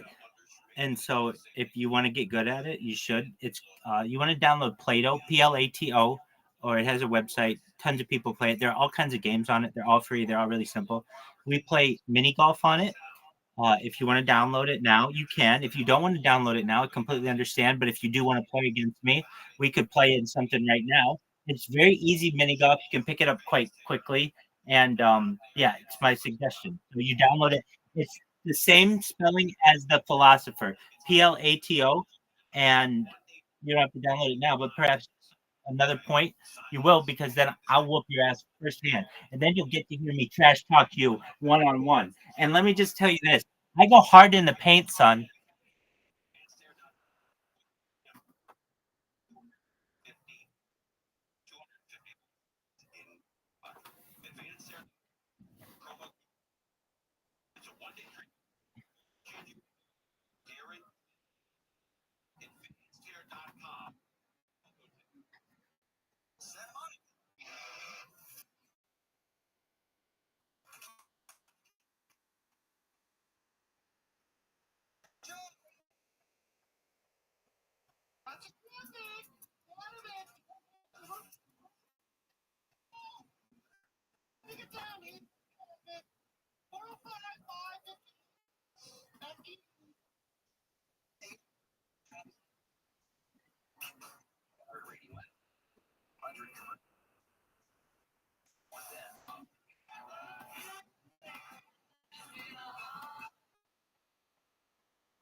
It's so good. Going into the Big Short, Moneyball, on the latest season. I'm a sports fan in America.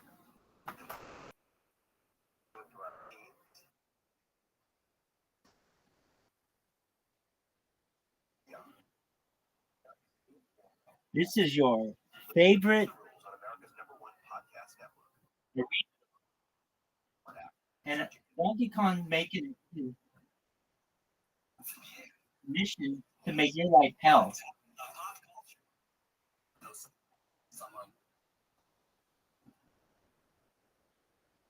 Held out over project to close the gap with CBS, which was up nearly 10 for the previous season. And then football, another sports numbers like Survivor, CBS dominated with 8 at the top. Tracker and while both ABC and Fox were shut out. Camps on iHeartRadio.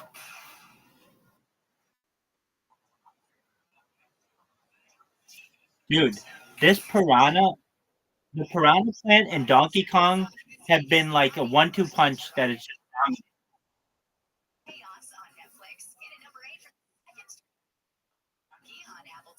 I've seen you play 3 times, and every time the Piranha Plant or Donkey Kong dominates you. And that's it every time. One or the other, though.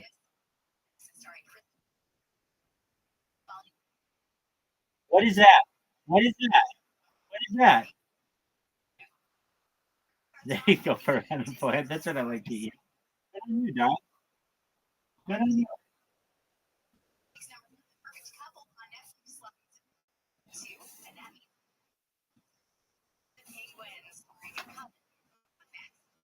This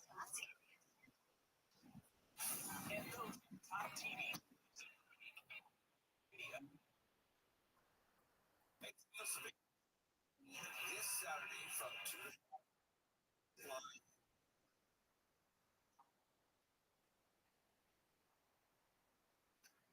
Out of nowhere. Out of absolutely nowhere, and you can't plan that.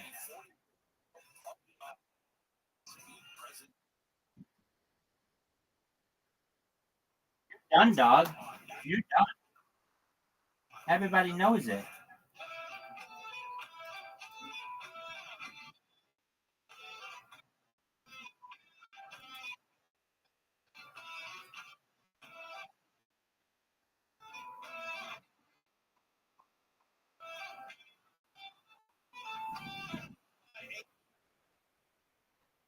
Hey, we have a big shout out here. Very much Herring.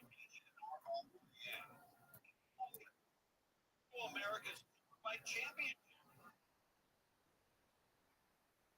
Video of that. Guys are going on a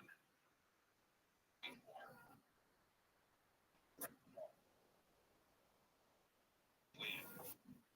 Go to America's. Gosh, it's a lot of work, and those guys don't make a lot of money. They just signed a 3-year deal.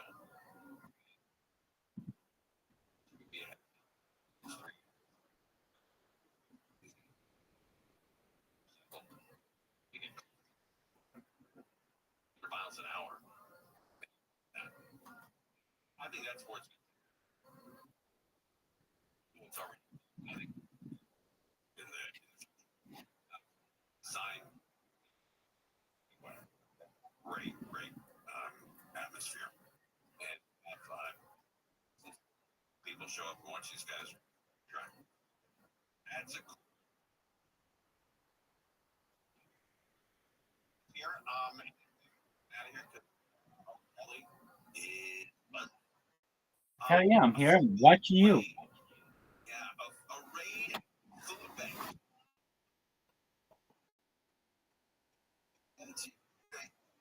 Oh, look at you and the piranha plant. I'm watching. Taking almost everything as part of a department. Showed up with battering rams, bats, guns drawn. Oh, no way. No way. We're asking questions about former CEO Janine Cooper and a former board member. The state won't comment on the investigation. Conducting investigation after allegations of missing. He hired an outside accounting firm and realized how.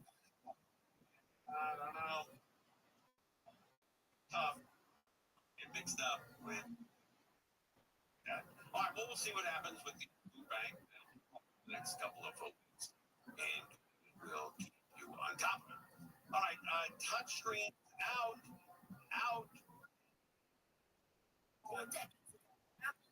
The face of technology. But what we're going to do is get rid of all these buttons and just make it Driving a touchscreen into high gear. Everything from how you order to how you read. All right. This is how we did. Go ahead. Number 1. Good job, dude. Nice job, Jin. If you're not first, you're last. But guess what, my man? You were first. Excellent work, dude. You did it. Hell yeah, man. All right. Next challenge. Here we go. Do you really like playing as Gohan?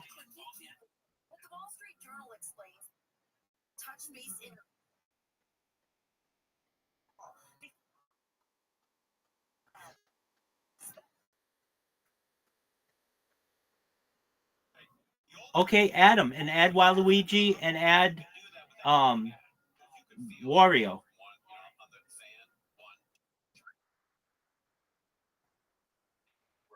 You're right. Yes.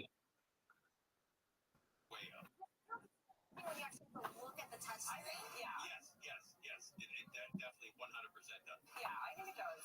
And maybe that's why there's so many more accidents nowadays, because people look at the touchscreen where they didn't have it before. Like when you're listening to KFI, and you used to have the old button, 5 or 6 preset buttons.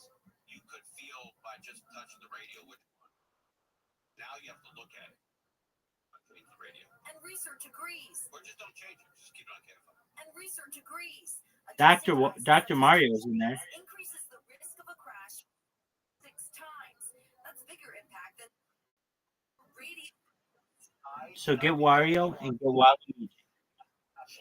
Get Wario and get Waluigi. Now, dials, buttons, and physical controls are being prioritized in design, from e-readers to automakers like Volkswagen and BMW.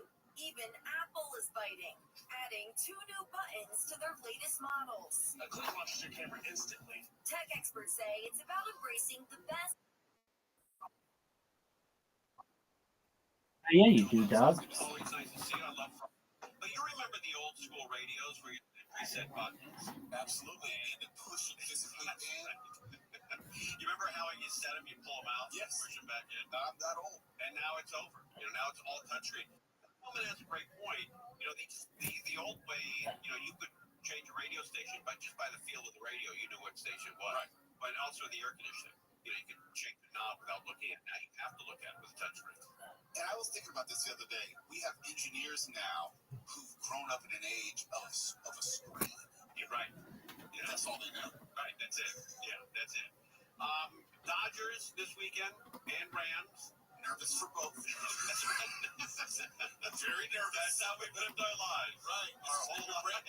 For the Rams, they lose this, and I heard you talking about it. They lose, they're done. Right, they're over. Because I don't remember a team that's 1-4 winning the Super Bowl. I don't think so. Yeah, I don't think so. Like,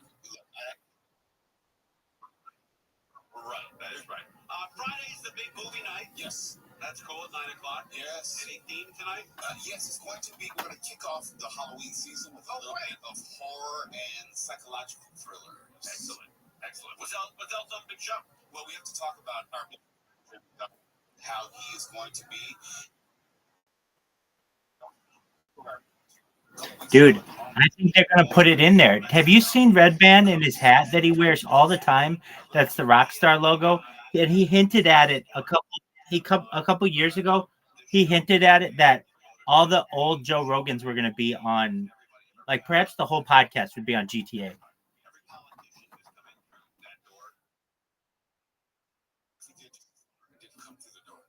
Dude, I fucking love Joe Rogan. Okay, here we go. I'm going to really turn this on now. And if you just, I don't know if you'll be able to hear it. Just one moment. That's a fair, a reasonable guess. No, you said there's nothing. Yeah, I don't want to, like, I just want you to kind of be able to hear it. I mean, I'll do the best I can, but here we go. And you were involved in what kind of work? Nuclear weapon development, physics. I mean, they do everything there. So how do they approach you? Can you hear it? To say, hey, Bob, what's going on in the Nevada desert? Well, the way this went down was, at that time, it was 1982. I had put a jet engine in my Honda, and Los Alamos put it on the front page of the paper. It said, Los Alamos man, physicist at the lab, built this 200 mile an hour, Honda jet car that I drove to work every day. So I was known in Los Alamos as the guy with the weird car, and you could hear it from a mile away. Anyway, the day that came out on the front page of the paper was the day Edward Teller, the founder of the hydrogen bomb, was giving a lecture down there at the lab. And we didn't have much going on that day in our group, and I asked if I could go down there. And I went down there early, and Ed Teller was outside, leaning on a brick wall there and reading the front page of the paper. Now, this is a guy out of history, so I introduced myself. Hey, I'm the guy you're reading about there. And we talked for a little while, and it was cool. Fast forward to years later, I had moved out to Las Vegas and had, left Los Alamos and, went on to other things. And I wanted to get back into the scientific community. I left to start other businesses and that sort of thing. So I sent resumes out, and one of them went out to Ed Teller and referenced our meeting, back in the day. And anyway, he remembered me and gave me a reference, somebody to contact at EG&G. And that's pretty much how it started. So you get a phone call or a letter? Like, what do you get? Well, I got what did I get? I got a letter initially, and went down for an interview probably a couple times. And it was down at EG&G Special Projects, which was at McCarran Airport at that time out in Las Vegas. And did they give you any sort of job description of what you were applying for? They said it was for, I can't remember exactly what they did. This was a long time ago, but I think it was advanced propulsion or something like that. Something relatively generic. And they said it's in a remote area. It's going to be some days on, some days off. And, it was kind of not exactly a full-time job, but you might have to be out there for 2 weeks at a time and take 2 weeks off. So it was kind of the work schedule would be kind of broken up. And did it seem attractive to you, or did it seem weird? No, it really wasn't weird, because people that work at the test site, anybody that's familiar with the area up there, working at the nuclear test site or at the Tonopah test range north of there, That's typically how things go. So you had known about it from the scientific community? Because Area 51 at that time was No, they didn't say anything about classified. Area 51. Okay, so They just said it was in a remote location, and you just know it was up at the test site. Right. So, but there was no mention of Area 51 at that time. So they've done hundreds of nuclear tests in Nevada. That whole area there's giant chunks of Nevada that people. Yeah, there's a big piece of Nevada, and it's split up into different areas. There's a nuclear test site. There's Area 51. There's the Tonopah test range north of that. There's little sub areas. There's areas where they test chemical weapons and things like that. So it's all broken up as a gigantic test area. So take me back to first day on the job. Accept a job. They take you out. Yeah, it's the first day. Really, I didn't really get to see a whole lot. The first day was essentially just paperwork. That's when I flew into Area 51 proper, and I left McCarran Airport and flew what they call the Janet flights, just a passenger plane from Las Vegas to Area 51. And it was really just going through a mountain of paperwork that day, from security clearances to, it was like 2 or 3 hours of just solid paperwork. And that was really an uneventful first day. When did things get weird? When did you realize, at what point in time did you say, hey, this is not normal work? Like, this doesn't even seem like it's from this planet. That I can't tell you what day that occurred on, because so much time has gone by. The days have kind of fused into one, and I can't separate the days. Was it a slow burn, or was there a moment of recognition? Well, the first inkling I had was when I came in. There's this facility that is at S4. It's in the side of a mountain, and normally we had pulled in with the bus and gone around the front through a normal double door. This time that I went in, there were hangar doors open. I went in through the hangar door, and in the hangar door was the disc, the flying saucer that I worked on. I saw it sitting there, and we walked by it. It had a little American flag stuck on the side, and I thought, oh my God, this finally explains all the flying saucer stories. This is just an advanced fighter, and this is fucking hilarious. So I went by, I slid my hand alongside it. I got reprimanded immediately for touching the thing. And there was a guy, an armed guard, that followed us in and just said, keep your eyes forward and your hands at your side and just walk in the door. So that was the first time I had seen anything that was weird. It was sometime later that I was introduced to my my lab partner, Barry. And we had some of the subcomponents of the craft in the lab, and Barry was very anxious to get a new lab partner, so he was very talkative and couldn't wait to show me different things. And it was in a demonstration of the reactor working where it caught my attention to where this is technology that doesn't even exist. So, I mean, that was the first time I knew that this was really something different. What was it? What was it? What was it about this reactor that made you think that it didn't exist technologically? Well, it was I actually have to back up because there were some briefings that I read before that certainly gave me the impression that this was going to be a weird job, but this was the first hands-on thing.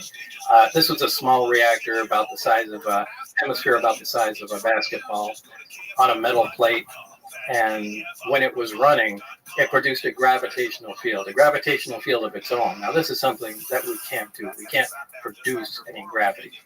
The only way we get gravity is from large quantities of mass.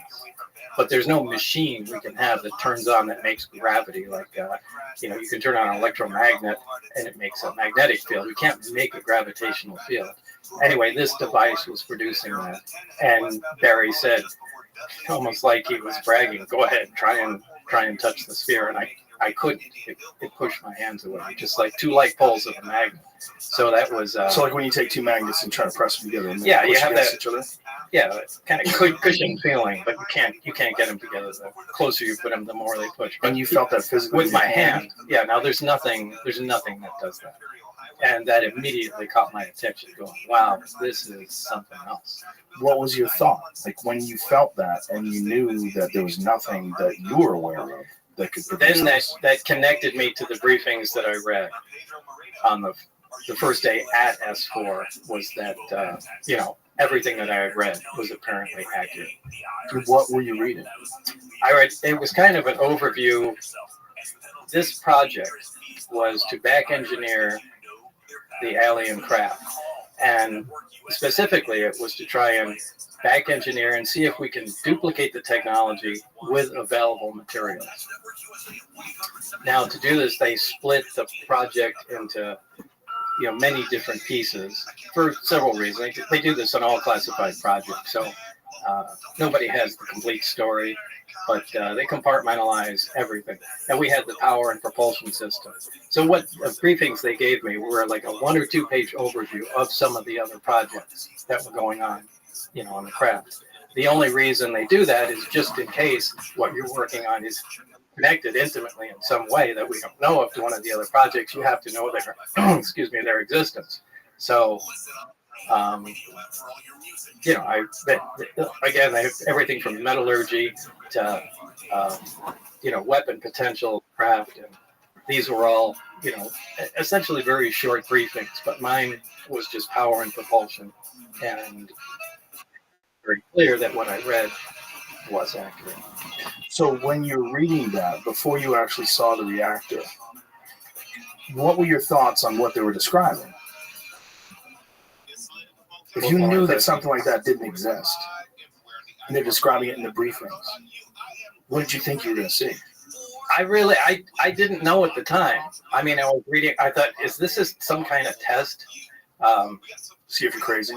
Well, not to see if I'm crazy, to, a lot of times they'll take in real high security jobs. I mean, they'll intentionally insert nonsense into them, whether it's to confuse the fact or if for someone was to leak it out, they would carry that information along and know where it came from. So I read through the documents, but, I didn't know if this was, part of some kind of test or, or what, or was it potentially realistic? I mean, I really didn't consider it being all that possible as far as being the actual thing that I was going to work on at the time. How did they turn it on? The reactor? Yeah. The reactor can be turned on or turned off in a lot of different ways. The way Barry showed me, if the hemisphere is removed, there's a small tower in the middle. When you put the hemisphere on, the reactor activates. The reactor shuts down. It's load sensing. So if there's no load on the reactor at all, it shuts down. When there's a load present on it, it starts up again. Load meaning? You can consider it an electrical load. So although it doesn't necessarily operate electrically, there's no wiring that connects any of the subcomponents together whatsoever. They just have to be in the immediate vicinity. The stuff is borderline magic, and that's essentially where we left it, when I left the project. So there was no progress made? There was some progress. I mean, we did identify, at least we think, some processes and had a rough idea, we think, of what was going on, but I think this is a problem that they've had for a long time. And, I was replacing somebody that Barry worked with prior to me. I think there was some horrific accident that I didn't have a whole lot of information on, but, Barry alluded to that. A horrific accident, like where someone died? Or yeah, where somebody died. Because they were trying to tamper with things or figure out how something works? Yeah, the reactor in particular. But yet he let you touch it. Yeah, I think what they were trying to do was cut into one. Oh, now they had more than one there, and there was an unannounced nuclear test, and that's what it was. At the time, remember, they were still doing underground nuclear tests at the test site. But from what I understand, according to Barry, there was an attempt made. Now, this must have been a pretty desperate attempt because it's not a very scientific process to analyze something that way. but it looked like they used a plasma cutter or something like that to cut into an operating reactor. How many of these things did they have? They had nine craft altogether. I only got hands-on with one of them, so I can't really say what how the others operated. Did you see the other ones? Yeah, at one time and only one time, the bay doors that between the hangars were all open, and I could see all the way through. And were they all exactly the same? No, they were all different. Different shapes? Yeah. But they were all from somewhere else? Yeah, absolutely.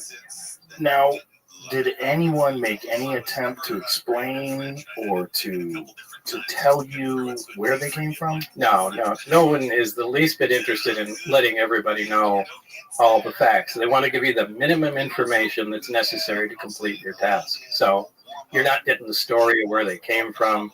You're not getting the story of how much progress other people are making. You just focus on the small component. They gave you some indication that they've been working on these for a while? Yeah. When do you think they acquired these? I really couldn't say. I think they've been around for a while. So they bring you into this room. You see this reactor working. You realize this is nothing that, as far as like the scientific community at current time, has the ability to create. We still don't. What is your life like from that moment on? Is that where everything changes? Because I would imagine the moment you actually make contact with something that's extraterrestrial, whether it's an object or a being, something where you can actually absolutely be certain it's not from here, your whole paradigm, the whole world you live in, is now a different place. Well, this is the only time it became exciting. The rest of the time, it was really an ominous feeling being at work. But at that time, it was exciting. I mean, and now I knew we were on the absolute beyond the cutting edge of science. And I was so absolutely excited to be there every single time I was. This was a fantastic opportunity. And however, in short order, it began to concern me. We really have no idea what we're talking about. And the excitement kind of turned to dread at some point, because the amount of power we're dealing with is astronomical. I mean, to affect gravity, to produce the effects like this equipment does, takes huge amounts of power. And I've given the example before of taking a small nuclear reactor and putting it back into Victorian times, with the scientists at the time, and just dropping it in a room. They come and look at it and see that it's producing power and wonder how it works, so they start taking it apart. And as soon as they get some of the shielding off, the people are going to drop dead because of the radiation inside. Now, the people have no idea that radiation even exists back then. But anybody that comes in to check on them will also drop dead. And, there's no reason that exact scenario couldn't happen with what we're dealing with. We have no idea how the physics operate within this thing. The power levels are, like I said, astronomical. Like, it's incredibly dangerous to tinker with something like that. And, in some respects, we were guinea pigs, just trying to find out how to make this thing. So they had a series, as far as you surmised, they had a series of different scientists try to back engineer this thing, try to figure out what this thing was, and they would bring in new people and let's throw Bob at it. Yeah. And I don't know how many, but I knew there was certainly one before me, and I knew he died during the analysis of the reactor itself. And you don't know how many have worked on it, and no one gave this any could have been there indication. for 50 years. It could have been there for 5 years. When they give you instructions, what are they saying? Like when they're giving you direction, they're showing you all this stuff. Like what are they saying? What are they asking of you? Well, essentially what they ask is what I said. We are just to gather as much information as possible, find out how it operates, and see if we can duplicate it. So, but they never told you where it was from. They never let you ask questions about where it's from. Well, if the information I read in the briefings was accurate, now what I do have to say is the information that pertained directly to the reactor was accurate. What I read did, I mean, how it, in terms of how? In terms of how it was made, what we saw, how it operated, the materials, how it, turned on, and what was discovered. Sorry, I'm making it hard for me to think here. Sorry, no, we talked that before. What'd you say, Big Dog?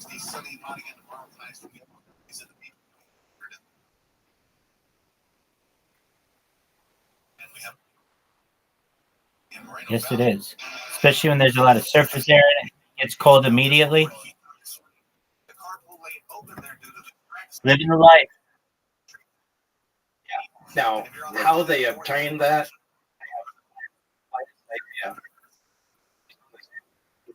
There you go. CR3, so Sure. there was There you no go. other information about The it other than that's sweat of supposedly where the crab came from. Now, is nectar that of the true? gods, I as don't know. they I have say. no way of verifying that, but that was printed in the same materials that reference the reactor.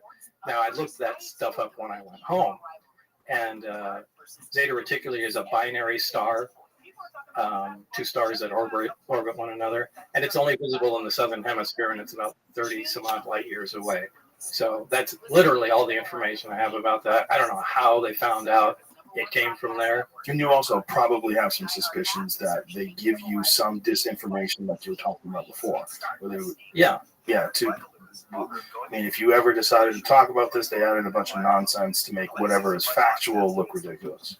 Right. Or be able to trace it down. Like, okay, this fax came out, and this Lazar guy said it had, came from Zeta Reticuli, so they knew it was. When you read Zeta Reticuli, you're like, what in the fuck is this? Well, reading all of the stuff, it was, what in the fuck is this? You're like, why did I sign up for this? Like, what? No, to me, this was cool. This was interesting. I said, I was just excited to be out in a secure area, in the middle of the desert. I said, this is awesome. How old were you at the time?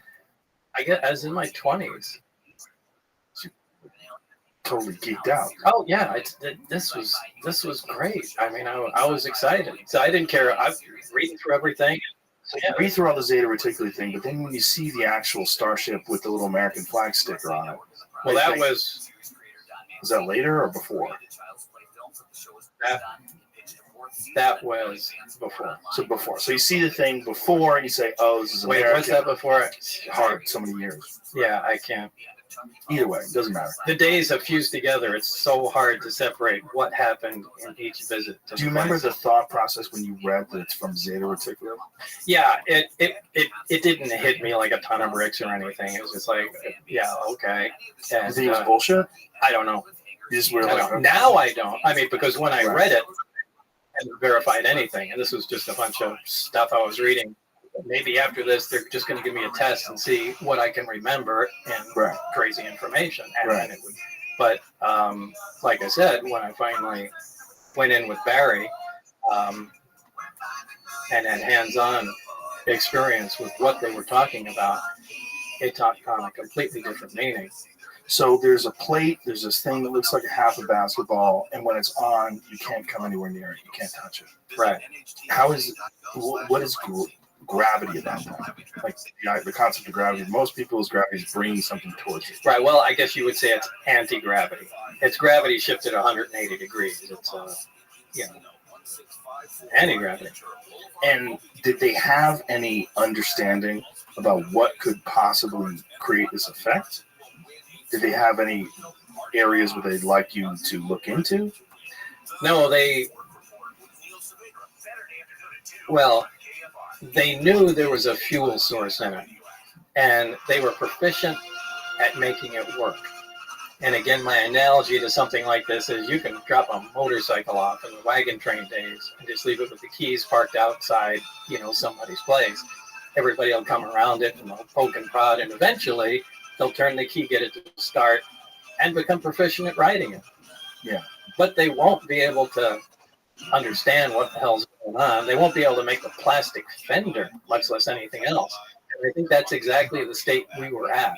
We played around with the parts long enough before I got there where they could make the reactor operate, take the fuel out and know that it makes it work, How exactly what was going on in the reactor remained a mystery at the time. I think we made some progress on what was going on inside, but I don't think anybody really knew anything. They could just watch what was going on and make note of it. How long were you there? I'd say about 6 months or so. And what progress was made while you were there? Well, we came up with a bunch of reasonably good ideas about how the reactor worked. And one of them was the square base of it was essentially like a cyclotron, which is a small particle accelerator, a circular one. Particle accelerators, linear particle accelerators are just a long tube essentially, and they accelerate particles with high voltage and radio frequencies till they reach high speeds. But a cyclotron does that in a small circular area. And there's this very heavy element fuel, element 115, something that wasn't on our periodic charts at the time. But it is now. It is now, yeah. When did it become on the periodic table now, the charts now? I don't remember. Do you remember when they...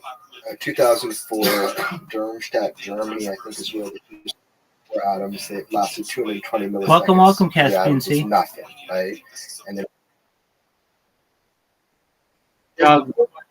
they gave it a place then. We're watching on the periodic chart after that. Bob Lazar. So they told you stuff in.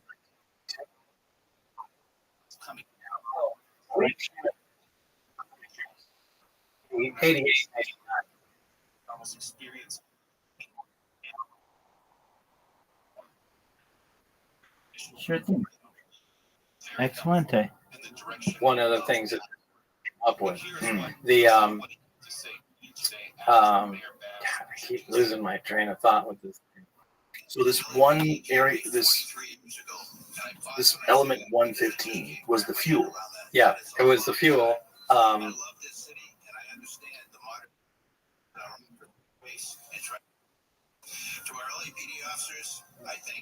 The world will forgive you for having a migraine. It's really hard to think through this. Can I Give me a minute. We're just going to give you more I just want to booze. say, yeah, definitely. I was going to say one thing.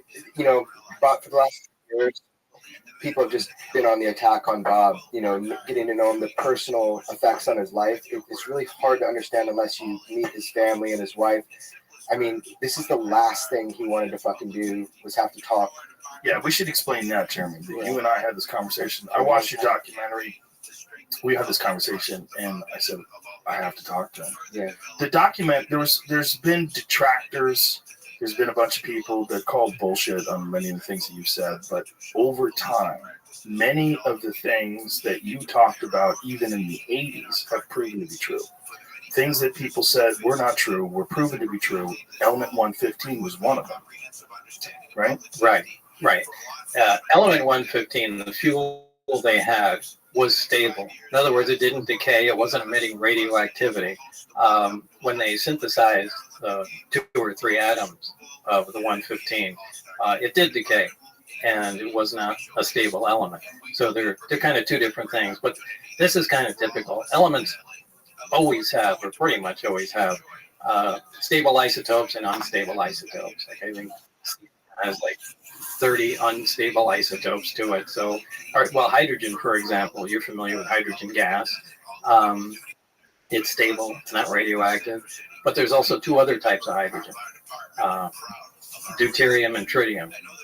And deuterium isn't radioactive, it's another stable isotope of hydrogen, but tritium is radioactive. Now they're all hydrogen, but they just have different amounts of neutrons. So it's the same thing with other elements and element 115. Depending on the amount of neutrons it has, designates the isotope, but it's 115. They will continue to take or experiment and try and make 115 at different isotopes, and I'm sure eventually they'll come up with a stable version, but it's the stable version that has the properties that we're talking about. So they somehow or another had acquired a stable version. Did they say that the stable version had come with this craft? Yeah, it absolutely came with the craft, yeah. So at the time, you having a firm knowledge of the periodic chart and knowing what was real and what wasn't real, what was your reaction to having this stable element 115 that wasn't even supposed to exist? Well, everything was impossible. Right. I mean, down to the metal. I did get a chance to look inside the craft on only one occasion, and this was important because where the reactor sat might have been critical to how it operated, since everything operates without any interconnection, so the placement of components might be critical. So they allowed me to go inside and look at it. Again, I forgot where the hell I am. So you're going into this craft, and what are you thinking when you're inside of it? Like, what are you seeing? It's a very ominous feeling because there are no, first of all, everything is one color. It's like a dark pewter color, and there are no right angles anywhere. It's as if somebody took, I've said this before, somebody took a model and fashioned it out of wax and then heated it just for a short time so everything melted. Everything looks like it's fused together. Everything has a radius of curvature where two items meet. It's a really weird looking thing. But there was almost nothing other than a small foldable hatchway that looked recognizable. Everything was really unworldly, to pick a way to describe it. So you get inside this thing, and it's designed for something that's much smaller than a human being. Yeah, you can't really stand up till you get to the very center of it. And how tall are you? I'm 5'10". And what do you think this was designed for?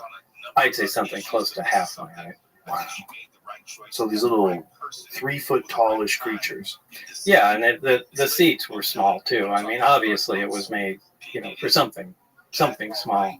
But there is no, there's nothing else in there. There's just seats, the reactor, and some of the subcomponents. There's no control panels. There's no bathroom. There's no decorative components or artwork or anything that you would recognize or trim. I mean, it's just a very bare bones thing. You're not seeing any screens.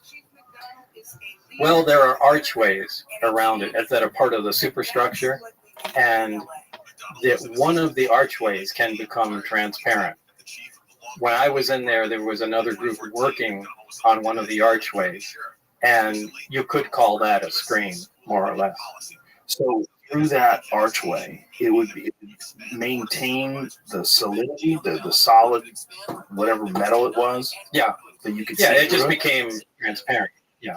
I saw that happen once or twice before I left. Did you ask any questions about what the fuck? No, there's no asking questions. There's no asking questions. No. But when you watch something become transparent and you realize it's still there, but you can now see through it. Yeah, I mean, no, that's not that impressive. We do have some liquid crystal materials that are like that. They have smart glass. Yeah, they call it smart glass. So this is just, and I don't know if the craft is made of, advanced metal or ceramic. It was cold to the touch, so I would lean more towards a metal. You're not allowed to ask questions. No, they work on the buddy system, so I can only exchange ideas and talk to Barry. Now this really interferes with science because science is based on free discussion. And ideally, you get a bunch of guys together, exchange ideas, work on problems, and that's how things move forward. But they're so over the top concerned about security, they split everything off, and everybody becomes stagnant. It just destroys any of the progress you can make, or at least makes it go so slow. I think they wind up shooting themselves in the foot, which is probably why they arrived at this bottleneck that they need to get this madman with a jet-powered Honda and see what he could do. I think that was an act of desperation. I think they wanted someone that thinks out of the box and let's just give this guy a try here, because they weren't, and they might have done this 4 more times since up to the point in time today. So we're working on this thing. And when you see this craft and you're inside, was there any indication that there was an area that they would use to control it, to pilot? Was there a pilot seat? There were 3 seats. They sat around. The reactor was in the dead center of it, and then equidistant around there were 3 seats. And that's all. There was a large. They're not consoles. They're large rectangular objects, also spaced equidistant around the center. There's nothing on them. There's no buttons. There's no lights. There's And no they look control. the same color, the same Everything color. is the same It's just color. a different shape. Right. And directly underneath them, there's 3 levels in the craft. The main level is what we're talking about. Directly under that, those are the gravity amplifiers, the big rectangular objects. Underneath them are the gravity emitters that look like, for lack of a better word, a trash can hanging on a pipe. 3 of those. And then the top layer, this is just my personal belief, I think that has to do with a navigation or their version of a computer with some planar panels, sensor panels around the craft that we would call portholes, but they're not portholes, they're just black areas. And I think that just determines its position in space. But I physically was in the center section, and I stuck my torso in the bottom section and hung upside down so I could see how the gravity amplifiers were positioned. What is roughly the size of this thing? It's I don't remember from being there, but after all this stuff was over, I had John Andrews, a guy from the Testers Model Corporation, and we sat down and tried to figure out from what I saw and known sizes of things, and we came up with 52 feet in diameter. And So I it's think fairly, that's fairly small. Yeah, so I think that's a reasonable guess. Now you said there's 9 of them, and you got a brief glimpse at the other ones. How were they different? Oh, they looked completely different. One looked like I called it Jello mold, and it looked like a classic Jello mold with the rippled sides to it. One was a very flat disc, like a straw hat or something like that. That was sitting up on its edge, and the thin part of it looked like a projectile had been fired through the edge of it. So I don't know if they were attempting to see if the metal could be penetrated, or if that's where the thing came from. Maybe it was shot down. But that was the only one where I saw there was, actual physical damage to it. And that one was roughly the same size? They were kind of too far away to tell. And there was several teams that were working on the propulsion system, so there's different teams that were working on these different aircraft? I don't know. I could only assume. Right. Now, when you're sitting in this thing and you're looking at this otherworldly craft, your goal is to try to figure out how this thing functions. Your goal is to try to figure out how this reactor. You would imagine they would give you more time than just one day to check that out. Oh, it wasn't one day. Right. Yeah, I mean, Barry was there. I think Barry was sleeping there. I'm sure they had. That isn't weird. I mean, up at the Tonopah test range where they work on stealth fighters, you go, I think, 3 weeks on, 1 week off, and you stay up there too. So it's not weird to stay up at the test site. Right. So, yeah, I think he pretty much, and he acted like he's been up there for a long time. Yeah. But he's still there. Yeah. Who knows? Do you have contact with this guy? No. Oh no. I wish I did. I kind of thought he was going to come out after I did, right. And I think I took so much flack and so much shit for what went on. I think I wound up helping security there, and everybody became afraid of doing or saying anything after that. So what kind of reports did you have to give? So you're not making much progress, right? You're just trying to figure out what this thing is, and it seems impossible.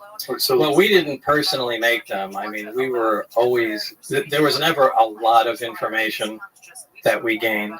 The guy, you would call him our supervisor, his name was Dennis Mariani, and kind of a military-looking guy, and he would routinely pop in, during the day, and hey, what's going on, guys? And he would essentially relay any information, anything new we came up with. I mean, he was our go-between, where we presented him the information, and then he took it to wherever they were, assembling all the data from everybody. Now, I assume you're working normal days, like an 8-hour day? No, it was really weird that I would be only called in on certain times and certain days, and they would be weird hours too.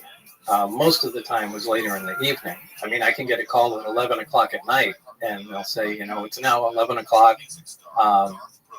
by 11:45, you need to be at the McCarran terminal, and we'll let you know when we have more information. But what did you do while you were there? If you're looking at this object, this reactor, and you can't figure out what it is or how it works, other than the fact that it works on this element that we don't even know about. Sure. I mean, the thing was that what you do with anything. If you're trying to analyze it, all you can do is perform tests. And all we did is try and come up with every kind of test we possibly could. I mean, we tested, it violated a lot of what we thought was impossible to violate. I mean, one of the first laws of thermodynamics, I mean, essentially any machine, any device that operates always makes extra heat. Nothing works at 100% efficient. Even the headphones you're wearing, anything that takes power, some of that power is going to be converted to heat, and it's just wasted. This didn't. I mean, we looked at, back then we had infrared cameras. They're different today, but back then you had to pour liquid nitrogen into the camera to cool the sensor down and get these infrared images you've seen. But it never got, no matter what the load was on the reactor, it never got above the ambient temperature, which is impossible. I mean, you're, pulling out huge amounts of power and nothing ever gets warm. We tried measuring magnetic fields and there was nothing there. So we started playing around with the emission from the emitters, the gravity wave itself, and saw what we could do with it and how it was focused. So we really spent all our time just trying to see what the stuff can do and what we can control. So you were seeing what it could do, but you couldn't ever figure out how it was doing it. No, not really. I mean, we really could only use or come up with a best guess. Now, I can't say that I could absolutely state for certainty how anything actually worked. Now, how did you know at all how they were piloting it? Because they were doing some tests where they were having these things fly around in the sky, and this is what gets us deeper into your story. Right. I was up for one test. Right. In fact, I was with Barry in the lab, and Dennis came in and said, "We're about to run a test. Why don't you guys come out?" Or I think he said, "Barry, why don't you come out here and bring Bob with you?" We went out there, and the craft was already outside the hangar and was just preparing to lift off. Now, they were in communication with somebody in the craft. So there was a person in the craft? Yeah, there was certainly a person in there. Now, it's not a comfortable place to be in because it's small. So the guy has to be sitting on the floor in the middle, best guess. And this is the same specific craft that you worked on, because that was the only craft that you were in. The only one that I touched and worked on. And it quietly lifted off the ground, which was incredibly impressive to see. Quietly or silently? Well, quietly, because it produced a little corona discharge from the bottom. A corona discharge is kind of a high voltage brush, little bluish glow discharge. As it was lifting off the ground, you can hear a slight hiss sound. Now, as soon as it cleared the ground by about 5 or 10 feet, maybe even less than that, the hissing stopped and the blue glow disappeared. So it lifted off quietly, and then it hovered silently, if you want to be specific. Wow. So then what kind of maneuvers was it doing? It took off, for that particular time, it took off, moved a little around to the left and right, and then sat back down. The craft itself, they communicated with it with because I saw the guy talking in a regular VHF radio to the person in the craft. And I even saw the frequency that was on the frequency counter of the communication, the transceiver there. But what's weird is he shouldn't be able to communicate craft with a radio. The radio wave should bend around the craft. I mean, it shouldn't be possible. Every single thing about the craft and the way they operated didn't make any sense to us. I mean, that's something we talked about for a while after. Why should the frequency bend around the craft? Well, you really have to look at the way the gravity wave comes out of the craft. There's the reactor's in the center, and there's a waveguide that goes up to the top. There's actually a small appendage that sticks out of the top of the craft, and it produces a heart-shaped gravitational distortion around the craft. Now, if the craft is sitting in the air and you walk underneath it and look up, you actually cannot see the craft. The light bends around it. You're bending, gravity bends light. It bends radio waves. It shouldn't be possible to communicate with a craft that has an envelope around it that's distorting all forms of energy. But they were apparently in contact with it. Somehow or another, through some unexplained way that they didn't bother explaining to you. So this thing gets up, it just does some very simple maneuvers, left, right, goes down. And did they discuss this with you? I mean, they said they wanted you to see it. No, they just wanted, they didn't discuss anything with me. It sat down, we looked around for a bit, and Barry said, let's go back. We went back in the lab. All we got to do was see it. Fast forward to some months later, I did have the test flight schedule of the craft. Now, they had times they had designated high performance tests. This obviously wasn't one that was a high performance test. The high performance test goes above the mountain range, and they do much more radical moves with the thing. Look, this is a prized item, and they're not doing anything like taking it out of the atmosphere or flying around to other countries or anything like that. They just play with this thing right over the test site. But they were doing some radical moves with it. And since I had the test flight schedule, statistically, the amount of traffic in the surrounding areas on the highway was lowest on Wednesdays. And that's why Dennis told us that all the test flights occurred only on Wednesdays, because it'd be the least chance that anyone would see what's going on. And this was before the government had expanded the forbidden territory around Area 51 and Papoose Lake and all that stuff, right? Yeah, I think that occurred after my story came out. Then people started going up on the mountaintops and trying to look down into there, and they kind of freaked out and then did the land grab and pushed everybody back. But yeah, I think all that occurred long after that I came out. So you're working there, and while you're working there, you're under this crazy schedule. Forgive me for explaining your story. You would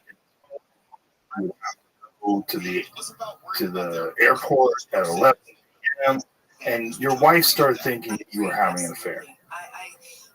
Yeah, apparently so.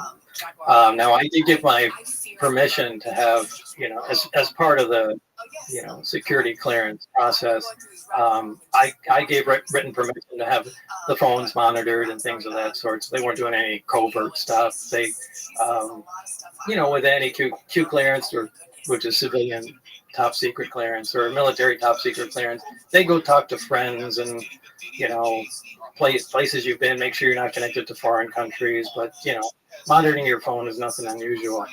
However, they insisted that, you don't even talk to your loved one, to your partner, to your wife, whatever, about what's going on. So she was essentially in the dark and didn't know the phone was being monitored. Well, part of the security clearance is that not only do you not have any connections to foreign countries and aren't a maniac, but you have to have a stable home life too. Well, she started having an affair with a flight instructor. Now, they were monitoring this on the phone, and they knew it, and I didn't. So they stopped me coming in, and their attitude at the time was, we need to see how this is going to play out, and if Lazar's going to get a little weird or anything. So let's just, hold him off from coming in and, see what happens. And they explained this to you, what was happening? Well, after the fact, yeah, because time kind of went on, and there were guys that were following me around, and I started getting a little concerned, going, well, shit, are they booting me out of the project? And if so, they're not just going to let me hang out at home and go get a new job knowing what I know. So as time went on, I started getting a little concerned, and I took my closest friends and just kind of got together and I said, hey, remember that job I told you about? This is what's going on. And like, you don't need to take my word for it. Wednesday night, we need to all go out here. I want to show you what's going on. So I took everybody and we went out to, remember, since I had the test flight schedule, and went outside the base, out into the desert, and so everybody could see, one of the high performance tests. And, it left quite an imprint on everybody, so they knew I wasn't. And there's videos of these tests, right?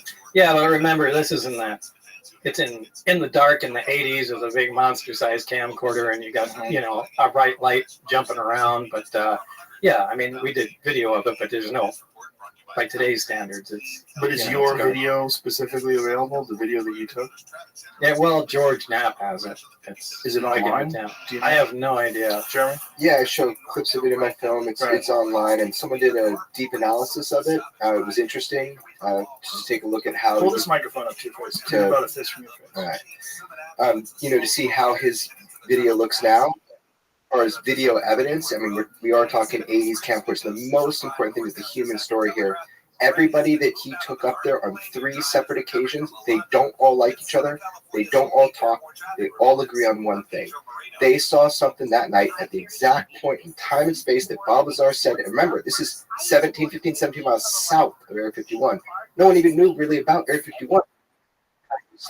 And they all agreed. They saw something that night they had never seen before, and they've never seen since, right when he said it. So that's one of like the 6 things where I'm like, how did he know? You can dismiss him. I tried to dismiss it, but some things we can't get around. And there's about 5 or 6 of them. How did he know about those? If Jamie wants to find that video right now, what would he look under? Bob Lazar, UFO, S4, Area 51. So it's like this S4 UFO video, Bob Lazar. And the guy does an analysis, but you're analyzing these 80s videos. Right. He from the very beginning, Bob never said, I have proof of my story and I'm going to tell the world. He said at the very beginning, I cannot prove my story. That's not why I'm telling this. George Knapp convinced him to tell people, and he lived through it. And I didn't believe it either until I talked with George. Okay, so you this test flight, one test flight. Actually, it was the 3rd time, because we went out there the first time. Everybody saw it. Everybody was amazed because it did some radical maneuvers, and everybody had a lot to say about it. Maneuvers that I've seen the video. It doesn't. I don't think there's something we have now that does that. No, in terms of like a human piloted craft. I mean, I don't know, obviously, with the government. No, it's impossible. Nothing can move like that. And remember, we didn't start filming from the very beginning. We were waiting for something, to happen. The craft took off, and it came flying at us, stopped, turned at a right angle, flew back, and then, after it did some, amazing stuff to get the camera, and then we started filming. So it doesn't have all of it on there; it just has some. The way I describe it to my friends, and they said, "What is it like?" I said, "Take a laser pointer, and then have a wall, and then move it around the wall. Like, you know how it moves around the wall? It doesn't seem like it has anything to do with inertia or physics, or it's not impeded in any way by the atmosphere." Yeah, that's what it looks like. You're essentially separated from reality. As crazy as that sounds, with being encased its own gravitational envelope, inertia is not going to affect it. And this is how some of those recent sightings of Commander David Fravor, I'm sure you've heard of the Tic Tac UFO. I mean, he describes exactly that the thing operates exactly the way I was describing. That's why he was interested to talk to me. But we saw this, and on the way home, it's like, hey, we got away with it. We should try it again the next test flight day. So this became a thing to do. And I think it was on the 3rd time that we got caught. I mean, we started becoming a little careless. I think we took a motorhome out there. And, it was like the stupidest thing you could possibly imagine. Start tailgating. Yeah, it was ridiculous. And again, you're in your 20s. Yeah, and what was funny was we went out there, and my friend Gene Huff and I were leaning on the front of the vehicle, and just for some reason, we just started talking shit. Like, well, I hope they realize that, I don't remember what we were saying, but, you know, it's something about attacking the base or something along those lines and stealing the craft or something like that. So crazy. And then about 20 feet in front of us, we see a little green light fall on the ground and roll to us. And unbeknownst to us, now it's pitch black. You can't see your hand in front of your face. There were a bunch of guards standing right out there, and they had a night vision scope where they were like from here to the wall looking at us, listening to us. And the guy dropped it, and the scope rolled over to us, and you could see the green screen. We turned the lights on, and all these guys are there. So it was, yeah. We did incredibly stupid stuff and got caught, as we should have. So when they catch you and they bring you in, then what happens? Well, I went in for debriefing. The following day, I went to Indian Springs Air Force Base, which is kind of a defunct base that they used to use at the nuclear test site. And this is when they brought out the transcript of the phone call with my wife. And, you know, they sat me down and we said, you know, when we meant to keep the secret, we meant you can't tell your friends, right? You know, and it just being sarcastic and trying. And then they got real serious. But this is where they, you know, took the transcript out and were reading me what my wife and, you know, our friends were talking about. And it was a hard time. So what happens from there? What do they do with you? Why don't they arrest you? I don't know. I don't know why. I'm not sure they knew what to do, but they did let me go that night, and I went home. And this is kind of when the most stressful part started, because you're realizing you're being monitored. Now I know. Not only am I being monitored, but now I know I'm in trouble. And it wasn't a short time after that I contacted. At that time, the only investigative reporter I had heard of in Las Vegas was George Knapp, and you know, told him some of the story because I had no idea what the hell was going to happen at that point. So George Knapp tries to dissect your story, tries to find holes in it, tells it, puts it online, and makes everybody aware of it. And that's how I found out. Yeah, to make a long story short. What happens? Yeah, to really make a long story short. What happens from there on? I mean, do they contact you and say, "Hey, Bob, it's probably a good idea if you shut up"? They try to label you as crazy. Was there? There were a lot of things that happened. You know, between that point. I'm leaving out a lot of stuff to fill in the story. We'd have to go back to Los Alamos and well, I really don't want to talk about that. The top secret weapons stuff that you were working on. No, I'm talking about the 115. Well, I don't know. I have to think about how. What is the problem? I don't want to get myself into more trouble by admitting something, so I just have to dance around a couple. He was ready to just filming at the movie. Yeah, the movie's great, by the way. Thanks, Joe. And it's on Netflix right now if anyone wants to check it out. And if you're one of those people like me who, you know, I've always loved the idea of UFOs. I became extremely weary talking to people who are UFO believers and UFO fanatics because there's so many of them that are full of shit. Not just full of shit, they're childishly delirious. The way they talk about things, I mean, there's so many people that I'm in contact, they reach me in the night and they explain to me what we're doing to the ocean is wrong. This is one of the reasons I didn't want to do the show. I'm sure. It's no joke. We've had people literally camp out on our front lawn, and you know, in some ways, I can relate to some of these people. You know, maybe some of them did really have some kind of experience or saw something, and if all their friends think they're crazy, but hey, now there's this guy I heard on the radio, and at least he knows I'm not full of shit, so I gotta talk to him. Right. And so most of the correspondence I get are people trying to get a hold of me, going, "Bob, you got to listen to me. I'm coming to talk to you. I'm driving from Oklahoma or whatever, and But some of them are just fucking batshit crazy. Yeah. Right. There's a lot of schizophrenics that are involved in the conspiracy world.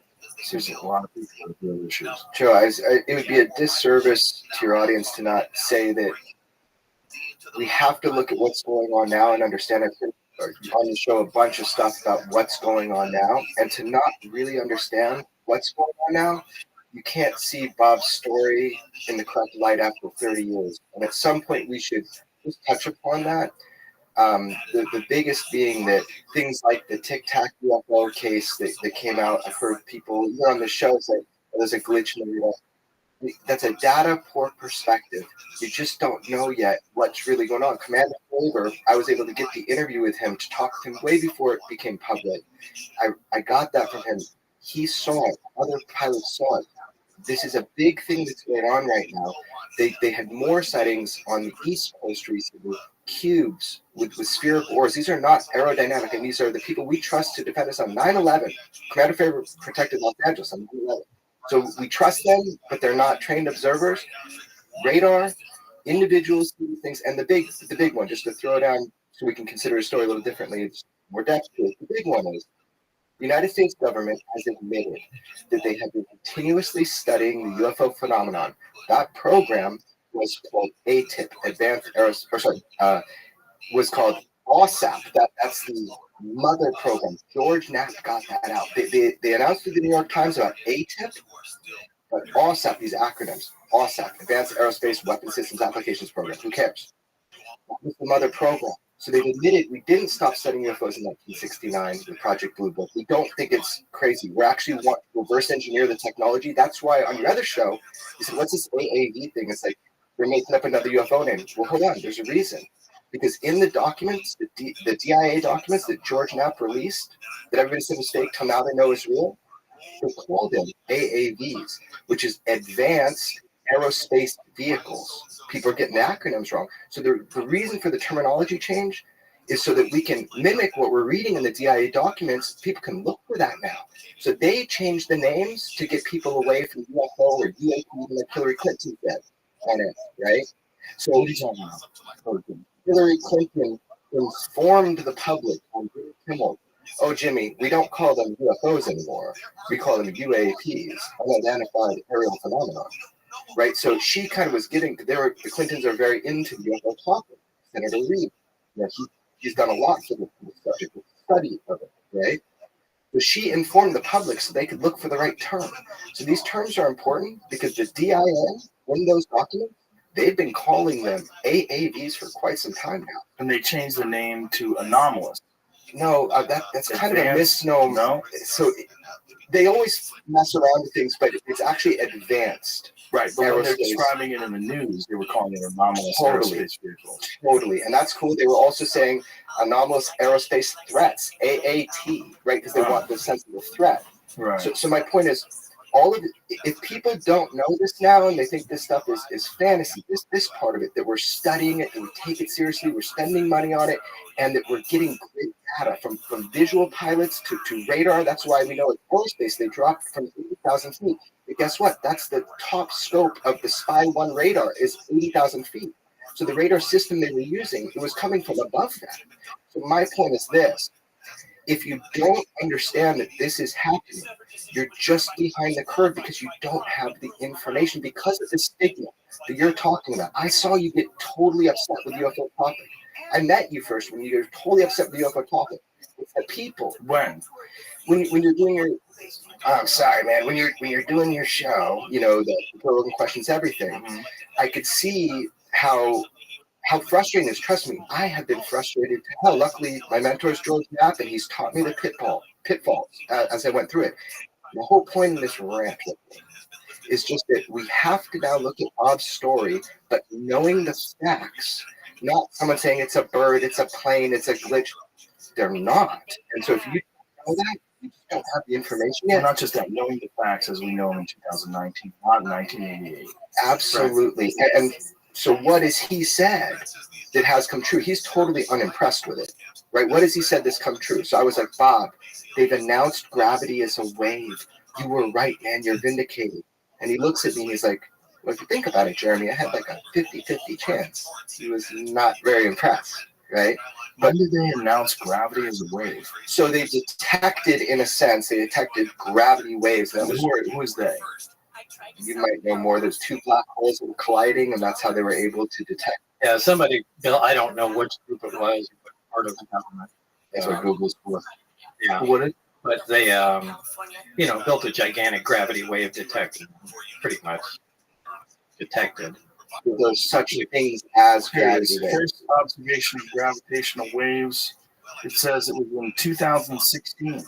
Okay, the first observation of gravitational waves was made on 14th of September 2015. It was announced by the LIGO and Virgo collaborators on the 11th of February 2016. Previously, gravitational waves had only been inferred indirectly via their effect on the timing of pulsars in binary star systems.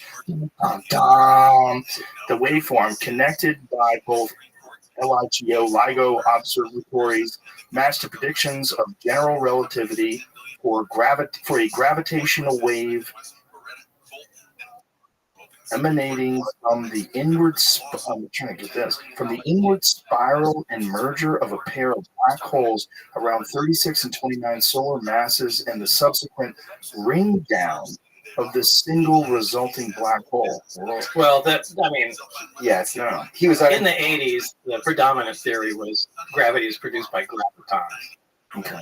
Part of theoretical particles, but they're not. They're waves. They're not part of.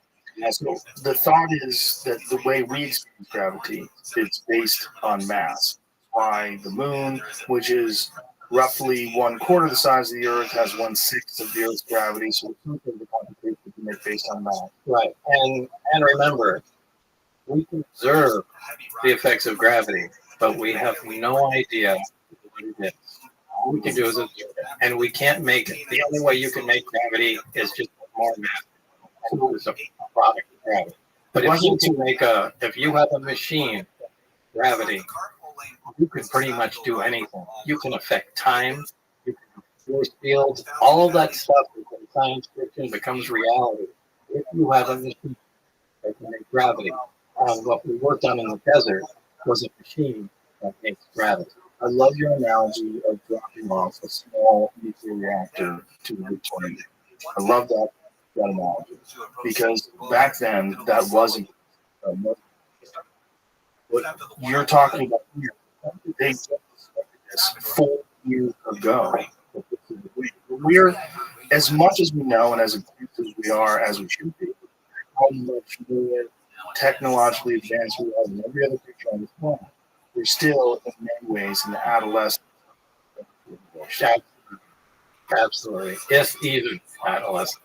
And when you're talking about this binary star system, reticuli, knows how much longer these things have been around than us. Who knows what their evolutionary cycle's been? Who knows what? I mean, we might be talking about a million years more. Yeah, it could easily be.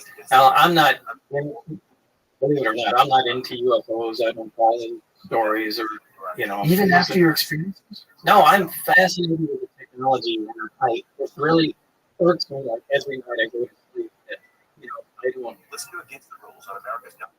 It was my own doing, essentially, that prevented me from continuing on in the project. I mean, to be on that cutting edge of technology is so alluring to me. Right. But, by the same token, I don't really care that there's aliens or where they come from. I mean, the prize is the technology, and that's what I'm fascinated by. But I don't listen to UFO stories and that sort of thing. George Knapp is, he's the guy that has the context and tries to thread everything together.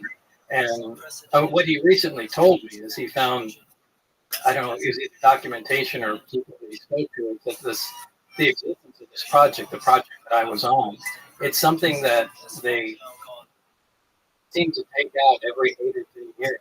So that's a very specific memo, and this is actually, this is the first time I'll be very clear with people about it. It's a big topic of conversation right now. It's called the Wilson Memo. You can look it up. Admiral Wilson met with a scientist who actually was featured in one of my films. Everybody has been debating whether or not this document a conversation with a sitting admiral at the time is a real document. It's an actual conversation that happened, and this document is real. Everybody wants to know the world's going crazy right now in the UFO world. I'll tell you straight up right now, I'm in the position to know, and it is a real document, that it is real. So the conversation you read in that conversation was had. I can't attest to everyone. You're not being very clear. Sure. Please. No problem. So there's a document that is circulating right now. It is really big. It's going around everywhere. People are asking. What is this document? It's called the Wilson Memo. Is how you can find it online. Or the Wilson leak. There it is. Jimmy's got it. The Wilson Memorandum. You said human volunteers. No, that's not it. Yeah. So Admiral Wilson meets with this scientist, and they have this discussion. Are you a special project that you can do? And it tells, remember the document from 2001. I'm telling everybody right now, it's real. And we'll see. My history is pretty good with like saying if something's real or not, right? So here we go. The document comes out. They meet at EG&G Special Projects. In 1989, they stumble into a problem. This happens. They put the technology away, and then they bring it back out and see if material science has caught up and if they can make any progress. So this document kind of talks about this process.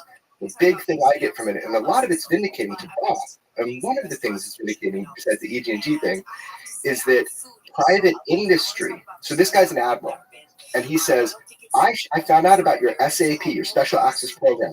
I need to know about it. And he's going to a private part of industry, and he is denied access. And he says, I should be running this program. And they were able to deny him access.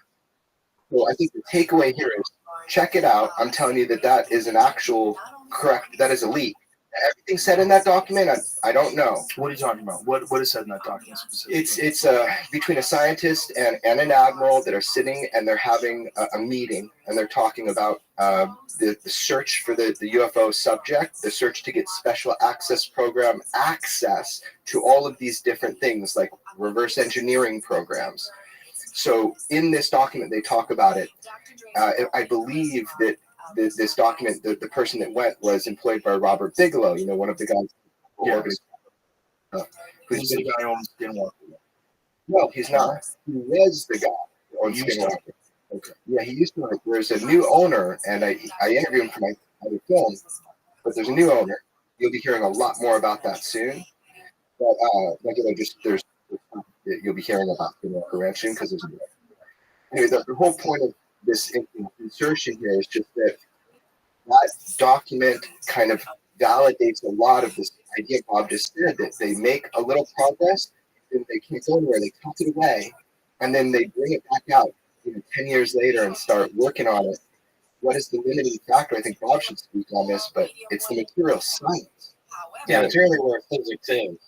I can see them doing that. I mean, I didn't have any information on it, but I think that, Julie being covered is probably accurate. That, we try to do what we can. And once we reach the roadblock on, we really can't figure it out. It's just wait for science to catch up. And, a decade later, let's take the project out again and see, all right, now where can we go? But there's got to be someone who remains informed. Oh, yeah. So you've got your scientists like you and Barry, people that you compartmentalize, get people work on. Yeah, there has to be some people that know everything. You've got security, and then someone's going to be on the outside. Hey, we need to guard this building, don't let anybody in for 10 years. I think a lot of that is private industry, and I think that's how they keep it. Yeah, I think that's how they litter, because the government is just so leaky. I think that's kind of what they're doing. That's what the document kind of proves. It's articulated that it is in control of private industry. What private industry? Aerospace company, something? Yeah, they would. The admiral wouldn't name it in the conversation. So they still have these things. I would guess. I mean, I don't have any information. Have you ever asked anyone, has any inkling where they got them, how they got them? No, but something must have been said to me from Barry. And, it was just too long ago. I can't quite remember what he said, but it just left a seed in my mind. I think at least one of them was part of an archaeological drill. So it's old. At least one of them is old. I don't know if it was the one I worked on, but I remember something to do with an archaeological drill. So that's that means it's not just old. It's yeah. That's all of it. But Yeah, that turned out when he did that. Yeah, that's a freak out there. It's a couple of dudes with some brushes.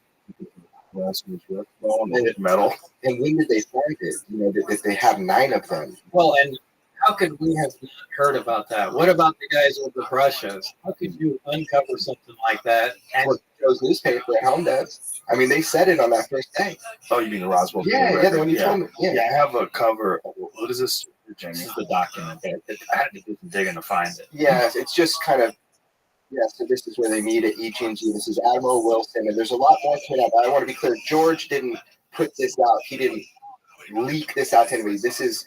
I can tell you how Who recorded this conversation. So this was an employee of, at the time, Robert Bigelow. This is in 2002. Right. Do you remember when he had that government contact called OSAP the world all knows about now? And he had NIDS that studied the ranch. That $22 million, everybody is saying it's for ATIP, Advanced Aerospace Threat Identification Program.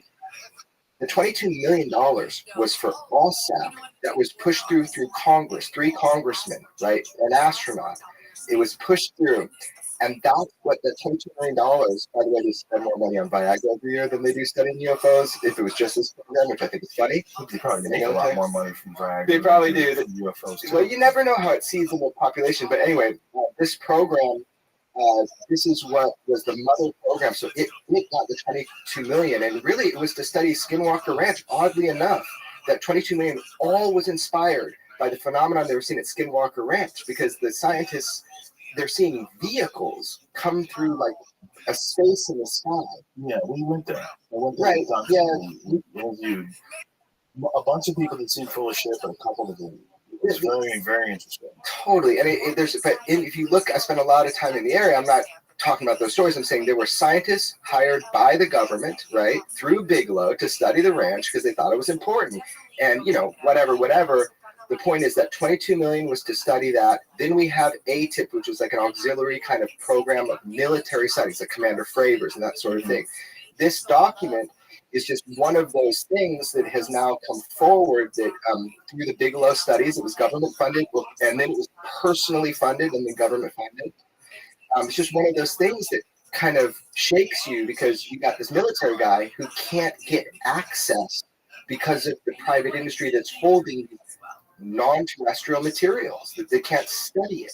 So that's the claim right now. Give it some time, let people dig more into this. It's fascinating, man.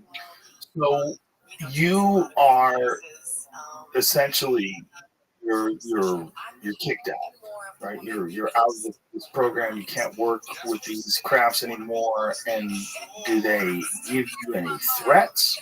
Do they tell you what you have to do from here on out?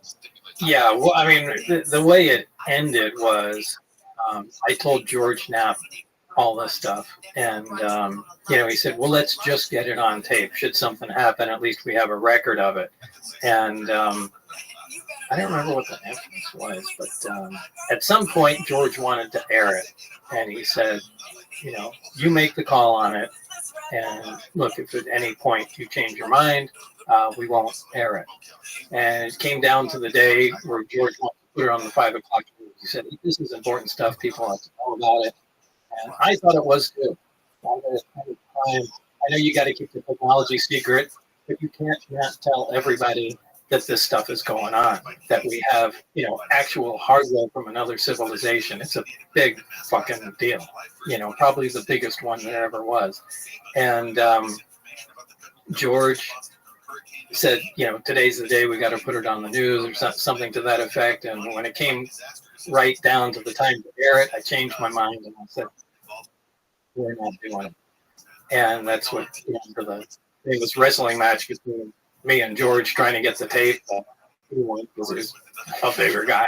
You actually physically wrestled? Well, I think it was more of a pulling match. I don't think we ever hit the ground, but he got the tape, put it in the player, and boom, 5 o'clock news was on. And then I got a call after that, and they said, it was from Dennis. He said, "Do you have any idea what we're going to do to you now?"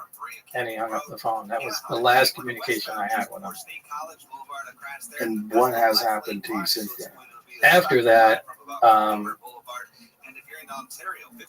a lot of people I've known either were audited by the IRS. Anybody I know that had clearances that worked in secure programs had the clearances pulled. One of them, one of mine that Jeremy knows. He's going on camera with me soon. He'll tell the story now that he's out of work up there. He was working up at the Tonopah test range, waiting for his clearance to come through, and they pulled that. It became, it's like if they can't get the person involved, they just create a problem for everybody that surrounds them. And so, I mean, the way it turns out, it hurt a lot of people's lives that I was connected to, and that's an effective way of shutting someone up. So did you feel that by coming forward and going public, they couldn't just snap you out?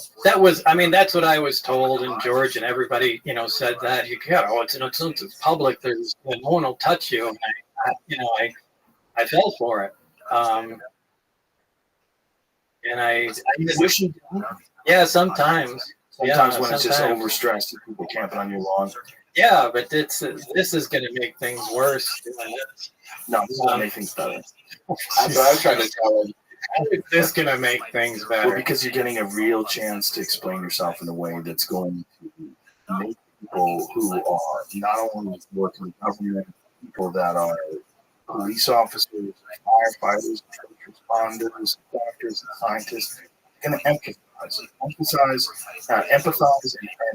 empathize with what it must be like a person like you who gets thrust into this world unknowingly and confronted with one of the most, if not the most, important discovery in the history of human beings. The big question, are we alone? It's the number one question. There's two questions, right? What happens when we die, and are we alone? Those are the two big questions. Right. And if we're not alone, and someone knows we're not alone, and these some people who know we're not alone are these bungling sort of... Even if they weren't, it's a crime Yes. that they're not telling the rest of us. I don't mean bungling in terms of they're incompetent. I mean, they can't be competent. It seems to me that what you're describing, that no one can be competent with this technology. Like the Victorian era scholars analyzing some sort of a nuclear reactor. There's no way. Why do you think they're not telling us? Let's just make an assumption that this is true right now. Why do you think that they're not telling us, that our government doesn't tell us? What's your best? Well, let me put it into what you do. If I'm the president, okay, and I get this information, what do I do with this? What do I do with this? There's something that we don't know. There's something we don't understand. There's something that came from the world. We got it tucked away in the mountains. And I just wanted you to think about it. Hey, sleep tight. Hey, American Idol's on tonight. Who do you think's going to win? Yeah. Who's going to win American Idol? So one is uncertainty, and the other one is what Bob and I have talked about a lot. Absolutely not knowing what to say to people because you don't really understand it yourself. Right. What do you say? You want to run a government? You want to pay their taxes? Yeah. What do you say? So you have these objects fine with impunity, right? But yet something else. Well, not only that, what can you say? Like, how much do you really know? I think it's mainly the technology. They just want to keep the technology secret because if there's... Yeah, whoever gets this wins, dude. Yeah, you control you literally become invincible once you master the technology. You cannot penetrate a field like that. So imagine I know it's all science fiction, but science fiction turns into science fact. If you have real force fields around aircraft and battleships, you win. You win. You can force your will upon anybody. And like I said, there's so much more to the story. When I was first there were Russian scientists at S4. This was early on in the project. So this was before Operation Paperclip became public as well. Right? I would imagine. I don't know what the dates. Yeah, when was that? When did that? Was that 98, I think. 98. Yeah, I don't know the dates on that. So it's roughly 10 years later, Operation Paperclip becomes Freedom of Information Act. We're talking about Russia, not Germany. We're talking about Russian scientists. Yeah, but I mean, Russian scientists, a lot of them came from Germany. A lot of those rocket scientists who work with NASA, they all came from Nazi scientists. Got it. So some Russians got some of them. I just know at some point there was intense cooperation. I mean, even exchanging some ideas on nuclear weapons and EMP tests and stuff like things we would never have discussed with them. But at the same time, it was in the late 80s.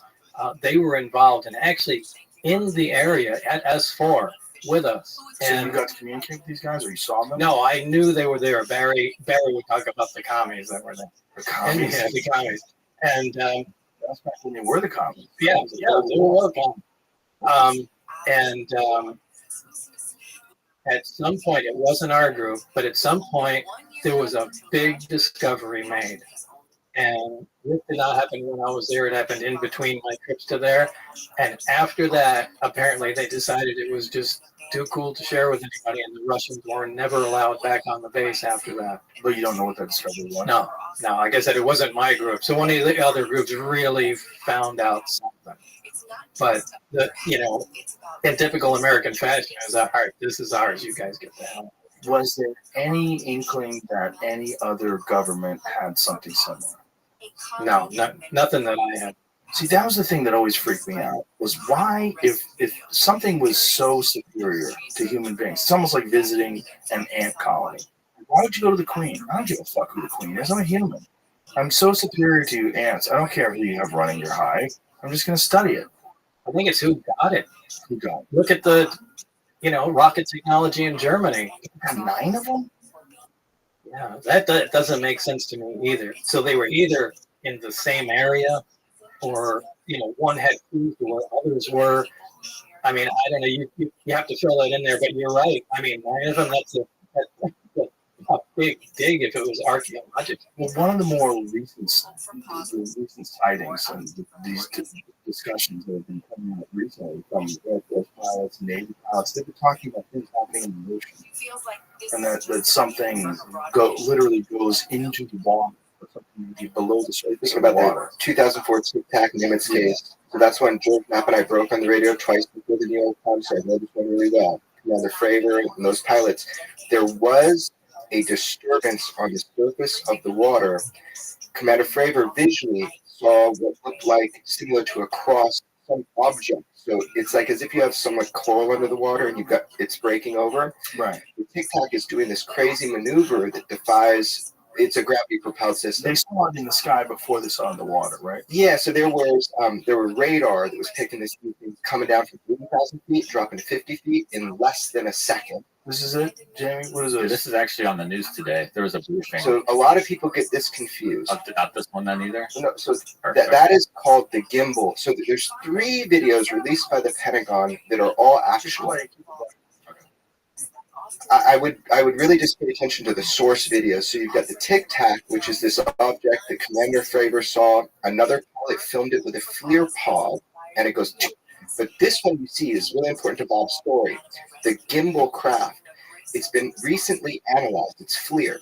Not only does it's definitive that it's not conventional anything by its movements, but there's a pocket of cold air around a propulsion switch. So this object, by the way, sat stationary for days, if not weeks. It sat stationary. They found it 11 hours later. You're saying there's no way this thing, using that kind of energy to go that fast, could just hover the amount of time. And by the way, you're seeing a very small part of what happened that day. This object was not alone. And so hopefully that information comes out and we can, I wish we had video of it. I'm sure we all want to see it. But that's called the gimbal. That was East Coast, right? 2015. West Coast, 2004.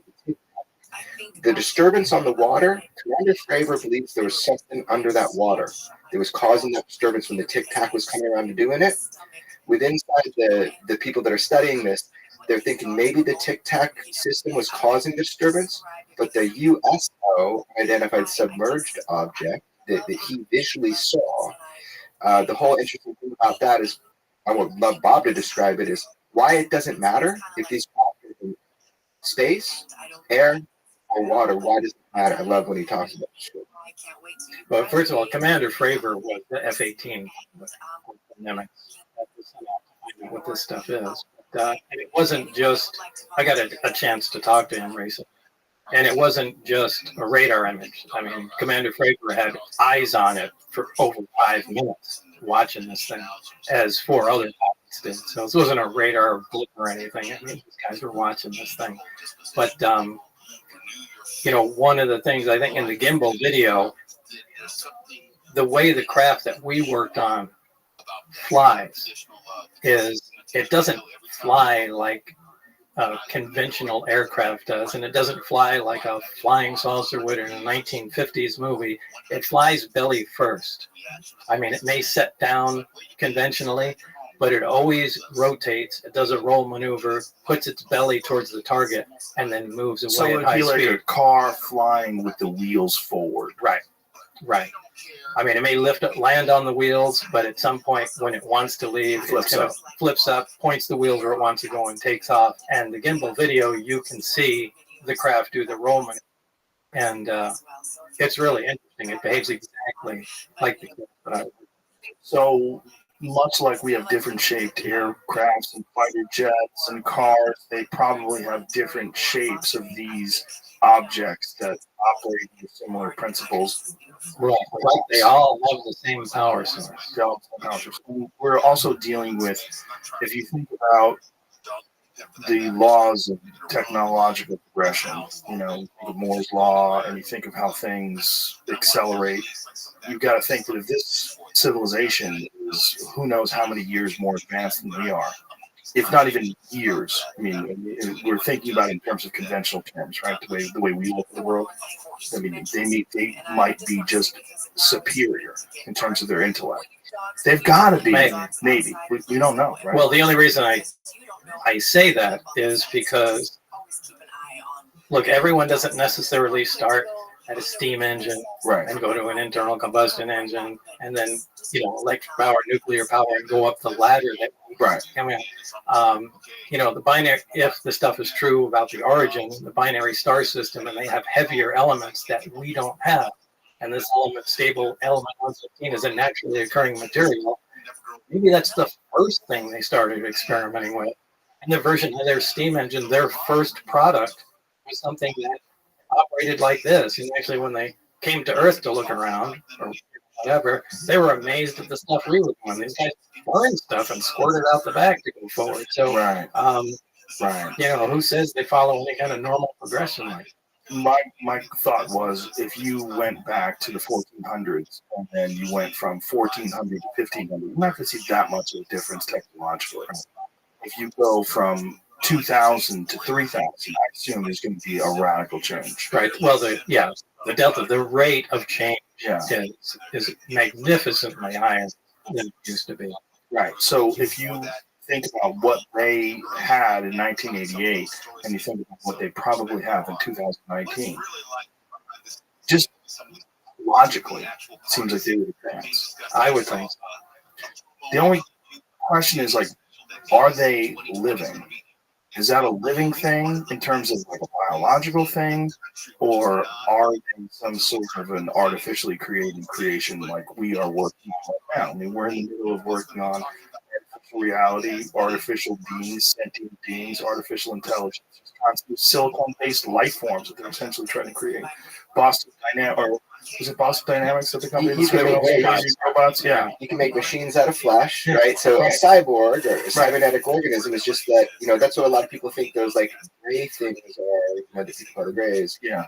Is they're machines printed from flesh. So what you're saying is not they could just be synthetic life. They don't life, even need to be machines. Right. Well, they seem to have no sex organs. The way they're described by people that have had interactions with them assume these people aren't liars or crazy or whatever. Right. They have no sex organs. They don't seem to have any muscle. They're just a frame, and they have enormous heads. I mean, if you look at Australopithecus or depictions of ancient hominids, and then you go to human beings, one of the things you see: bigger heads and weaker bodies. Well, you see a clear progression of evolution too, where something like that, I would lean towards synthetic organisms because it looks like it's made for a specific task. No reproductive organs, so I mean that almost kind of leaves out any kind of physical evolution. Right. Well, that's also our bottleneck, right? Our bottleneck is a biological imperative. The need to breed, emotions, fear, anxiety, all these different things that exist in order to force us into making sure we reproduce. I mean, that's essentially what it is. Human reward systems that aren't necessary once they can figure out a way to make some sort of sentient artificial life. Some sort of thing that doesn't have these biological limitations that we have. By the way, these craft, all these different kinds have been reported because it's confusing. I always thought of flying saucers when I heard Bob Lazar talk about flying saucer, right? But if you look back in history, people have always reported the weirdest shapes. Like, none of them are alike. You know, they're all the saucers, but you got cigar shaped, you got, you know, the top hat shape, you have orbs. Why? Maybe they're serving different purposes. They're doing different things, like we use different tools. And I want to be clear, the reason I know that memo is real is because I spent a lot of time with Dr. Edgar Mitchell, 6th man to walk on the moon. Last guy to film him before he died, right? That's how I know. I don't want any journalists thinking I got it from anywhere else. I know because of Dr. Mitchell. He said the same thing. Maybe these things are performing different tasks, you know? And that's why they seem, if you think about what an alien is in terms of the sort of iconic image of an alien, like the Steven Spielberg Close Encounters of the Third Kind alien, they seem like what we'd assume a human being would eventually become. Right? And these things are tiny. Human beings are smaller than they've ever been before. They're weaker than they've ever been before. And there seems to be a trend in that direction. And this trend seems to be amplified by our technological progression. There are a lack of need for muscle strength and a lack of need for violence. And we're moving in a society to try to get away from all the things that we think are abhorrent about human beings and the terrible behaviors that we have. If we one day do give birth to some sort of an artificial being, like Marshall McLuhan's quote, "We are the sex organs of the machine world." You know, that one day we... Okay, I'll buy this. Yeah, McLuhan was great. And that quote has always been one of my favorites. Because, okay, what are we doing when we're constantly technologically innovating? We're constantly looking for faster cars, better computers, bigger screens, faster, more resolution, more pixels, more this, more that, higher bandwidth, 5G, 10G. Right. What are we doing? We're moving into this, if you just follow it, objectively stand back, don't attach yourself or your civilization, your culture to it, and look at what it is. We're moving 100% towards technological innovation. If you looked at this species from afar, and if you weren't a part of it, you would say, well, what does this species do? Oh, they make things. They make things better every year. Beehives are the same fucking thing that you see 10 years ago. You go by, you see a beehive, it's amazing, it's cool, but they're the same fucking thing. They figured out how to do it, they make a beehive. Right? We don't do that. We make better things. What would you constantly? And at some point, I think that technology is going to fuse with us. Yes. And we're going to become... It's already happening. Yeah. I mean, Elon Musk talked about it on my podcast, that we are cyborgs. You just carry it in your pocket. It's a phone. It answers any question you want. You can talk to it. It'll give you the answers instantaneously. It navigates you. It has all your phone numbers in it. It has all your contacts. You can get a hold of people. People listen through it. It's connecting us even involuntarily. Haptics, that kind of thing. Yeah, it's also getting on your wrist. How many people have iWatches, Apple Watches? Well, right, right, and that's only because we can't integrate them yet. But if you know that point is coming. 100%. Yeah, I didn't joke about it last night, but I did about the integration between humans and technology. What would you do if you were a hyper intelligence, right?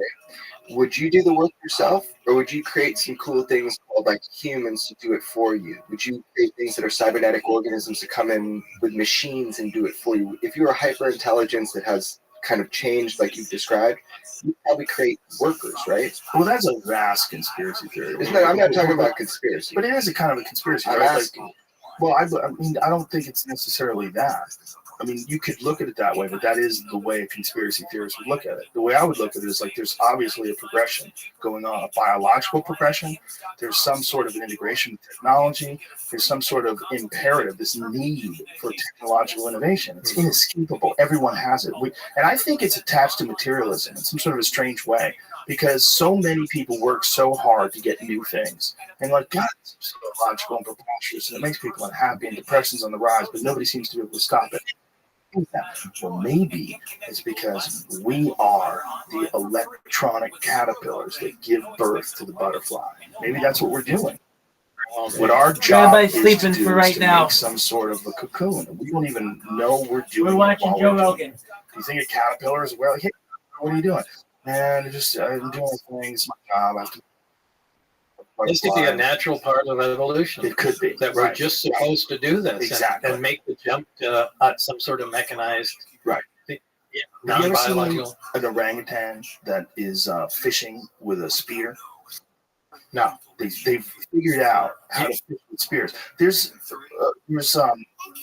primatologists. Wait, without somebody showing them how to fish? No, they've imitated human beings doing it, and now they do it, but they do it independently. They're not trained orangutans. They're wild orangutans. Look at that. There's a wild orangutan. Oh, yeah, that's impressive. That's impressive.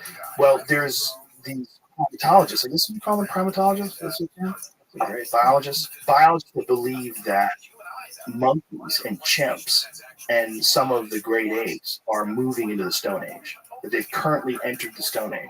Like they're not staying what they were 100,000 years ago or 500,000 years ago. They're actively using tools and they're experimenting with different ways to use those tools. And then they're making tools out of stone. They're making tools out of sticks. And they're using them. Now, this might just be what happens. This might just be what happens. I mean, why else? Why the fuck would we work so hard? I mean, I was driving to LA this morning. I had a doctor's appointment. So I was on the 405 at 8 in the morning. Like, Jesus Christ, like this is so crazy. When you're on the 405 in LA at 8 o'clock in the morning, you see literally a million cars. And it's just everywhere you go, it's people. And also, I'm in a Tesla, so I have it on autopilot. So I'm there sitting, I'm listening to a podcast. I barely have my hand on the wheel. I'm not touching shit. This car's driving me along. I'm not even doing anything. I'm just hanging out. It's so much less stress, by the way, to do this that way. Right. So it encourages you to innovate. Yeah. It encourages you to embrace this new technology. I got this giant screen that's showing me navigation in front of me. Oh, I'll be there 5 minutes early. Excellent. And I'm listening to a podcast wirelessly. It's Bluetooth streaming from my phone. And I pulled that podcast, which came out today out of the fucking sky. And I'm listening to it, and I'm all comfortable in my nice little car, just driving on my way to the doctor's office. This is irresistible stuff. Yeah. It's different than your Walkman. Yeah, back in the day. It is irresistible. It's frighteningly irresistible. But is it frightening? I mean, if you were a monkey, right? If you were an Australopithecus, would you go, man, I don't want to fucking be a person, live in a house? That's bullshit. I like just swinging around on trees. I like running from jaguars. This is life. Guys, life is running from crocodiles. It's not living in a fucking suburban community. There's probably some that are like that. Yeah, I don't think so. I think when it comes, we're going to embrace it. We're going to embrace it the same way you embrace cell phones, the same way you embrace television. There's going to be a few holdouts. I don't even know an email address, man. There's few and far between. But good luck with that effect face. Go move to the woods, Ted Kaczynski. Yeah, I was just going to throw Ted Kaczynski. Oh, yeah. Ted Kaczynski was right. This is something that I think about sometimes to get really high. That Ted Kaczynski was a part of the Harvard LSD studies. This has been proven. Ted Kaczynski, they cooked his fucking brain when he was at Harvard. And then when he went over to Berkeley and became a professor, his goal was to make enough money so that he could implement this program and live in the woods and then write his manifesto and start killing people that were involved in propagating technology. He was expunged from the Harvard logs, by the way. This is something my friend just called me about. So there's like this private library, and they used to print people's names whenever they were part of a university. And he was one of the handful of people that were expunged from it. I want to jump back to the one thing, Joe. I want to be very careful with that word, conspiracy theorists. What I was saying to you was, we terraform our Earth, right? We terraform, we change the environment, we do all this innovation. What is stopping us from thinking that that's not being done? I'm not saying is. I'm saying what's stopping us from thinking that that's being done on a much bigger level, on a cosmic level. You mean like aliens coming down doing that to humans? Well, I'm telling you that there is something here. There's a fact. There's something. They're a craft. They're here. They're not ours. They're here. So the question is, what is that about? And I'm just looking at what we do with what you're describing with technology. Well, I think it's much more likely that the same way we observe chimps and we observe that they are now in the Stone Age, that they're observing us and that they're recognizing that there is a pattern, that there's steps that happen. I mean, Carl Sagan talked about the different levels of civilization, and that, that if we don't get past certain levels, we're never going to reach Right. We're type 1 civilization. We're going to stay type 0. Well, we're in this warring, polluting, pillaging, we're awesome civilization. We're awesome in a lot of ways, you know. But in that way, we're not. Well, yeah, we're children that have immense power that we didn't really. The other thing is you're using the immense power that other people have created, right? I mean, even when you're driving a car, you're stomping on the gas like, woo! You didn't invent the fucking engine. You didn't invent tires. There's all these things that were involved in the creation of this thing that is really outside of your grasp of understanding, but yet you have the ability to use it. Like a person with a gun. I'm just gonna bang, bang, bang people. You didn't invent a gun. So like you've without the intellect to craft and engineer and manifest these creations, you just have access to them because you have paper or you have Bitcoin or you have whatever the fuck you're using a credit card. Now you have almost no responsibility. You could just flippantly use these things, which is why we were very childlike in our actions.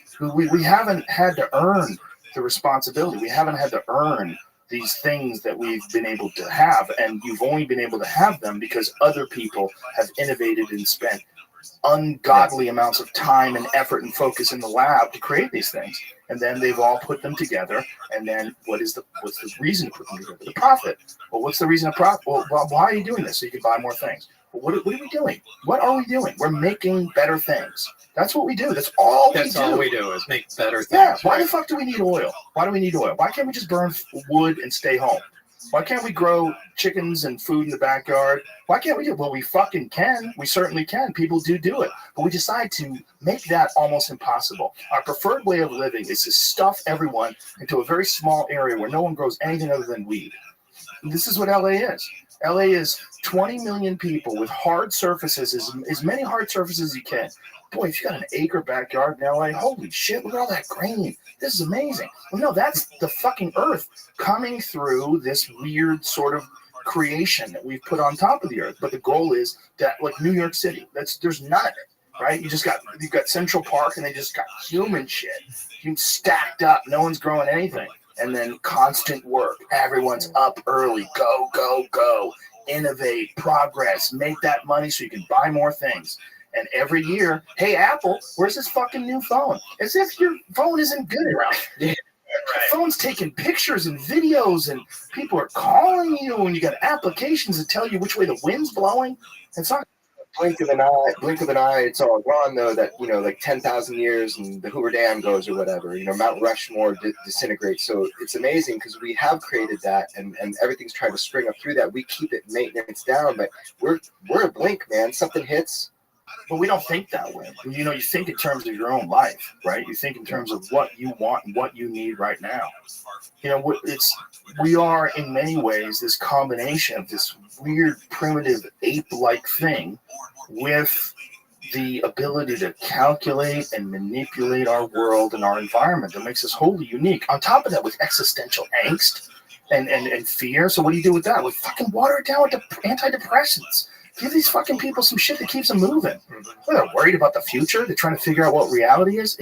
You're on a goddamn convertible spaceship spinning 1,000 miles an hour, hurling through infinity. There's no meaning to this thing. Just keep making shit. Keep making stuff. And then one day, they're going to be able to hit that switch, and this life will be born out of innovation and thinking and progress and technology. And more than likely, it's probably going to be what we're seeing that these things are that you're observing. Mm-hmm. I'm not observing them, but yeah. Someone's observing. Are you implying that they're us? I don't think they are us, but I think they are what happens when things keep going. Mm-hmm. It's not us, just like we're not monkeys, right? I'm not a chimp. Oh, that'd be cool.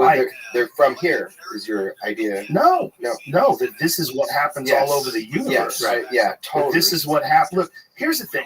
I went to see Brian Cox's. He has this amazing live show with Robin Ince where they have these LED screens, these huge screens with high resolution depictions of the cosmos. And one of the most mind blowing things was he has this large-scale image of the universe, and it shows all the individual galaxies of the universe, and it just keeps moving through all these galaxies in 3 dimensions, and it's fucking incredible. But what's stunning is the relative uniformity of it, even at you're obviously looking at an incredibly small depiction of something that's immensely large, like a galaxy of hundreds of billions of stars. You're seeing it as this little dot, but this little dot that's flying through space, surrounded by other little darts with very similarly spaced distances between them. Yeah. So, like, if we see uniformity in that form, in terms of like the distance between galaxies, so many galaxies it's so similar. They might vary slightly, and that slightly might be hundreds of millions of light years, right? But there's so much uniformity. Why would we not assume that uniformity exists pretty much everywhere? And that all these things that you're seeing that are so similar, you do see binary star systems, you do see single star systems like stars, but there's also some speculation that Earth and that our solar system one time was a binary star system, right? I mean, that's one of the speculations about that object that they find outside the Kuiper Belt that the thing is 10 times larger than Earth. They think it might have been at one point in time a star. But this uniformity that you see, why wouldn't we think that has its same implications biologically? That there's some sort of a biological uniformity, and that this happens given the right sets of circumstances. Yeah, it could be. You should tell them some of the stuff that you read that you don't know is true. I mean, if the stuff was true about the propulsion stuff, I mean, anyway. Well, what have you read? What you saw too. I mean, what are you talking about? Spill the beans, Bob. I got to poke the bear here. Get some more liquor in you. Well, I mean, the only thing I could verify was what I had my hands on. There was talk of weapon systems. There were different projects. Project Galileo, Project Sidekick was supposed to be weapon applications of the craft.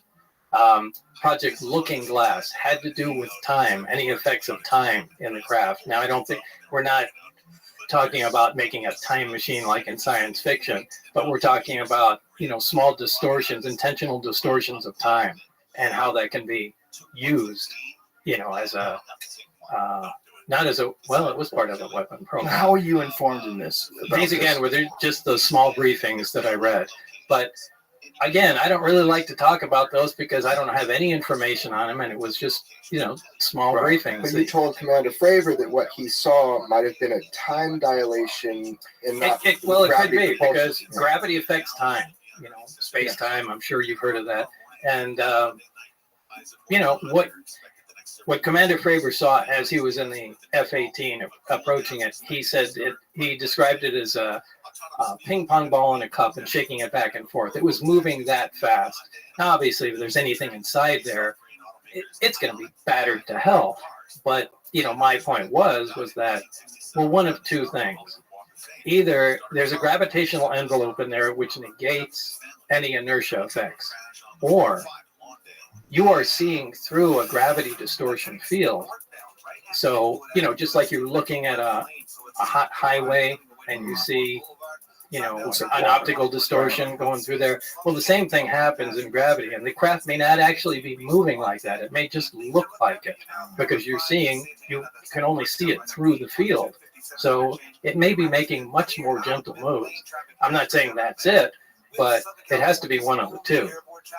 And the thing shows up 60 miles away. They noticed it on radar 60 seconds after it left Commander Fravor.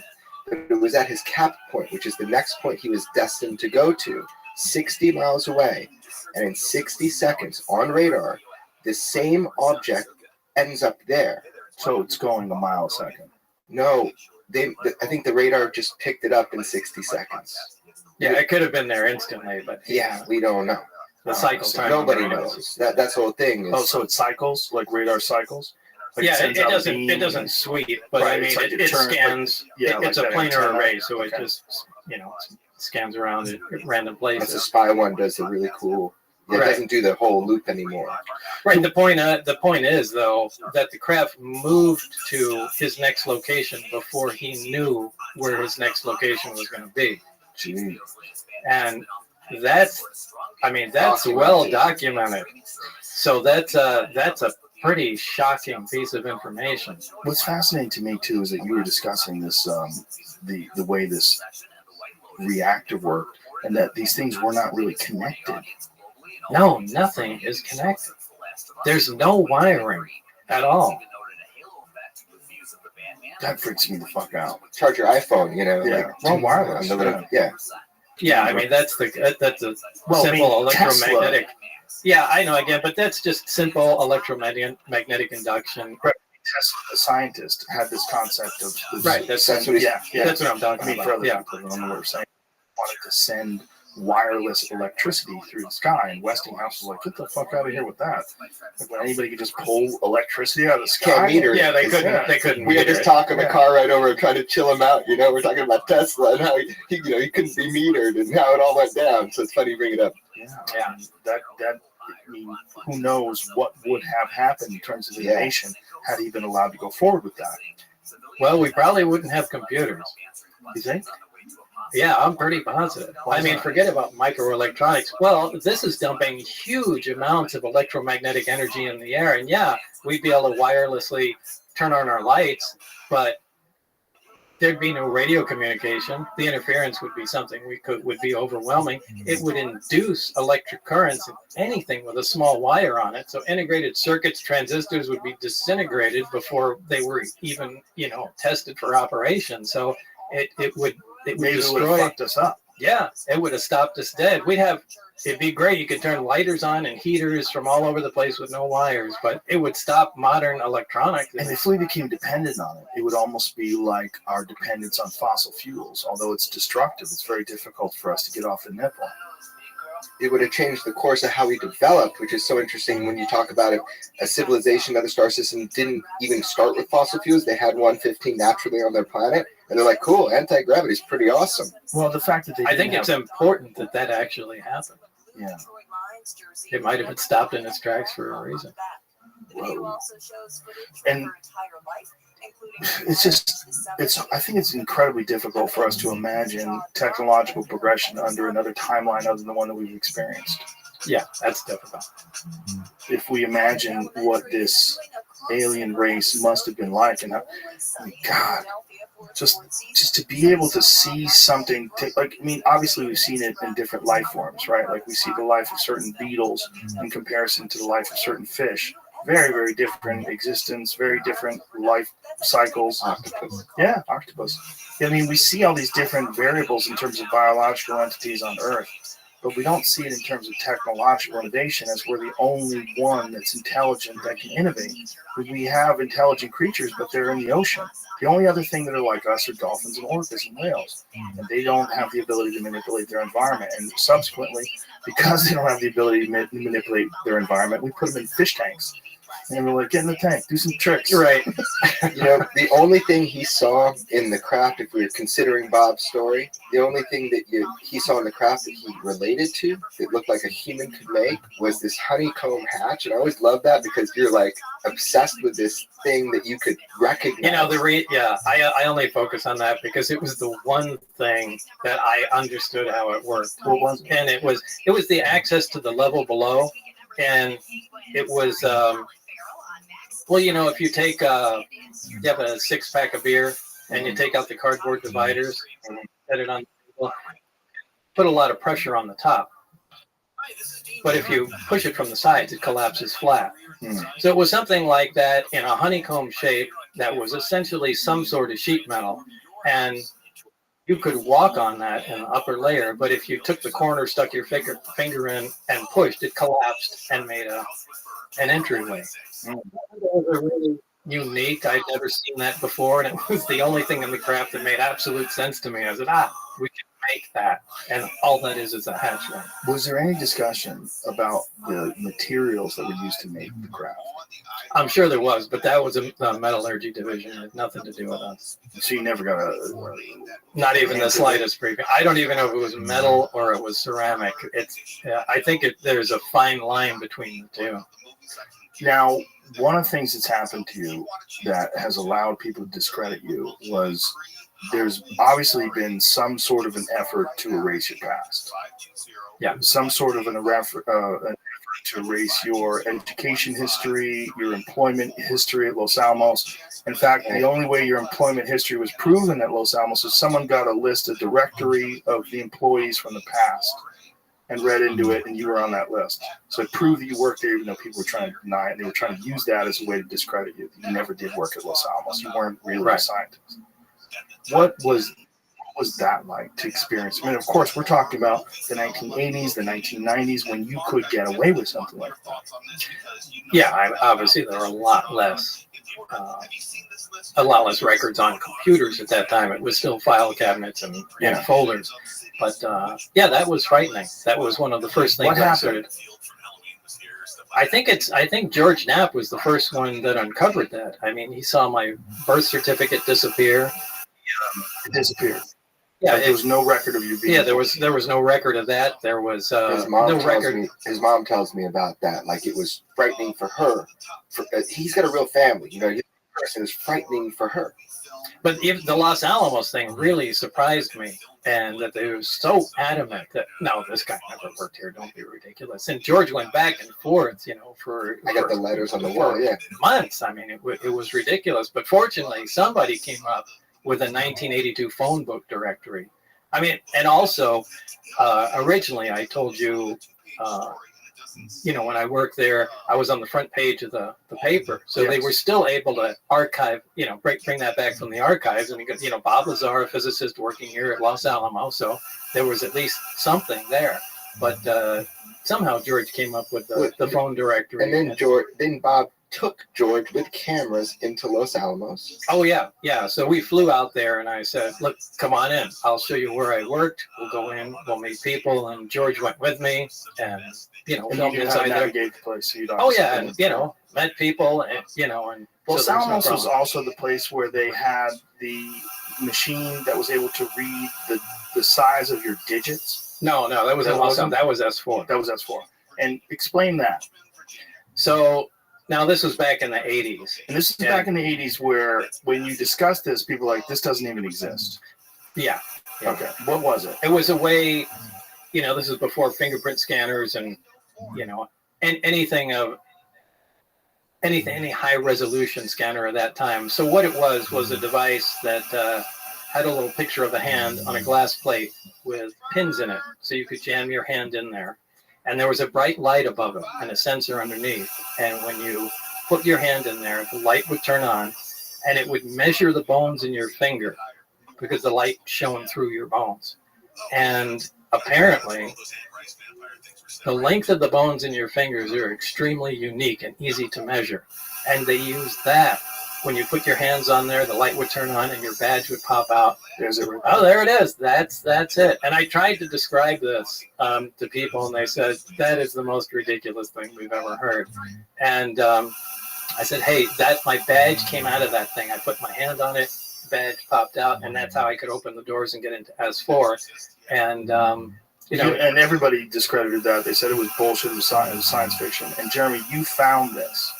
I found it through a good friend of mine named Tyler Rogaway, and he had some good sources inside of Area 52 where they also used these for the stealth program right around that time. So now I've got all these people that worked within who, said only if you're in certain programs would we use this technology. It's kind of shit, actually. We didn't keep it for very long, beginning of biometrics. So I was able to reveal it in my film. I kept my mouth shut until I showed it to Bob. In the movie, his first time he saw it was how you see it in the documentary. That's his genuine reaction. I'm getting goosebumps. That was a great idea, the way you did it. Thank you, man, because guess what? I'm actually trying to see if he's telling the truth. That's how I started. That's how I started. So it was really cool to see that you get to see it, his actual reaction. Has that been verified by other people? Yeah. So to me it has. Personally, I get emails every day and people are telling me where these are used and how they're used and send me photos. I got a lot of photos of Identimats now. Well, how they were used, right? They were used, but I don't. The most recent one was way more recent than I thought in another country. But that technology was used. So what's so funny is that this technology, even in the Area 52 where they'd use them for Tonopah, one of the guys who will go on camera with me, he will do an interview with me. He was a technician for one of these. And he hated them because they were really bad. They always broke down and he was a technician for them. Now he won't tell me where. If he worked at Area 52, so it's probably Tonopah. It's very separated, even on base. But yeah. So there was that. Yeah. There is your education record. That was also like, what happened with that? Well, that disappeared also. That I've never gone anywhere for education. I never attended any classes at Caltech. I never attended anything at MIT. You did attend classes in those places. I did attend classes in those places. Do you know anybody that you went to school with? Yes, I do. And have they verified that they went to school with you? Well, I gave Jeremy some names, but the reason I don't say these names publicly is because every single time I mention a name, somebody gets in trouble. They don't want to be. Of course. Yeah. Of course. But what is that experience like, seeing your birth certificate erased, seeing your employment? Well, it's frightening. It's absolutely frightening. It's also the fuel that the debunkers use, the so-called air quote skeptics.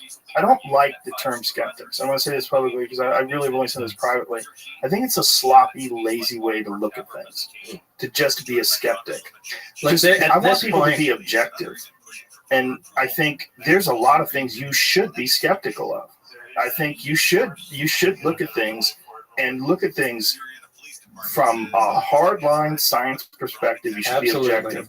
But the idea of skeptics, the problem with that is you're always looking for things to be bullshit. Yeah. And I think that's dangerous because I think some things aren't bullshit. It's confirmation bias on the other end. You're just deciding to take a square thing and put it in a round hole no matter what. And I find a lot of them to be lazy. Yeah. A lot of them to be lazy thinkers. Sure. Because they're always putting it into that box instead of going, Instead of just separating their ego, they're playing a game, and the game is calling bullshit. I want to call bullshit, and I'm going to line up all these reasons why it's bullshit, and I'm going to ignore anything that might be contrary to that definition. Yeah. Every time I'm thinking I'm going to catch him in something, all along this process, I found Dr. Krangle. He came forward and said, I was in security briefings with Bob Lazar, the physicist at Los Alamos. He went on the record with me. Now, the other people I talked with, why won't they go on the record with me? Because they're still working there. So that's the difference, right? What can the public have? Right? Or even if they're not working there, they want to live their lives. Obviously, people have seen what's happened to you. Mike Thigpen, after 30 years. Yeah, really, if you look at all the information on, concerning my accounts, that's verifiable. It can't possibly be a bullshit story anymore. It's really way past that point. Yeah. I mean, that was Mike Thigpen is. I mean, how could I possibly know? So Mike Thigpen was the guy that did the security clearances to go to the base. One of the guys that was. And this is the guy that you worked with. He said he did. Right. And George Knapp, George didn't believe him. George put him through 4 polygraph tests, right? He tried to see, man, this is a big risk. It sounds interesting, but let's see if he's telling the truth.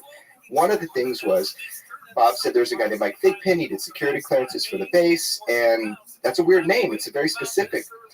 For 30 years, George found this guy in this weird department that he didn't even know it was Mike Thigpen. The guy wouldn't talk to me, ghosted him, totally ghosted him for 30 years. Used Facebook and Google Image Match through his children. I was able to find him after 30 years. And I talked to him 3 times on the phone. He lives on the East Coast. He almost went on camera with me. Confirmed that he did security clearances for the base in 1989. Confirmed he remembers Bob Lazar. And what you don't know is there's a handwritten note that a friend of yours has from Mike. What? I know. I'm gonna give it to you later. I don't. But that is real. That is actual. So a handwritten note that says what? This is new. So when they do security clearances, they go through all your friends and family. And they go to your friends, yeah. So this is to Bob, and I had people come to me for a friend of mine that's serving, and they're doing a security clearance for him. And even though I'm like the UFO guy, they did, the FBI will come and visit my house and make sure that they talk about my friend, and they left a little card. And when my wife told me to get away, because she didn't know who they were, they left a little card. It's super cute now. Back then, it was a handwritten note, and his friend has it for him that you haven't seen in oh my god 2 decades. So if you're listening, how come you're telling me this now? I don't know why I'm telling What is this card? It's just a little handwritten note with Mike Thigpen's signature. A card like a postcard. like a piece of paper that he left on the door saying when Bob gets back or whatever it says on it. So it's just another little funny thing. I found the guy. He does the security clearances. He admitted to me he did it, and he admitted to me he was dodging George Knapp because when George said his name on the news, he dropped his fork into his steak or into his potatoes or whatever, and he's looking at his wife. He was in trouble. His name's never supposed to be out there like this. Just a security clearance guy. But you don't want national attention associated with anything Bob has to say. But anyway, this unique name, Bob said, for 30 years, and the guy goes to George Knapp. George could prove he existed. He actually talked to me, man. He talked to me 3 times. He almost went on camera with me. It's just crazy. What happens after 30 years? You just get more info. Well, that's one of the reasons why when you and me and Jeremy and George Knapp had that conversation on the phone, I said, I think what we can do with this podcast is important. I really do. I think it's important for people to hear this from you in a very clear, just very concise way. And if you examine all the information that you've said today, if you look at all the things that the detractors have said, if you look at all of the new recent evidence that's coming out, and all these really high-level people in the military and the government that are discussing this, it gives you far more credibility than you would have had in the 1980s when this came out. Fuck yes, you can't ignore his story just because you don't like it anymore. That's why I thought it was important that you come out and refresh the world's memory and let people know. And like I said, I don't want to say I'm a fan of yours, but I guess I'm a fan of yours. As a human being, I'm a fan of yours. But I've been following you for decades. I've been following the story for decades. I mean, no kidding. I have VHS tapes. Bob, like a lot of the world has. Yeah. It's crazy. Well, anybody that has any sort of a vested interest or just a fascination with UFOs has followed your story because there's no one else. There's no one else that comes forward. There's some guy who said, I worked underground with the aliens and they shot my hand off. Like, there's a bunch of like wacky dudes. They're underground. There's bases. They're shooting lasers through the Earth's crust and they move them at light speed. There's a lot of those guys. They seem schizophrenic. They seem crazy. They might even be disinformation agents. They might be people that are designed to muddy the waters, which for sure has happened. People are coming forward though now. It's amazing. By doing this, what you're doing, you're providing an opportunity for Bob to tell his story. You know, believe it or not, he can tell his story. It's amazing because more people will come forward now that are involved with these projects. They'll come forward to you, to me. They're coming forward. And so what you've done here is provide that opportunity if they need it. And it's amazing. I just want to say, Bob, just don't come forward to me. No, don't come forward to Bob. Why were you freaking nauseous at the beginning of this? Like so upset. Why'd you have a migraine? Because that started off so hard. My God, I was sitting here like, did this? Well, why are you asking him why? Because it's obvious. Anxiety. The guy's gone through 30 fucking years of being persecuted. I just want to hear his birth certificate. I just want to hear him. I want to hear him say. I want them to why hear do him. I have to say that? You don't. Just said it. Get it. I step out. Okay. Settle down. Yeah, I get it. It's hard for you to get him here, you know, and I appreciate it. Was hard for us. Yeah. You did a lot more than what really annoys me are the people that think, you know, you guys just came up with the story to make a bunch of money or get a bunch of, you know, attention. And that's a good point. So please explain that. First of all, I don't get any money out of this at all, and I didn't even let you guys buy plane tickets for me to come out here or anything. I mean, anytime like when Jeremy previewed, I guess, the movie up in Michigan. I mean, it brought in like a couple $1,000s. I made sure that $2,000 went to science programs at the local high schools there. It's dirty money. He doesn't want to touch it. I don't take any money from this stuff. And as far as attention, I hate fucking attention. I don't like being on shows. I just want to kind of hide in the corner and do my own thing. So I got enough hugs when I was a kid. Okay, I don't need any attention. So no, that if you think somehow we came up with this thing, then you got to tell me why we did it. Well, you've done a great job of making sure you have your bases covered in that regard. That you haven't profited off of this, and like you said, you have donated whatever money that came your way to science programs. It doesn't make any sense any other way. I mean, what I've gotten out of here is what I thought I was going to get out of here when I watched the documentary. That what you're saying makes sense. It doesn't make sense that it's bullshit. That happened exactly like I said it did. I believe you. In closing, is there anything else you'd like to say? No, I can't think of anything other than really don't come and try to visit me. Well, I know that you have paid a huge personal cost to get this information out. And I mean, maybe you didn't understand what that cost would have been when you first initially came forward with the story. But over the past 30 years, it's been immense. It's been great. And I just want to thank you for that. And thank you for all these people that would not have gotten this information and would not have really had this story any other way. Oh, thanks, Joe. Thank you. And thank you, Jeremy. And one more time, the documentary is available on Netflix right now. Yeah, it's called Bob Lazar, Area 51, and Flying Saucers. All right. That's it, folks. Good night.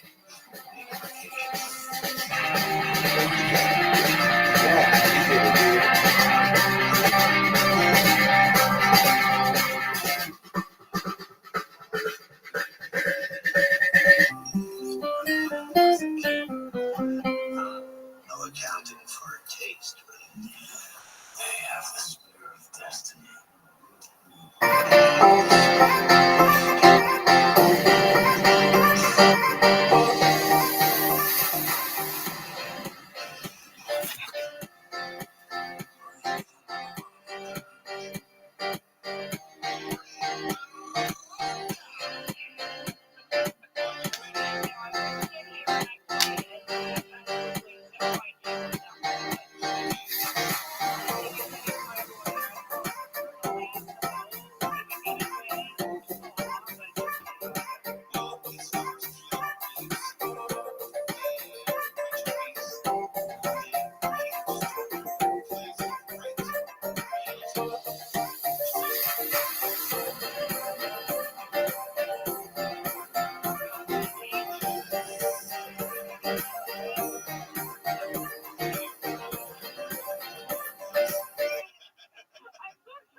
Two, one, boom. And we're live. First of all, cheers, gentlemen. Let's have a little toast. Relax. Bob, thank you very much for doing this. I really appreciate it. I understand. And here we go. First of all, gentlemen, thanks for being here. Jeremy, thanks for coming back again. Thanks, Jeff. And thanks to you, sir. It's very exciting to be here. Very exciting for me to be here to be able to talk to you about your story. Thank you. I'm glad to be here. David, tell everybody who you are and tell everybody your background, please. Okay, my name is David Fravor. I served 24 years in the military, enlisted Marine for a couple of years. They sent me to the Naval Academy. Then I flew for 18 years for the Navy. Literally flew A6s, Hornets, and then Super Hornets. Had every qualification you could get in the airplane. Everything, even the stuff they're not doing anymore. So I had MVG, high, low, went to Top Gun. And at the time of the incident that we're going to talk about, I was a commanding officer of the FA-41, the Black Aces. I've gone through a journey with this whole UFO stuff, from being a full-on true believer to being incredibly skeptical to trying to be open-minded to being more of a believer now than I think I've ever been before. And one of the things that I've always said is the people that I believe, that there's a lot of loony people out there, but the people that I put my trust in are high-level military people like yourself. So when I hear someone like you who has a story that defies logic or defies conventional understanding of how aircrafts work, that's when I sit back and I go, okay, this is a different thing. Because you know, there's always people that are telling you they're psychic, or they can, they sense things, or they're in communication with Bigfoot. There's always loony people out there. But when someone is in the military, someone is trained to fly these incredible. I mean, how expensive are those jets? When we had them, they're about $70 million a piece. Yeah, they don't give those to morons. Typically not. Some people in my family would probably argue that point, but better lucky than good.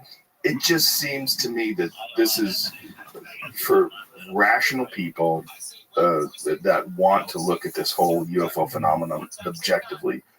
You're the type of person that I want to talk to. So I was very excited to have you in here. So what year was your incident? And you have a very, very famous incident that's corroborated by actual evidence, which is one of the rare ones. What year was it, and where did it take place? So it was 2004, November 14th. It's really, if you draw San Diego to Ensenada, Mexico, we're about 60 miles off the coast in between the two.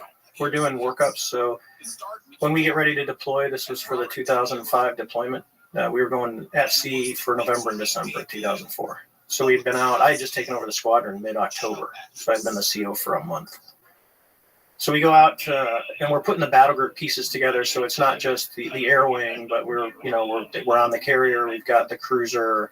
We've got all the support ships out there, and we're going to integrate all the defenses and train as one unit. So the exercise that we're going to do is an air defense exercise where there's good guys, bad guys. They're all from the air wing. So the bad guys today are going to be the Marines, VMFA 232, the Red Devils. So they're going to launch, and they're going to go about 100 miles south of the ship, and we're the good guys. And we call it a 2v2, so it's two of us against two of them. And we're going to work with the USS Princeton, which is going to be the controller, and they're going to control the blue forces, and then the red guys are going to give us a presentation that, they're going to try and intercept so we can stop them from getting up towards the carrier. So that's kind of the training set that we're all getting. So the Marines take off first, and they start heading to the south. Now, we have no idea that for 2 weeks, the 2 weeks we've been at sea, they've been tracking these things coming out of the sky. And when I talked to the Princeton controller, he's like up to about a dozen of them. They would come down from above 80,000 feet. They drop down to about 20,000 feet, they'd hang out, and then they go straight back up after about 3 or 4 hours. So when you say they've been tracking them, who specifically? This is the USS. The Princeton was tracking them. They saw them on the Nimitz radar, and the E2 could see them. Because they're out there, that radar's on all the time. And the Spy 1 system on an Aegis cruiser is, the state-of-the-art, probably one of the most sophisticated systems in the world. So typically when something like this happens and there is some unexplained phenomenon, what do they do? In this case, if we were in a threat environment, they would tell us. But we're off the coast of San Diego. It doesn't come to the air wing, so we have no idea that these things are out there at all. So they observe these things, and they never bother telling any of you guys. That's correct. So they just knew that these things had been visiting this area, yes, but they just allowed this training exercise to take place anyway. Yeah, talking to them, for the 2 weeks, they would show up, but it was when we weren't flying. So the typical carrier schedule is, for us, it was about noon to midnight. It's a 12-hour day. There's reasons for that. You can go a lot longer, but for training, we just do the 12-hour day thing. And it's cyclic ops, so you got guys taking off and landing periodically. So we were on one of the first goes. It's, noon, 1 o'clock, somewhere around there, and we take off. The Marines take off first. And my buddy Cheeks, who's the CO of the Marine Squadron, he was leading the Red Air. When he launched off the carrier first, they called him up and said, "Hey, what do you got on board?" Well, the original legacy F-18s don't have as much gas as the Super Hornets. Super Hornet's about 30% bigger. So they start talking to him about fuel, and based on how long we're going to be airborne and everything else, they go, "Hey, why don't you just go ahead and proceed to your cap point?" Because we had just taken off. And that's when the controller had come up and said, "Hey," I forget our call sign, probably like dealer is usually what we went. So it'll be like dealer 11, this is Princeton Control. What do you got? Say your loadout. And I kind of chuckled. He said, "So I got a Cat 9, which is basically just a blue metal tube with a seeker head for an A9 ion missile. It's a training. It doesn't come off the airplane. You can beat it with a sledgehammer. That's the only way to get it off, or you got to unlock the lugs with a key." So I'm like kind of chuckling. He goes, "Well, hey, we're going to cancel the training." So we're like, "Okay." He says, "We got real world vector, and they're going to send us out to the west. So picture if it's, if you got a clock, the Nimitz is in the middle. We're a little bit south of that, about 40 miles south, and then the Marines are about 100 miles south of the ship, about 60 miles between the two of us." So as this is all happening, my wingman is joining up. All right, and these are F-18F, so there's 2 people in each jet. So it's me and my Rizzo, which is weapon systems operator, and I've got the other pilot and the weapon systems operator in the other jet. So they tell us all this. Hey, we're going to real world vector, and they send us out 270, about 60 miles away from where we're going. So now we're going out even further out to sea. We have no idea what we're intercepting, and this is when the controller starts talking to us. He says, "Hey, sir, we've seen these objects. For 2 weeks, they've been coming down," and he's giving us the whole story. He says, "We need you to go investigate. We want to know what these are." But they're asking you to investigate in a jet that's unarmed. That's correct. Okay. Yeah, we have no. And there's reasons for that we don't fly. We typically don't fly with live ordnance unless we're actually going into like a combat zone or we're on a training range and we're going to shoot something. And the reason is you can go through history of the Navy or Air Force. If you put live missiles on airplanes and then you start doing training where you're squeezing the trigger, someone always messes the switchology up and someone gets shot down. It's happened multiple times. So we don't do it. You know, there's times that we do, but it's rare. So we start flying out to the west. Now I want you to think, because the other pilot has a, you know, when you talk to, it's out that it was a female. When you talk to her, here's the kind of goes through the mindset of, okay, we're off the coast of Mexico, real world vector. We have no idea what we're going to look at. Probably drug runner, because you get the drug runners coming up the coast. So we're like, okay. So we drive out, and they're calling down ranges. So they're telling us, hey, it's 270 at 30 miles at 20,000 feet. And it's, you know, and then you just count down the range. And we're talking back and forth the whole time. So they got to a point where they say, hey, merge plot, which means radars have resolution cells, you know, range and azimuth of what the radar can actually see. Once you're inside that box, you can't tell the difference between me and the object I'm going at. We're just become one big block. Mm.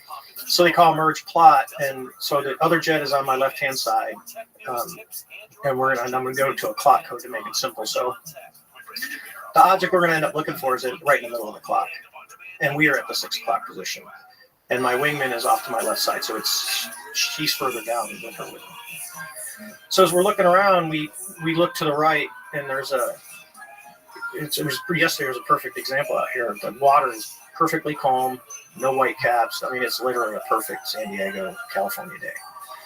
And we see white water, something like if you see a seamount, you know, rock underwater when you're standing on the shore and the waves are breaking over, and you're like, what is that? It's usually because there's a rock under the water. So it looks like that, but it's about the size of a 737. It actually kind of has a shape of like a cross, and it's pointing to the east. So you got the long part going east-west, and you got a couple of things going north and south.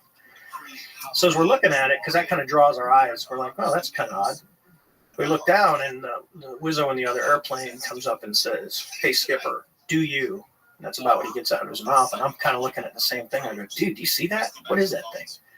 What we see is this white tic-tac looking object just above the surface of the water, pointing north-south, and it's going north-south, east-west. It's just radically moving forward, back, left, right, at will. And it's moving around the disturbance, the white water that we see. How big is this thing? So, over time, it's about 40 feet long.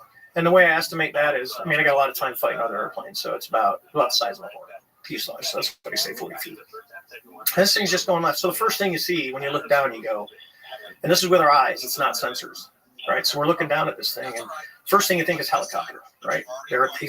Helicopters typically stay below 200 feet when we're out there, and they're just driving around. We're pretty far away from the ship for a helicopter for one of ours. So what is it? So the first thing you look for is rotor wash. You know, if you've watched any TV show that starts kicking the water up, and you can see that. It's really easy to see from the air. So we're like, no rotor wash. Matter of fact, don't see any rotors. Don't see any tail rotor. Don't see any, the main rotors. We're like, that's kind of weird. So as we're driving around, we're looking at this thing. We get to about the 9 o'clock position. How far away are you from this thing? Kind of 20,000 feet, and it's right down on the surface, right off our right side. So probably maybe a couple miles lateral, 20,000 feet, and we're just watching it move around. And so it's very small in your eyes. Not overly small. I mean, an airplane down that low, it's 40 feet. You can see pretty well. It was pretty clear. So I'm like, okay. So I said, I'm gonna go check it out. That's what we're trained to do. The other pilot says, hey, I'm gonna stay up here. And I'm like, that's perfect. So now we'll get some separation. We'll get it from different views. And the other airplane, I kind of have a God's idea of everything that's going on as I go down and check this thing out. So I start driving around, and it's still doing its forward, back, left, right. It's still pointing north-south. We get to about the 12 o'clock position. I'm just in a nice, easy descent. The reason is because I've been asked about, could you go more aggressive? You can, but when you're out over water, the water looks the same at 20,000 feet as it does at 2,000 feet. You don't, so you can easily put yourself in a non-recoverable position if you're not paying attention and you go into the water. So I got this nice easy descent. I get to about 12 o'clock, and as I'm coming down, I could guess probably about, 18,000 feet now, a couple thousand feet below the other airplane. The tic-tac just kind of rapidly goes, boop, and turns. So now it's kind of pointing east-west, and now it mirrors us. So it's above the surface. We're up high. We're coming down. It starts coming up. Well, this is getting interesting. So we kind of drive all the way around a circle. I'm descending. It's coming up. And I get over to about the 8 o'clock position of it. on the clock, and it's over at about the 2 o'clock position. Well, the quickest way, as we know as kids, to get someone, you can keep going around the circle, nothing's going to happen. You cut across the circle. So I'm about, I don't know, probably 2,000 to 3,000 feet above it, and I just kind of drop my nose aggressively, and I cut across the circle, and it's coming this way. It's because I'm trying to fly to where it's going to be, because I want to join on it. I want to see how close I can get to it. And as I'm pulling up, it's kind of starting to cross my nose, and it starts to accelerate, and within about less than a second, as I start to pull nose onto it and it crosses right in front of me, it just goes poof and it's gone. So I call the other airplane and I say, hey, you guys see that thing? And they're like, sir, it's gone. We don't see it at all. So I'm like, okay, that's kind of weird. So we don't see it. We're looking. At the same time, I say, hey, let's turn around and let's go back to see what was in the water. Was there something there? So we turn around. We're right there. We haven't gone anywhere. It's gone. Water's perfectly. There's no white water, nothing. It's just blue. I'm like, okay. So we turn back around. Now we're heading back out towards the east. And I tell the controller, I said, I first said, I'm kind of weirded out. And I told my backseater that. We start heading back, and the controller on the Princeton comes up and he says, sir, you're not going to believe this, but that thing is back at your cap point. That was our original point where we were going to hold 40 miles south of the ship. So this thing has went from wherever we were at to, about